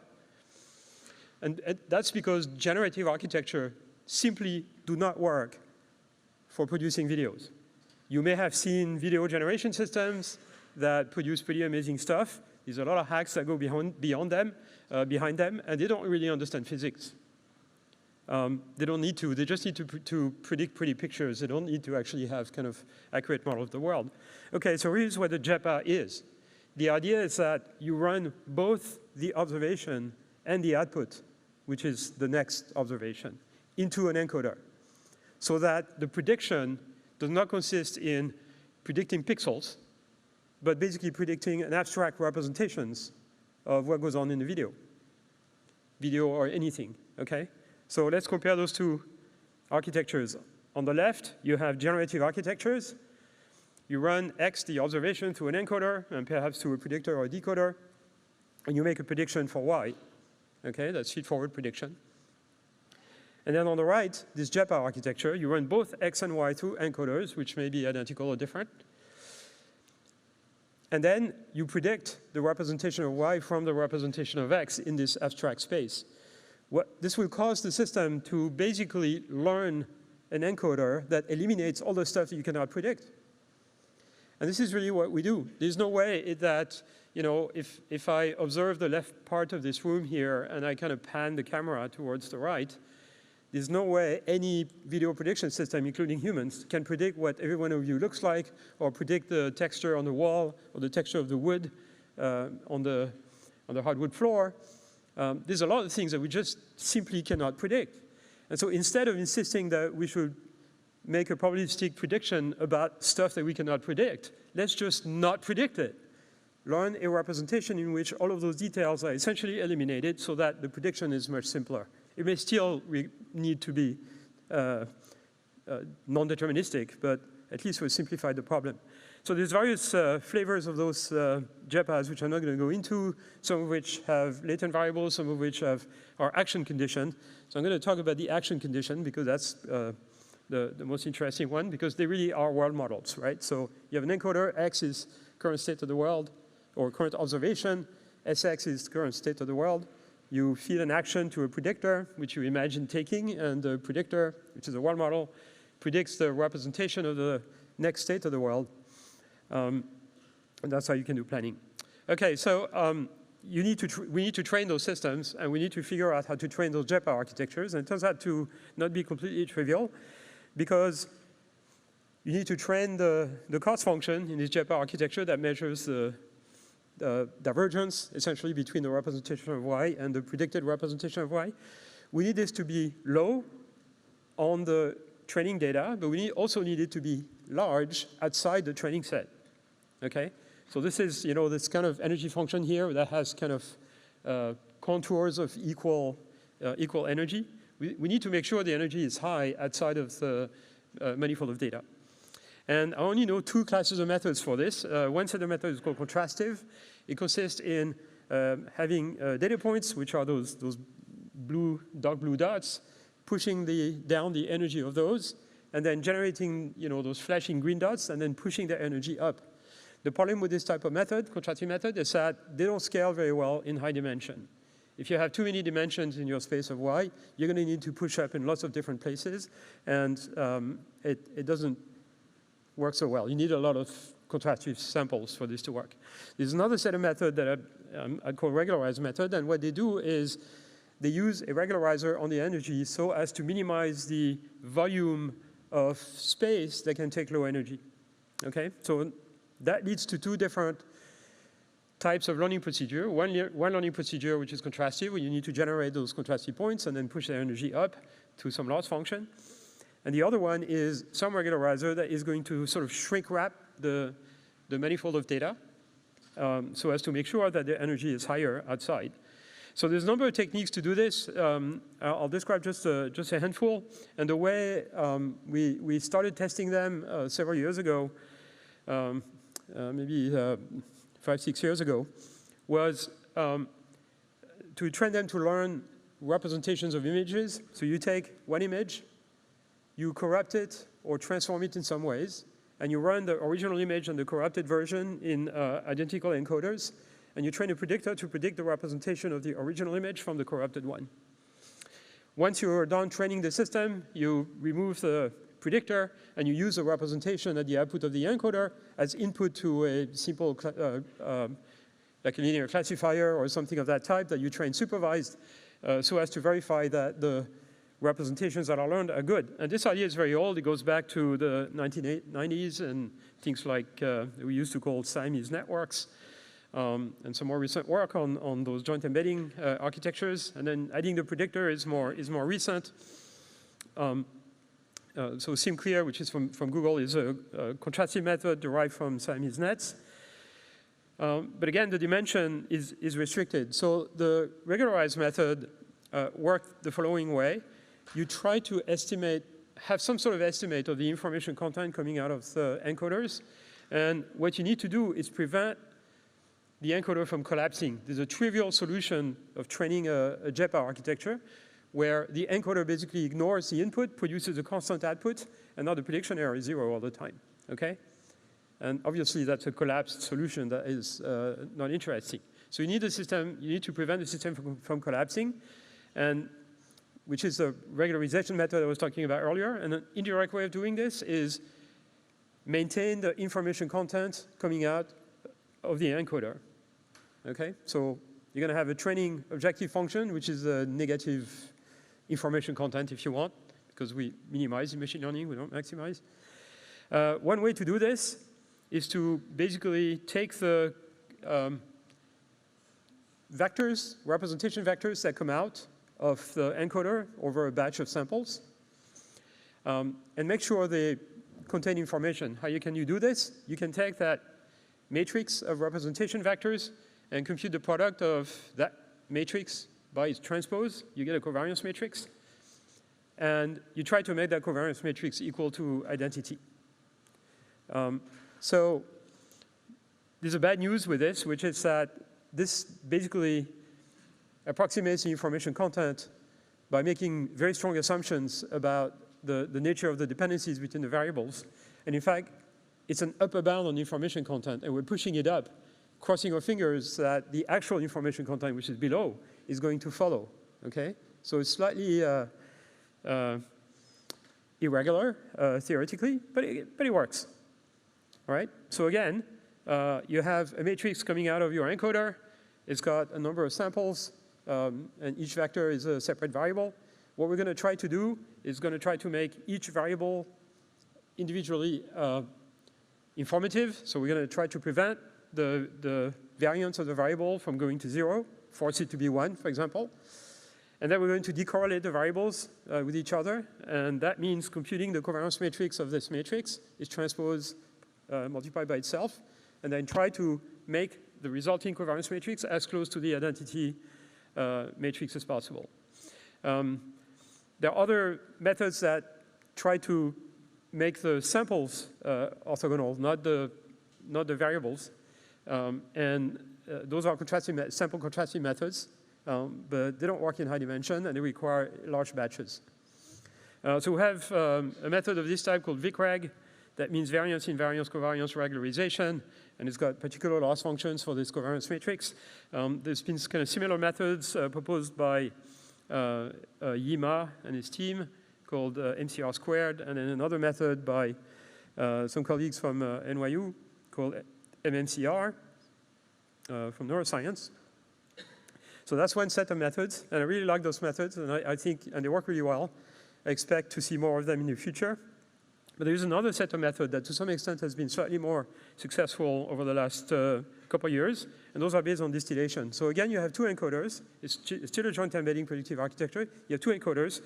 They kind of share the same weights, but not really. So the encoder on the right gets a version of the weights of the encoder on the left that are obtained through a exponential moving average, okay, a moving average. So basically you force the encoder on the right to change its weight more slowly than the one on the left, and for some reason that prevents collapse. There's some theoretical work on this. In fact, is one that Jean-Paul's just finished writing. But it's a little bit mysterious why this works, and frankly, I'm a little uncomfortable with this method, but we have to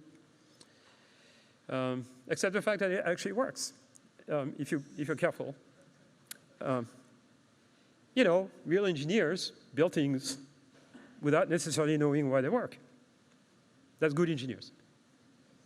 And then the usual joke in France that everybody here should learn is that students that come out of École Polytechnique, when they build something, it doesn't work, but they can't tell you why. Sorry about that. I didn't study here, you can tell. Okay, let me switch ahead, skip ahead a little bit in the interest of time, because we wasted a bit of time. Okay, so there's a particular way of implementing this idea of distillation called IJPA. There's another one called Dino, or Dino, which I skipped a little bit. So Dino, it's V2, people are working on V3. This is a method produced by some of my colleagues at Fair Paris, a team led by Maxime Ocab. And then a slightly different version called IJPA, VJPA, by also Fair, people in Montreal and Paris mostly. So no need for negative samples there. And those systems learn generic features that you can then learn for any downstream task, and the features are really good. So this works really well. I'm not going to bore you with details because I don't have time. More recently, we worked on a version of this for video. So this is a system that takes a chunk of 16 frames from video, and you corrupt, you take those 16 frames, run them to an encoder, and then you corrupt those 16 frames by masking some parts of it, run them to the same encoder, and then train a predictor to predict the representation of a full video from the one that is partially masked or corrupted.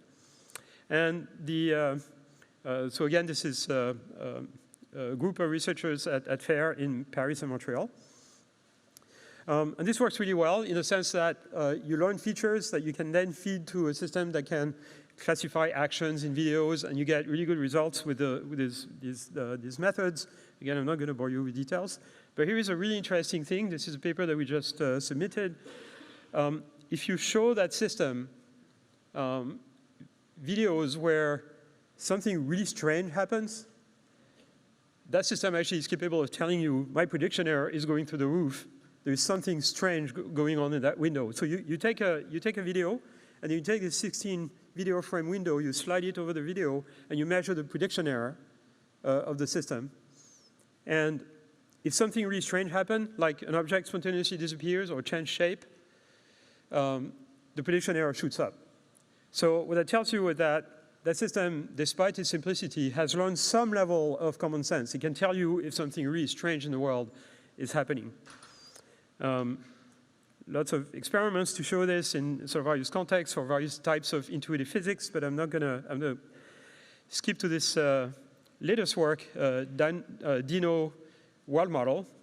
So this is using Dino features and then training a predictor on top of it, which is action condition, so that it's a world model that we can use for planning. And this is a paper that is on arXiv. There's a website also that you can look at. The URL is at the top here. So basically, train a predictor using, a picture of the world that you run through a Dino encoder, and then an action that maybe a robot takes. So you get the next frame of that video, next image from the world, run this through the Dino encoder, and then train your predictor to just predict what's going to happen given the action that was taken. Okay, very simple. To do planning, you observe an initial state, run it through the Dino encoder, then run your world model multiple time steps with imagined actions. Then you have a target state, which is represented by a target image, for example. You run it through the encoder, and then you compute the distance in state space between the predicted state and the state representing the target image. And the planning consists in just, through optimization, finding a sequence of actions that minimizes that cost at runtime, okay, at inference time. You know, people are all excited about, you know, test time computation and blah, blah, blah, as if it was something new. This is completely classical in optimal control. This is called model predictive control. It's been around with us for about the same time that I've been around, all right? The first paper is on you know, planning using models of this type, using optimization, are from the early 60s. The ones that actually learned the model are more recent. They're more from the 70s, from France, actually. It's called IDECOM. Some people in optimal control might know about this. But you know, it's a very simple concept. This works amazingly well. So let me skip to the video, because, okay, so let's say you have this little T shape, and you want to push it into a particular position. And so you know which position it has to go to, because you put an image of that position, run it to the encoder, and that gives you a target state in representation space. Let me play that video again. Okay, so at the top, you see what actually happens in the real world when you take a sequence of actions that is planned. And what you see at the bottom is the internal mental prediction of what the system, of the sequence of actions that the system was planning. And this is run through a decoder that produces a pictorial representation of the internal state, but that is trained separately. There is no image generation. Let me skip to the more interesting one. So here is one where you have an initial state, which is a bunch of blue chips randomly thrown on the floor. And the target state is at the top. And what you see here are the actions that are result from planning and the robot like accomplishing those actions. The dynamics of this environment is actually fairly complicated because those blue chips kind of interact with each other and everything. The system has just run this through, you know, observing a bunch of state action, next state. And this works in a lot of situations for, you know, arms and moving through mazes and pushing a T around and things like that. So, okay, and I'm not sure why it came back. We've applied kind of similar idea to navigation, but in the interest of time, I'm just going to skip. So this is, you know, basically sequences of videos where a frame is taken at one time, and then the robot moves, and you know, through odometry, you know by how much the robot has moved, you get the next frame. And so you just train the system to predict what the world is going to look like if you take a particular motion action. And what you can do next is you can tell the system, like, you know, navigate to that point, and it will do it, and, you know, avoid obstacles on the way. This is very new work. But let me go to the conclusion. So I'm having a number of recommendations. Abandon generative models. The most popular method today that everybody is working on. Stop working on this. You work on Chappaz. Those are not generative models. They predict in representation space. Abandon probabilistic models because it's intractable. Use energy-based models. Mike and I have had like a 20-year contentious discussion about this. Abandon contrastive methods in favor of those regularized methods. Abandon reinforcement learning. But that I've been saying for a long time. We know it's inefficient. You have to use reinforcement learning really as a last resort when your model is inaccurate or your cost function is inaccurate. But if you are interested in human-level AI, just don't work on LLM. There's no point. I mean, in fact, if you are in academia, don't work on LLM because you're in competition with like hundreds of people with tens of thousands of GPUs. Like, there's nothing you can bring to the table. Do something else. There's a number of problems to solve. Training those things with, you know, large-scale data, blah, blah, blah. Planning algorithms are kind of inefficient. We have to come up with better methods. So if you are like into optimization, applied math, it's great. Chappaz with latent variables, planning under uncertainty, hierarchical planning, which is completely unsolved. Learning cost module, because probably most of them you can't build by hand, you need to learn them. And then there is issues of exploration, etc. Okay, so in the future, we'll have universal virtual assistants. They'll be with us at all times. They will mediate all our interaction with the digital world. We cannot afford to have those systems come from a handful of companies from the west coast of the US or China, which means the platforms on top of which we build those systems need to be open source and widely available. They are expensive to train, but once you have a foundation model, fine-tuning it for a particular application is relatively cheap, and a lot of people can afford to do this. So the platforms need to be shared. They need to speak all the world's languages, understand all the world's cultures, all the value systems, all the centers of interest. No single entity in the world can train a foundation model of this type. This probably will have to be done in a collaborative fashion or distributed fashion.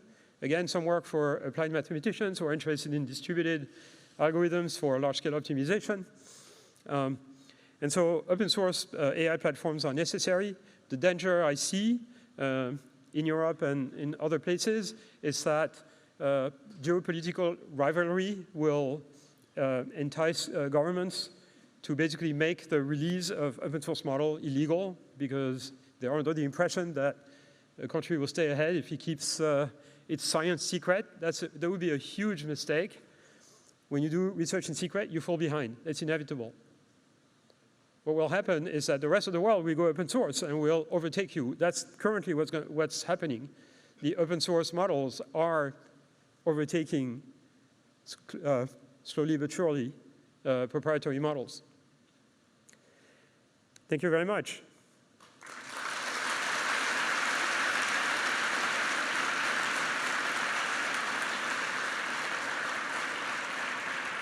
And like Bernhard, I like astrophotography, and so those are pictures I took, which you don't see anymore.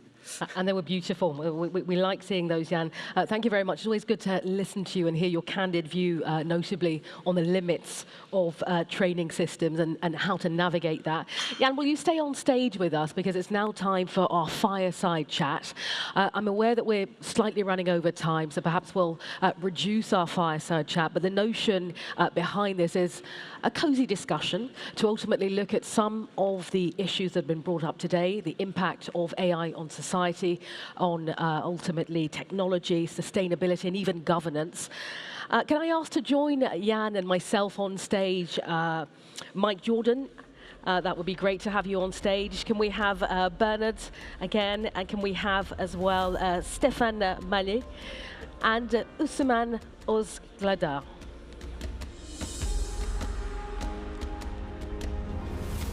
I think I might, grab some water as well. Yeah.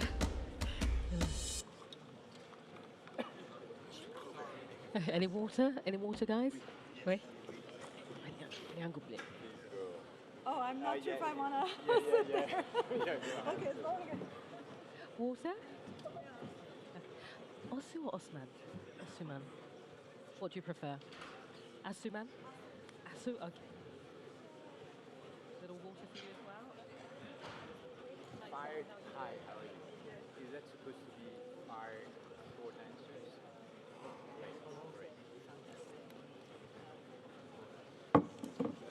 Okay, guys, I'll let you grab your mics.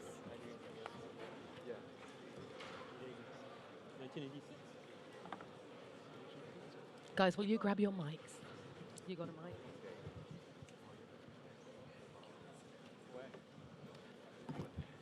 There you go, Asu. All right, so as we were saying, hello, 1, 2, 1, 2, can you hear me? Hello? Oh, perfect. Thank you very much. Our fireside chat then will be slightly reduced. I have a challenge for our very expert scientists on stage today, if they'll accept. We'll keep our answers short because ultimately we have less time than we'd hoped. But I wonder if we might start looking at the concept of social intelligence, because, of course, it's something that we're hearing a lot about. Asu, if I start with you, a question about, social intelligence, which fundamentally entails understanding emotions, perceiving intentions, and interaction on a human level. What, if any, are the limits that you see currently today in artificial social intelligence? Great. Topic very dear to my heart. I feel like, we're at an inflection point, indeed. Many panels actually emphasize that. And I think that's probably something I see a common theme across many of the talks. People all talk about, AI assistants, multiple agents, And I mean, I think we're all predicting that they will be everywhere moving forward. And I think the point I want to sort of emphasize is that very little questions or investigation is going into how these agents will be interacting with the humans. And even, more broadly, how they're going to interact among each other.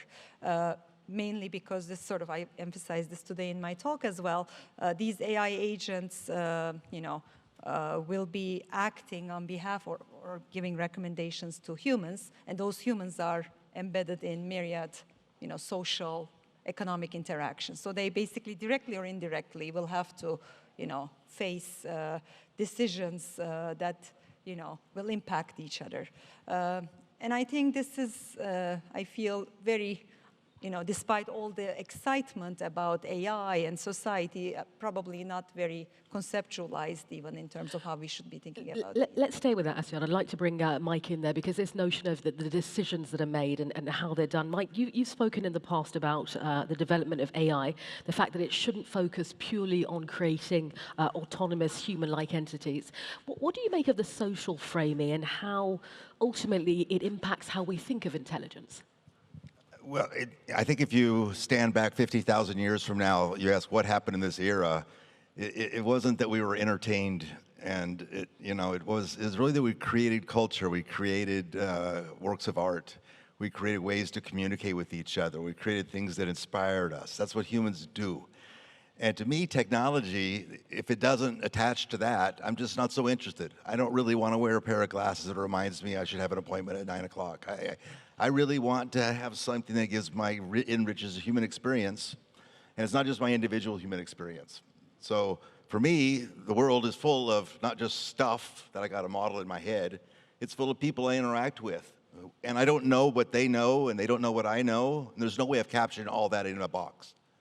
So I want to build economic systems. So I maybe just, in my career, I started with Dave Rumelhart, watched backpropagation, watched the error rate go down, down, down, down, and I said, okay, brute force AI is definitely going to be a thing someday. I don't want to do that.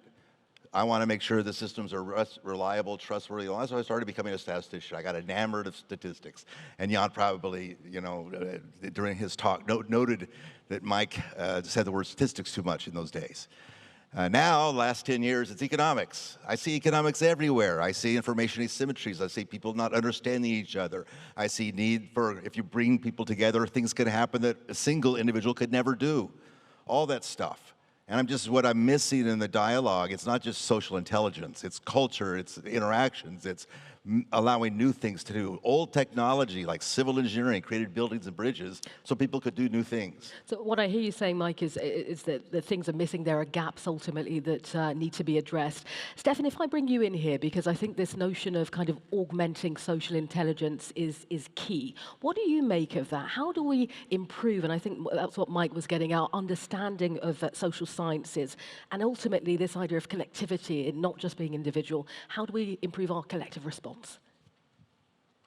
So social intelligence, it's a real question whether AI can improve it. Obviously, it does improve communication across cultures, but social understanding, we've rather seen a polarization happening, for example, on social networks. So I'm not so optimistic. And one reason is really trust, these AI systems are owned by companies that have their own interests that may diverge with the interest of having social interactions, which are peaceful. The second point about AI having the ability of putting us all together in order to act towards common goals, there is a real issue here of interpretability of whatever diagnosis AI will give us. Global warming is an obvious example where you have science which clearly is interpretable, give you clear elements, and still there is absolutely no consensus about what to do, and there again, I'm not so sure that AI can help. Now, the third point you've been raising, which is social science, here I think that there are very, very interesting possibilities, because social science, and I'm going to be caricatural here, but have still very much remained over low-dimensional model, explanation based on few facts. And now we have experiments, we have data which offer the possibility of building much, much more complex models, including the models of network. But again, in social science, it's like in physics. You are not just interested in prediction, you are interested in understanding. And there again, that's going to be the issue of AI. We have prediction system, the understanding below is, we are quite far. I mean, so much understanding that's needed, and it's certainly something that you brought up, Yann, earlier. I'm going to make an interesting shift here, because a lot of the questions that have been coming in from our audience today have been around sustainability with AI. So I'm shifting slightly, given the lack of time. Bernhard, if I bring you in here, and I'm going to go straight to the point, what kind of headway or progress has been made when it comes to making energy-efficient algorithms that can ultimately help, you know, answer some of these global challenges which we're facing? I mean, it's a big worry. First of all, of course, what's going on currently? If it were the case that all search queries were replaced by queries to a large language model of the GPT-4 type, then I mean, if you do a back of the envelope calculation, it might well amount to 10% or more of the overall energy consumption of the planet. And there's a lot of people, if I talk to young people, some of them say, I don't read a text anymore. If someone gives me a text, I first ask GPT-4 to summarize it. So we will find more and more users of these things.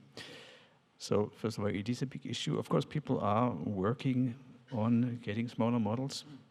Personally, I find this just as important as this massive scaling and trying to make everything better just by scaling.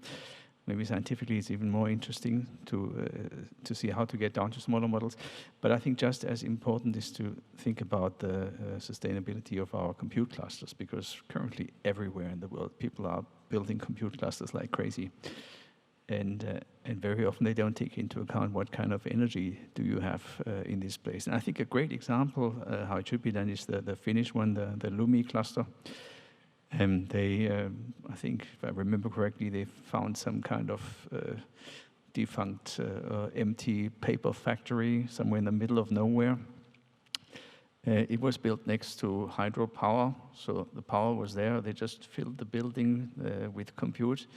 They didn't even have to do new concrete, which also produces a lot of CO2.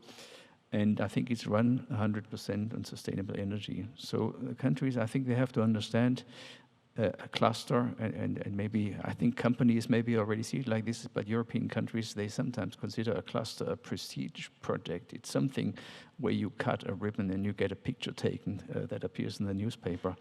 And then they put it in places that are somewhere that don't really make sense in terms of sustainable energy. So I think the Finns did a good job. They put it in the middle of nowhere where nobody wants to go, but the energy is sustainable.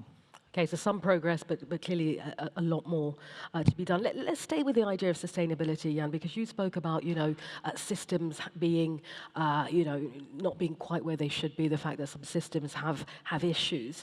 What do you make of sustainable AI development goals? And is there enough collaboration around that in your view? Because we've heard a lot about collaboration today. The answer is yes, and the reason is, okay, there's a number of things to say about this. So first of all, the totality of all data centers in the world, the power consumption is roughly about 3% of energy consumption, or electricity consumption, actually, not all energy. So it's not that big. It's not negligible, but it's not that big. And the question is, if we end up using LLMs on a daily basis, as I was describing, and billions of people using this, is it going to, balloon to like some significant portion of energy consumption? And the answer is no, because it's limited by economics. I mean, are people ready to spend 2,000 euros a year to use an assistant, which is what it costs now if you want to use the top systems? Probably not that many people, right? I was talking to people in India who were thinking of installing data centers to serve AI assistant to the Indian population. The kind of budget that we're talking about is about 10 to 100 times smaller than what it currently costs. And so they say, you know, if I want to serve 800 million people in India, the costs have to come down by something like 20 or 30. And so there's a huge incentive to do this. There's a huge incentive because that's the only way you make this economically feasible. You can recoup the cost of enormous investments in infrastructure. There's hundreds, in each company, hundreds of engineers working on hardware, specialized chips to run inference faster. There's a number of startups also that do this. At the next level, people who work on low-level functions and compilers to make sure things are the most efficient possible. And then people who try to kind of distill big models into small ones. And then people who have a mixture of expert models so that you use simple models for simple questions and then more complex ones for more complex questions. Like, the incentive is there. Like, people are working on this already. And the economic incentive is really what drives everything. So it's not like people are neglecting the issue or not working on it. The other thing is that the hyperscalers, many of them have goals to be carbon neutral. Some of them already are. So Meta is actually carbon neutral in its operation, not in its supply chain, but its operation. And it does this by buying renewable credits, basically, because you can't power a data center with solar power, right? Because at night you need to run it, right? But it's the biggest buyer of renewable energy in the US is Meta. So you say the incentive is there ultimately, but it's about putting it into place. I'm going to make a link between sustainability and ethics, Asu, because it is something that needs to be done, something that needs to be put in place. How do we ensure that transparency and explainability remain at the forefront of discussions about AI? Because some of these ideas are so complex that the average person is not necessarily going to be able to relate. It's a very good question. I think it's sort of a multi-pronged approach is needed here. We need to make sure that tomorrow's workers, researchers, students are all more cognizant of AI tools, what they're capable of, what their limitations are. On the other hand, I think I focus a lot on this human-AI interaction, how AI tools can help humans and human decision makers. And there, I think, a big focus on what I refer to as legible, understandable architectures are very important for these models to reach their potential. Without legibility, there's already some evidence that these tools are being introduced for radiologists, for doctors, and actually they're not really helping. They introduce new types of mistakes, even those that didn't exist pre-AI, because they don't really understand the recommendations that these systems are making. Sort of this communication. AI systems can be great, can give you all kinds of information, but if the communication between the human and AI is not properly thought of and designed, they may actually lead to different kinds of issues. In the case of radiologists, there are all these headlines around that, this is actually making it worse. Well, it's because they misinterpret the signals, the recommendations. They don't get the complete statistical information through those recommendations, and it basically says, okay, they don't know if they're telling them what they know, and they immediately succumb to things like confirmation bias. So I think it's very important for us to continue to focus on this sort of transparency, legibility, however you want to call it, that aspect of these models, and at the same time, make sure that people are well trained to be able to better work with these tools. I mean, Nancy, you spoke about kind of misinterpreting things there and how that could lead to issues. Mike, if I bring you back in here, if we look at a national or international level, what kind of role do governments, do companies, do we as individuals have when it comes to making sure that there's transparency that AC was just talking about? You want me to talk about that? I mean, I think regulation should come well after you start to understand what the technology really can do. And I was talking about equilibria in my talks today. you're going to put a lot of things out there that'll interact with people in all kinds of ways, and people will create new things. There'll be new markets emerging, there'll be new kinds of cultures emerging. I want to see all that, I think, and it flourish. And a lot of that, once you understand what it can and can't do, you regulate to make sure that the whole system behaves in ways that, give high social welfare and don't have bad externalities and all that. Regulating too early will just stifle all of that. You won't understand what's happening. And, it's a really, really terrible idea. Eric Xing was saying earlier that, it's about going full speed ahead in terms of AI to see where we are before, similar to what you're saying, putting frameworks in place, because how do you know if you haven't done it yet? Is that a view that you'd share? Yeah, no, what's going to be most fun about any technology is things you never anticipated. Like the 25-year-old who comes in and says, oh, chemical engineering now exists, that you can make chlorine and make pools safe, and now I could do medicines, and now I could do this, and now I can do this. That's what I want to do. I want to see AI. I'm more interested in this complementarity notion, that it complements what humans do. It disappears somehow, and therefore our lives become more exciting, more interesting. I think a lot of us are the happiest when we're like creating something or whether they're interacting with somebody. And to the extent technology supports that, I'm all on board. To the extent technology gets in my face and tells me what to do, I'm not on board. Stefan, it'd be interesting to have your view on that. What do you think are the principal ethical considerations? Do we keep going full steam ahead, or do we kind of stop and flesh out the frameworks earlier, in your view, of course? So you were speaking about regulation, I suppose.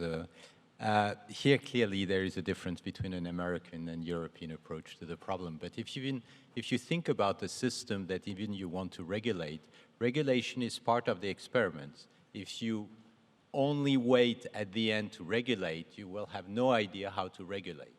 The regulation is things that has to be growing progressively as things are going in. Otherwise, the day you regulate, you are going to mess up completely, and it's going to be too brutal. So I have a tendency to believe that regulation is indeed part of the system. Anyway, companies are regulated. There are regulations all over. So the question is always a bit more, a bit less, and obviously this is a divide going across Atlantic here. I mean, that dichotomy between, perhaps a US view or a European view, but it'll be interesting to get your insight there. Do we regulate first or later? I mean, at what stage do we regulate? Well, I think it's, so if we look at how it was done in Europe, I think there were consultations, so they tried to get technical expertise. Maybe not everybody in the technical field thought they got sufficient technical expertise. And one thing that kind of surprised me was that many of the people that I talked to who were involved in the regulation, they were really proud that they were the first ones to regulate. And then I felt slightly uncomfortable. Thought, oh, so Europe, we're really proud that we're the fastest to regulate. So maybe that's the one extreme. The other extreme, we would just experiment and break it. And probably both sides can learn something from each other. So regulating in a vacuum doesn't make any sense, because nobody can predict the developments. Okay, all right. So find some common ground there, I hear you say. Maybe just add as a person from US, maybe trying to. I think there's a lot of discussions around regulation. Europe is clearly way ahead in these discussions. But at the same time, if you think about human behavior, forget AI. We're clear on where that is regulated, right? So, in applications of healthcare, in applications of, you can't give medical advice. I can't, unless I'm properly certified. But these days, actually, that's one of the most appealing things of AI models. If you put your mom in front of it, that's the first thing they ask, what medicine should I use? Should I use this? Should I use that? So I think that is the way I'm thinking of around regulation.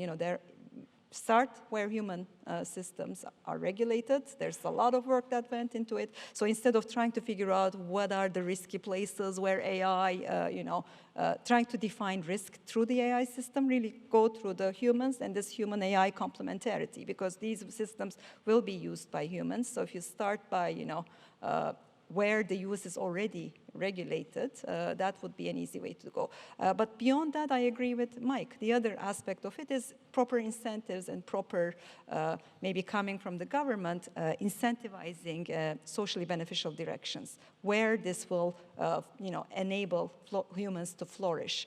Can we actually incentivize more research, more development in those directions? I think that's probably one of the most productive ways to go. I have a very simple message about regulation. I think it's perfectly fine to regulate the deployment of AI systems. Certainly, if you have a driving assistance system in your car, you want it to be tested by some government agency before it's put on the market. If it's used for medical diagnosis, analyzing X-rays or other medical images, you certainly want some sort of clinical trial, things like that. So nothing wrong with regulating applications. Where I think there was very contentious discussions in the past is that some people think AI is intrinsically dangerous, even if you don't deploy it, and made attempts to convince governments, people in governments, to regulate research and development. And I think that's extremely dangerous, extremely destructive. In fact, it's basically medieval obscurantism. Let's put it this way, okay? And it's very dangerous for the reason I explained earlier, which is that if you keep AI technology under lock and key, you're going to get regulatory capture by just a handful of companies, all in the US and in China. So we need open source models. If you have any kind of regulation that puts the responsibility of someone doing something bad with your open source model on the originator of the technology, you're not going to have open source. I mean, you made an interesting point there. If we go above and beyond the kind of danger of, too much regulation, not enough, we've spoken today about dangers outside of that. People concerned that ultimately, algorithms are going to be biased, that they're not going to have, enough data protection. How do we remedy that? And how do we reassure people that, as you started out saying, AI is not something to be feared right from the outset? There was a great talk by Emmanuel Candes today on bias. So you can take your black box, it'll always have bias, especially for things that are on the edge of knowledge that it doesn't have much information about. So that's why you got to be a statistician too. You got to say, look, I don't know enough to give you the answer here, or it's probably likely it needs to be corrected, or you should get a little bit of gold standard data to add to what the black box can tell you. It's a whole enterprise around these black boxes. These LLMs and all this, these don't solve the problem. They're a little tool that if you put a lot of other stuff around it, it helps, but there'll always be bias, and sometimes bias is good. In what instance, Mike, is bias a good thing? Oh, sometimes bias is good because you're biased to see a certain pattern that actually is going to occur. It's a bias. So it's not necessarily going to be true, but it is, being unbiased is kind of a meaningless concept, a useless concept. It's how to be biased. Okay. At the right time, in the right way. Be contextual. Be individual. Don't just do one rule for everybody, so it's unbiased on average across everybody. No, make it different for different people because it'll be better for people. Social welfare, that's again, it's economics. The concepts we need are ones that come about the aggregate, the collective. And there will always be bias, and that's desirable. I want price discrimination. I'm a little older. I want to be able to get a cheaper seat in the movie theater, right? What's wrong with that? It's good really for everybody. Sure. So evoking kind of not the positivity of bias, but saying that it's actually not that bad and it can be beneficial at times. We use these words just too broadly. We use these two words too broadly. Bias is bad, ethics is good, social side. We're just using these buzzwords where there's nothing behind it. So it's a full spectrum. And then technology is bad, or LLMs are bad, good, bad. It's this 50s style dialogue. And it's also interesting that we have this tendency to automatically associate whatever is negative with machines. And I think, so we see a lot of negative things that might happen, but I like the optimism that positive things could also happen. It might be possible that machines, maybe decision processes taken by machines could be more transparent sometimes than human decision-making processes. And if a decision is against you, maybe in the end it's not a big consolation if it has been taken by a human. So if you can analyze fairness, bias more thoroughly for machines, maybe in some cases it's even positive. So we obsess about these things. At the same time, we might overlook other things that maybe are specific to machines. So one thing that I'm concerned with, and I think it also connects a little bit to Mike's talk, is this issue of what content is generated by machines and what is generated by humans. So currently, still most of the internet is actually human written text, and most of the music is still written by humans. But in the future, it's going to be a big mess. Maybe most of the text is machine text, most of the music is machine music. And somehow, as a human, I feel a little cheated if this is the case, and I don't know it. So I would like to know what was written by a human, by someone who put effort and artistic effort into creating something. You'd like to know that up front. So you'll know it after a while. If you're reading something and it says Marcel Proust on it, and it was really done by generative AI, after a few pages, you'll say, no, come on. Let's stay with that idea, though, you know, what's written by humans, what's not. No? Stefan, I was going to... asking for regulation. I think you're speaking about words. I completely agree. This idea that regulation is good or regulation is bad doesn't make sense. Yeah. We are in an environment which is constantly regulated. Each incentives are the result of regulations, are not opposed to regulations. So the question is really how to do it and not whether we should or we should not. And regulation can also be a good thing, of course, for AI. If you look at, I mean, I remember when self-driving cars were becoming hot, everybody was talking about what's going to happen if we have a grandmother here and then a mother and 2 children here, and how are these systems going to solve the problem.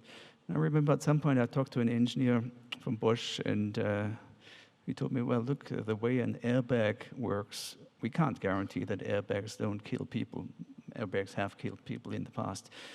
But there are testing authorities that evaluate airbags, and at some point, people who are skilled in the art, they come to the conviction that overall it's a good thing to have airbags. And maybe eventually it will be the same with self-driving cars. And then we can have these authorities that then give the stamp of approval, and that also protects the person who has programmed the code and the company that sells these things, because we don't want to end up in a situation where in the end, the role of the human is to serve as a liability is served, that in the end, everything that's done by machines has to be traced back to some human who can be blamed for it.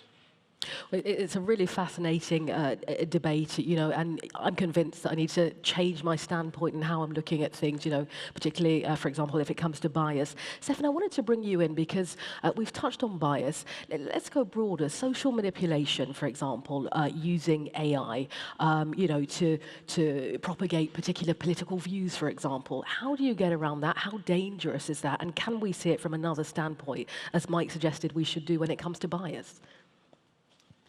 Well, I think here that probably Joshua tomorrow is going to speak about all these different kind of risks. So, I mean, obviously there are deep fakes, there are the possibility of having these LLM producing huge amount of disinformation and so on. But I think that kind of thing, I mean, most of us know about it, and I'm sure Yann is going to have something to say. Yes, so LLMs have been around for a while. They've been available for quite a long time, including in open source. You know, starting with you know, several years ago. When I talk to my colleagues who do content moderation and are there to protect against attacks and, you know, disinformation and bots and things like this, they just have not seen a flood of generated data with bots. They just haven't seen it. It's just not happening. And so there was this idea somehow that we're going to be flooded by disinformation that is generated by LLMs. It's just not happening. There is disinformation, but it's produced by humans. And you know, groups like QAnon, which had a huge impact on not this election, but the two before, it's 2 guys. There's no AI. The problem with disinformation is not the quantity of disinformation you generate, but it's the network of distribution. So if you have sympathizers and stuff like that, then it becomes influential. And that has nothing to do with like how much volume you produce. But that's even if at the end it might be humans that are the malicious actors, AI certainly gives them tools to multiply their impact beyond. Thank you for saying that. I was going to say that. The best countermeasure against attacks by AI is better AI. Yeah, but the most sophisticated AI systems currently... I mean, better AI, but controlled by whom? Exactly. Okay. I mean, that's the question. I mean, there's a misalignment of interest, which is obvious here. So now that addresses the question of bias, right? So as Mike said totally correctly, you cannot have a system that is not biased. You're always going to have a bias. It's always a trade-off. And so the way to ensure that bias doesn't necessarily have like huge negative effects with AI optimization rather than bias. Multi-objective optimization. Sorry, is diversity. Okay, if you have open source platforms, you will have a wide diversity of AI assistants with different opinions, different value systems, different biases, political or whatever they are, and then people have a choice. It's like the press. We need a high diversity in AI assistant for the same reason we need a diverse press. You are right, but as you know, there is rather a monopoly situation. There would be a monopoly situation. It's not there would be a monopoly situation. We are in a monopoly situation. If there is, if the proprietary systems win, and we can only get AI assistants from a handful of companies from China or the West Coast of the US, yes, there would be a monopoly. It's also how these systems are structured. Humans evolved to be in clans, in groups of 5 to 10 to 20 to 200, to build democracies, to build trust and all that. Suddenly we develop technology where everybody's listening to that one famous person. And that's an experiment that's been done on the human race in the last 20 years. And I don't think it's been, does someone agree? Or the semi-agree. I don't think that, I mean, the jury may be out, but it has generated some massive disruption to human society. And you could have imagined a different model for these networks where there's a sphere in which, you know, children exist, and it's for children, and it's where children go, and a sphere is where others exist. Instead, no, everyone listens to Donald Trump, or Beyonce, and so we're doing this massive social experiment, and saying our technology will just solve it. And I think that we're not. I don't know where the inflection point's going to come, but it's not. It does not make it clear that it's getting better. AC, did you want to add something there? No, I thought you did. I'm conscious of the time, and we could literally sit here. There's so much to unpack together. I just want to, you know, we've had a lot of positive talk up here about AI today. I just want to end on a positive note, and then we can get a couple of questions. Just get a sentence from you, in a nutshell, one thing that you're particularly optimistic about going forward with AI. Stefan, if we start with you. Okay. There are many, but when you asked the question, I had something in my mind, so I will tweak it in positive and both sides. I think there is one issue that we don't consider most of the time, which is neither positive or negative, but it's education, and it's the impact of AI in school. It's probably one of the places where things are moving the fastest because the kids are moving very quickly, are using it very quickly, and the teachers are quite destabilized about using that.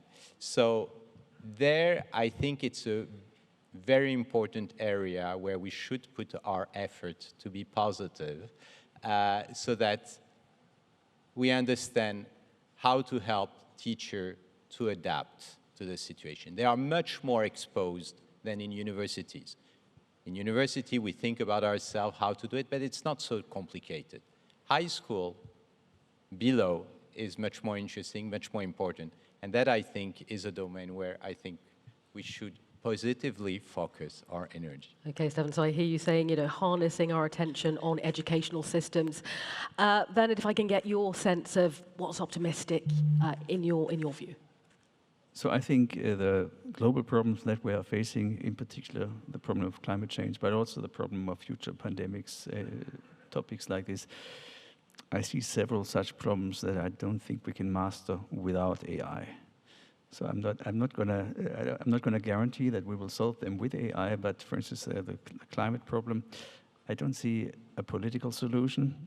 Maybe Mike can come up with a mechanism or an automatically designed mechanism. But even then, it will be non-trivial to get countries and communities to sign up to that mechanism. So I think in the end, we have to put a lot of effort into finding technological solutions for energy storage, energy generation. I guess storage is even more important because generation is quite cheap now with solar. and technological solutions probably also for carbon capture, because even if we slow down the amount of carbon we're depositing, we will still have to remove some, and potentially also technological solution for maybe even changing the albedo on the planet on a large scale at some point, and being reactive to this kind of dangers, or even dangers such as meteorite impact. So there are all sorts of global problems that we cannot address without. So focus on sustainability. I hear from you, Bernhard. Asu, what do you think? Optimism, where do you stand on the question? I am very excited about human complementary AI. I also call it pro-human AI. So where we can think about AI really, enabling, enhancing human flourishing, because it helps humans with, work or scientific inquiry or creative tasks. To get there, I think needs a change of priorities, change of vision, and I think very much needs coupling technology with behavior and markets, and that's probably one thing we share with Mike in terms of why economics is so central and social science is so central in these discussions. But I think there's a hope and promise to get there, but I think it requires focus on the right vision and agenda. Okay, Mike. Yeah, I was never an AI person, because to me, AI was the Frankenstein. We're trying to build this thing that looks like us, and we have enough of us. I want us to interact better with each other. So, yes, I think I have the human complementary AI and the new ways of, making new kinds of music together, and doing things together, and I have a lot of kind of positivity about that. But this human race is also extremely conflictual. We just bicker over resources till, and we can't just multiply resources. So economics also teaches us how to talk about scarcity. And a lot of the Silicon Valley problem that I'm not optimistic about is I don't think they get that. I don't think they get that they can't just blow away scarcity because they can just create as much stuff as you need. And that's not what happens in the real world. There's not as much stuff that you need. If you got a lot of stuff, I get less stuff. You got to find ways to have people be happy with that, and to trade, and to interact. And I think our world's gone backwards in this period. And I don't know if AI is going to help, but I am optimistic that if people think about it in the right way, it can try to be more transparent, allow more communication, bring down the temperature of all the conflict that I still see very dangerous for our world that we're in right now. You're advocating essentially human complementarity to make some strides towards that, Mike. Yeah, even just like the before large language models, just translation systems, they're pretty good. And so maybe AI for science. I can't speak Mandarin, but I can speak into this microphone in French. I'm pretty good in French, by the way, Stefan. AI for science. And outcomes Mandarin, and I can communicate to other people. But AI for science that makes us happier. I want people in the picture. I don't want to take away the joy. That was the way to take people out of the picture, precisely. AI for science is very exciting. AI for mathematics is fascinating because we are discovering a lot of... Terry Tao will do even better mathematics.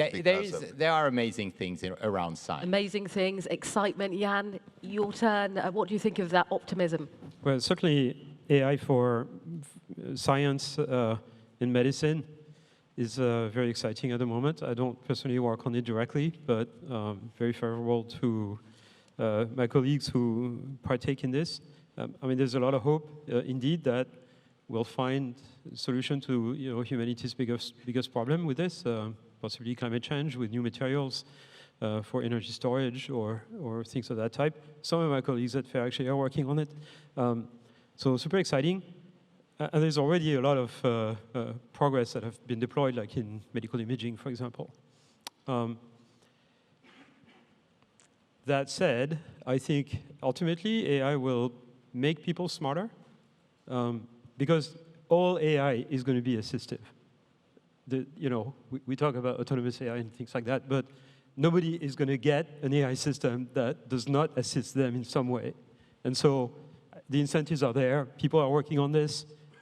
It's not like, there's two types of AI, like completely autonomous that doesn't talk to humans, and then AI that is designed to work with humans. All of AI is designed to work with humans. But right now, the problem of getting AI to interact properly with human is number 354 in a list of problems, and we're still on number 5. So that's why people aren't working on it, because we still have to solve major conceptual problems before we can get there. But obviously, all AI would be assistive. So the way I think our interaction with even super intelligent systems of the future will be of the type that a leader in politics, business, or science, or academia, being accompanied by a staff of people who are smarter than them. I mean, it's certainly true in politics that most of the staff of politicians are smarter than the politicians themselves. So this concept that we'll be working with sort of virtual people that are smarter than us is not a foreign concept. I do this all the time. Most people I work with are smarter than me. So that's a relationship we'll have with them, and they will amplify our intelligence. They will allow us to be more creative, more productive. And it may have an effect on society that, or perhaps a disruptive effect that's similar to the disruptive effect of the printing press in the 15th century that allowed the dissemination of knowledge, because currently AI really is a way to disseminate knowledge, right? So an amplifying of intelligence, that's what you're quite enthusiastic about, Yann. Thank you very much. Time is absolutely flown today. I wonder if we have our PhD students. There are just time for 2 incredibly short questions, if you can. And I wonder if you might make your way swiftly on the stage, just so we can get those questions in for our expert panel that have been so... Okay, just the 2 questions. Yeah, or you can just stand here, or you can head there. It's up to you, as you wish, wherever you're comfortable. You need the microphone? Okay. Yann, can I give you them? Oh, no, you've got the 2 microphones there. If you speak in there, lady. Okay, take it away. Okay, thank you for this discussion. Assuming that we want more regulation, which from what I understand is a strong assumption, what do you think is the biggest misconception that policymakers have about AI that prevents them from regulating it efficiently? And how should we address them? Okay, one person who's particularly passionate about that answer. Do you want to go ahead, Yann? So the idea that AI is intrinsically dangerous and can lead to human extinction, that's a complete fallacy. It's just false.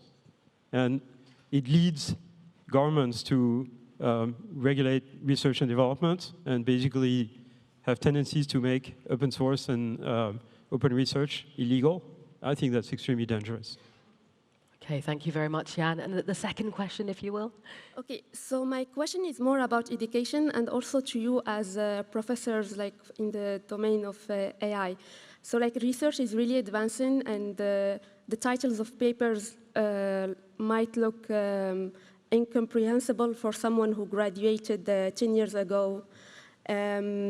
So what should students who go into this field, because we don't know what they're gonna have when they graduate, should learn, and that will stand the test of time?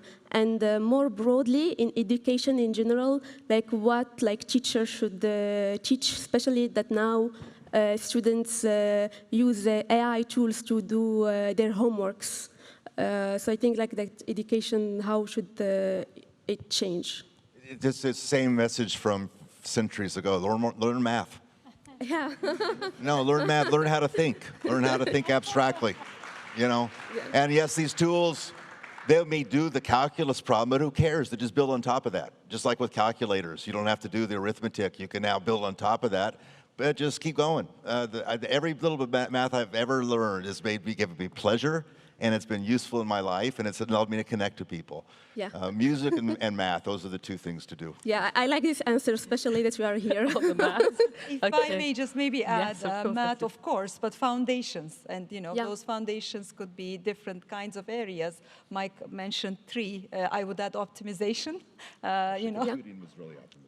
Oh, good. So we agree. It's sort of thinking about, foundational tools. Many of the talks AI model or ideas AI models use very much depend on those foundations. So. Okay, so take it back to the basics. Thank you so much for those fantastic questions. Thank you so much for our expert panel, to Stefan, to Bernhard, to Asu, to Mike, to Yann. It's been an absolute pleasure speaking with you today. Thank you so much. Thank you.